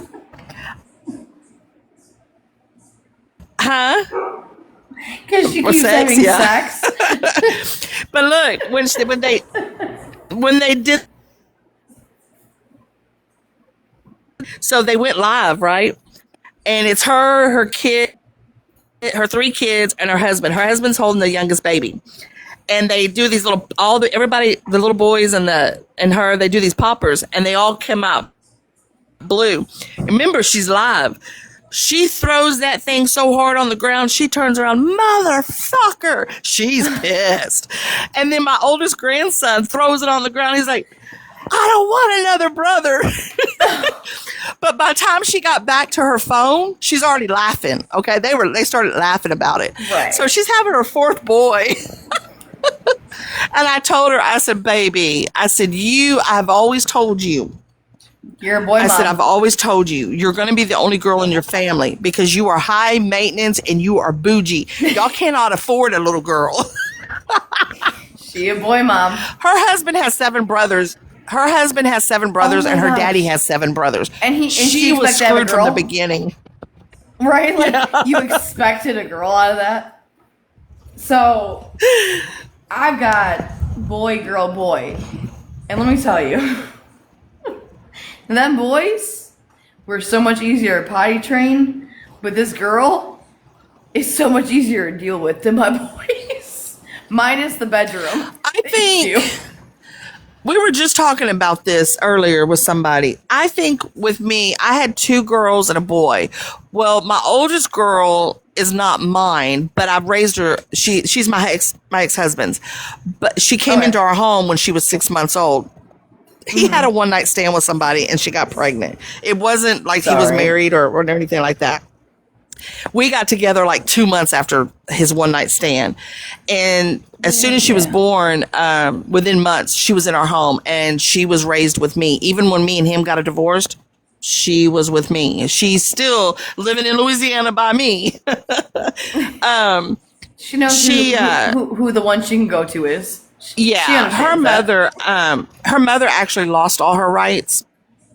And then as much as we tried to, the courts took them away, but me and my ex-husband did not take her rights away. She was still able to see my daughter. That was nice of you all.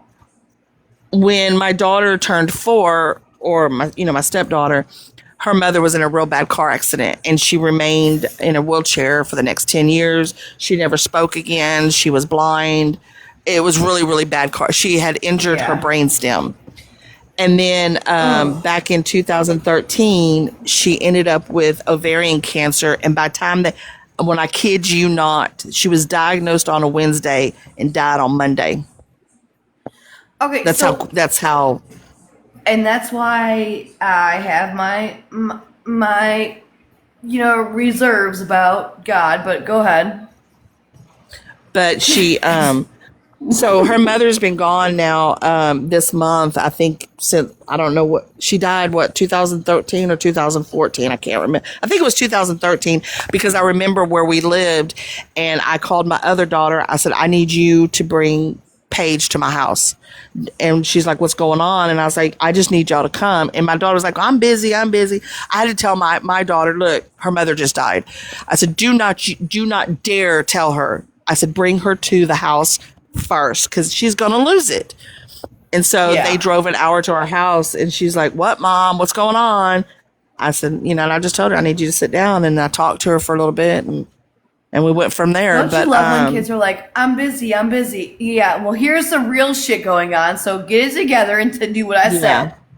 Oh, like, they know now. I mean, they were only like, 18, 19 back then when that happened? Yeah. So they know now in their 30s. I mean, they've both been to, she went to school for forensic nursing, and then my daughter went to school for pediatric trauma.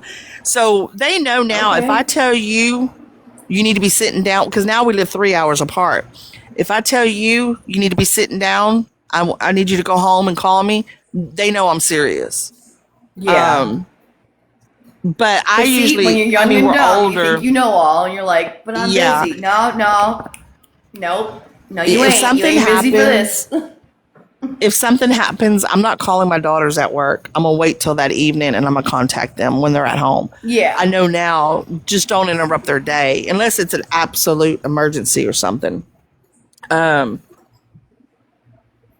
just, like their daddy lives. So where my girls live, they live like a mile and a half from each other. And in between is where their daddy lives. So when I was down there this weekend, her daddy comes over to her house and every Sunday to play with his granddaughter, which is at my house right now, the 4-year-old. And because she is a granddaddy's baby. Well, Paige was telling me, she said, Dad hasn't been over, and you can see his driveway from her driveway. And she said, Dad hasn't been here in 2 weeks. And I was like, have you heard from him? She's like, no. She goes, but I know he's going to work every day because his truck is gone. So normally if I'm in town, my ex-husband's showing up, to say hi because we get along really, really good. And I remember you telling me about that too. So I told her when I was getting ready to leave with the babies to come home, I said, you need to call, you need to go check on your dad if you haven't heard from him, especially if he hasn't moved in 2 or 3 days. Come to find out, he had a hurt leg, so he's been at home healing it. But I just... oh, thank God. So it wasn't anything major. Oh, Lord. Yeah, and that shit scares me. And crazy. I always tell him, when these girls contact you, just text them back, because that's what happened with my husband's dad several years ago. Nobody could reach him. I had to call the Houston Police Department to go do a welfare check, and they found him deceased in his home. And that shit just freaks me out to this day. Yeah, like my mom. Look, I put on a police hunt for my mom about 2 years ago because my mom was single at the time, and she lives down in Corpus Christi, and some of her and her girls would go out in their 70s. Yes, they were going bar hopping, and let them. My mom lives on the beach. She is living her best life. So anyway, for like 3 days, I couldn't get a hold of my mom. And my mom doesn't have a car. She don't drive, or at the time she didn't drive or anything. And I kept calling and calling. I even called the elder person place that they go to play games and stuff. Nobody had seen her. So I called the police. Okay. I said, I need someone to go check on my mother. I haven't heard from her in 3 days, and da-da-da-da. So they went over, the police went over, then they said, the door is locked, nobody's answering, and I'm flipping out. I was like, oh my God. They were like, do we have permission to go in her home? I was like, yeah. Yes. Well, then the neighbor came outside. And she goes, oh, yeah, Darlene just left here with such and such. They went down to the local bar. Jeez. The police went to the bar, and they's like, Miss Darlene, your daughter's looking for you. Here I am, 500 miles away. See, that's what scares me. Like, because you never. So with me being in the industry I was in with the whole apartment stuff, some people just didn't care, and we would find that stuff, and it's horrifying, and the smell is ridiculous, but it is horrifying to find somebody unalived. Yeah. So, I'm with you on that. Call police, motherfuckers.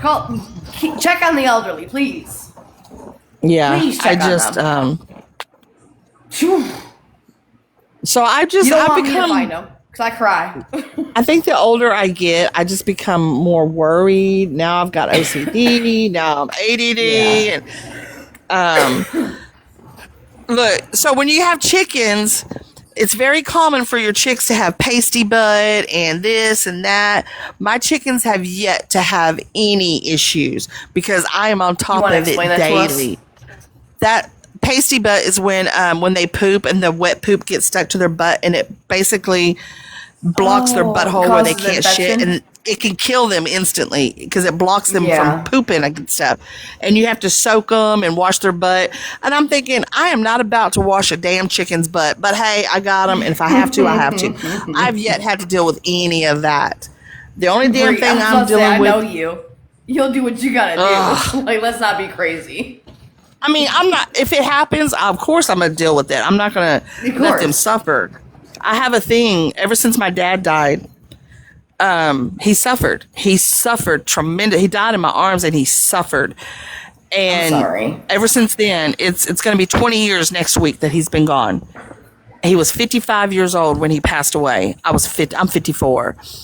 Ever since I watched him suffer, I cannot stand. I don't care if you are a suspect in a crime and you're dying. I'm not going to watch you suffer. I'm going to help to the max. I don't care if you're a rattlesnake. I'm going to help you. Yeah. I can't stand it. I cannot. I'm sitting here exterminating, spraying down poison to kill off these bugs and stuff on my carport. And these poor grasshoppers, I'm feeling so guilty, but I'm like, I'm sorry. Insects don't bother me as much, but it still hurts right there. Yeah, like my dad. But so yeah, I just can't stand. I can't say we watched him suffer. I guess we kind of did, because he was in the hospital for at least a month and a half, because they were supposed to do this whole surgery on him, because Oh, he went in. My little brother had to take him into the hospital because he said he couldn't breathe, and then he started puking. Turns out, the bottom of his heart, he had a some kind of heart attack, and it blew out. The bottom of his heart blew out, the two valves, and they're like, so we have to do like he Wow. has to go to a different hospital because we don't specialize in this, and he was supposed to get a mechanical heart. Well, they kept finding like internal bleeding, and every time they opened him up, like it was horrible for him, and we felt so bad that they kept doing that. And finally, we got to the Yeah. point where he's like, "I can't do no more." So we were like, "Okay, well, you growing up, you told both my parents told us exactly what they want. They don't want machines, and let him go." So we were like, "All right, if that's how you feel, Dad." Like, and I guess from what my sister describes, because she was there, his eyes were gray instead of the bright blue that they were. So we knew he was done. He was over it. So we had to pull the plug on him. That's hard.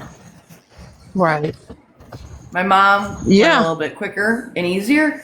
However, I acted out of character. And I apologized to the doctor and all the nurses that I was yelling at. And they looked at me like I was fucking crazy. But if you grew up the way I grew up, you don't disrespect nobody. It didn't matter. It wasn't their fault. But because I was Right. upset Right. that she That's was, why we were raised. yeah, she coded, and I was like, you fucking fix it now. And they're like, we can't, because they both had DNRs. You don't.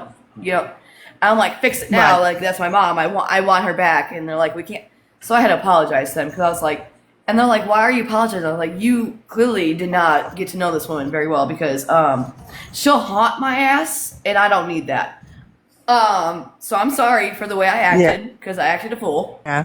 I'm sorry, but so it was a year apart too. Like he Yeah, went that's after sad. taking care of her for so long, and then she went after her double lung transplant. I was like, all right, well, clearly they were meant to be together forever. So, but it was Aw. hard. But Well, my dad yeah, had lung cancer, Ooh. and he was diagnosed in 2005, the summer of 2005. So for the next year, we would drive to Houston every month. We did chemo and all that, and then June of 2006, well, around March of 2006, when they said he was in remission, it came back and they said that it was like in the brain and stuff. yeah. And so it moved. in June, my dad's birthday is June 19th. So that year, it was Father's Day on the 18th on Sunday. And my ex-husband came home and we went to my dad so he can get my dad a haircut. And then my husband went back out of town. And then on the 19th, which was Monday, was my dad's birthday. I got a phone call. My dad's best friend had to drive to his house, had to carry him to the truck to get him back to the hospital. So on Tuesday, he was at the hospital still. Wednesday was his official retirement that went through because he did early retirement. And then Thursday, let's see, it was 18, 19, 20. Yeah, Thursday was the 22nd. And that's when he passed. He passed the day after retirement. Now, when I say he did pass in the hospital, we all knew it was happening. Yeah. And there was nothing more they could do. And so for like 2 days, a lot of people, my dad was a very highly respected man. And when I tell you, so he was in the medical center down in Houston. And normally, they put you in ICU and this and that, but he had a lot of people that were coming into the hospital. So they kept him in a private room. Yeah. And when it started settling down, he wasn't really talking. My mother and my stepdad were there too. I mean, my stepdad was wiping the sweat off my dad's forehead. That's how loved my dad was, that my stepdad was even there. When it started dying down, it was just like maybe like 20 of us there. They decided to go ahead and move him down to ICU. Well, everybody kind of, while they were doing that, they were going to prep him before anybody could come in there. And I got real upset. I was like, just let me in there. I said, nobody else has Yeah. to be in there, but don't separate me from my dad. And they're like, no, just let us deal with it. And my sister was like, Bree, stop. I was like, don't tell me to stop. I got really upset, and that's when I walked out. Well, within 5 minutes, they came back. They said, we need you to come back in here. And from the time that they separated me from my dad so they could prepare him and hook him back up to everything in the ICU, within that 5 minutes, he had already slipped. He was no longer There. alert. And Yeah. I was so freaking mad at my sister. I said, next time, you mind your own damn business. Because I'm the oldest. And it was just me and my sister. And I remember telling her, I said, mind your own damn business. There was a reason why I didn't want to be separated. Because I knew once nobody was around him, that he would know that it's time. Well, we all back in the room. Now, remind you, my cousins on my dad's side of my family, we're all military. And there's nurses and doctors. My cousin's big, he owns 4 urgent cares in Texas, and et cetera, et cetera. We were all in there and surrounding his bed. And me and my sister, she's on one side, I'm on the other side. And the nurse, at one point, she said, I noticed his heart rate was starting to drop and his breathing was changing. And she made a comment of some sort like, this is what's happening. And I looked down and I was like, no shit, Sherlock. Like, I was mad. I was sad. I knew it was coming. I was in denial. And then when it really started happening, my dad was not alert. But my husband could not get home because there was a bad storm in Louisiana and it was flooding and it was blocking him to get into Houston. Oh, damn. So he called and I put the phone up to my dad's ear.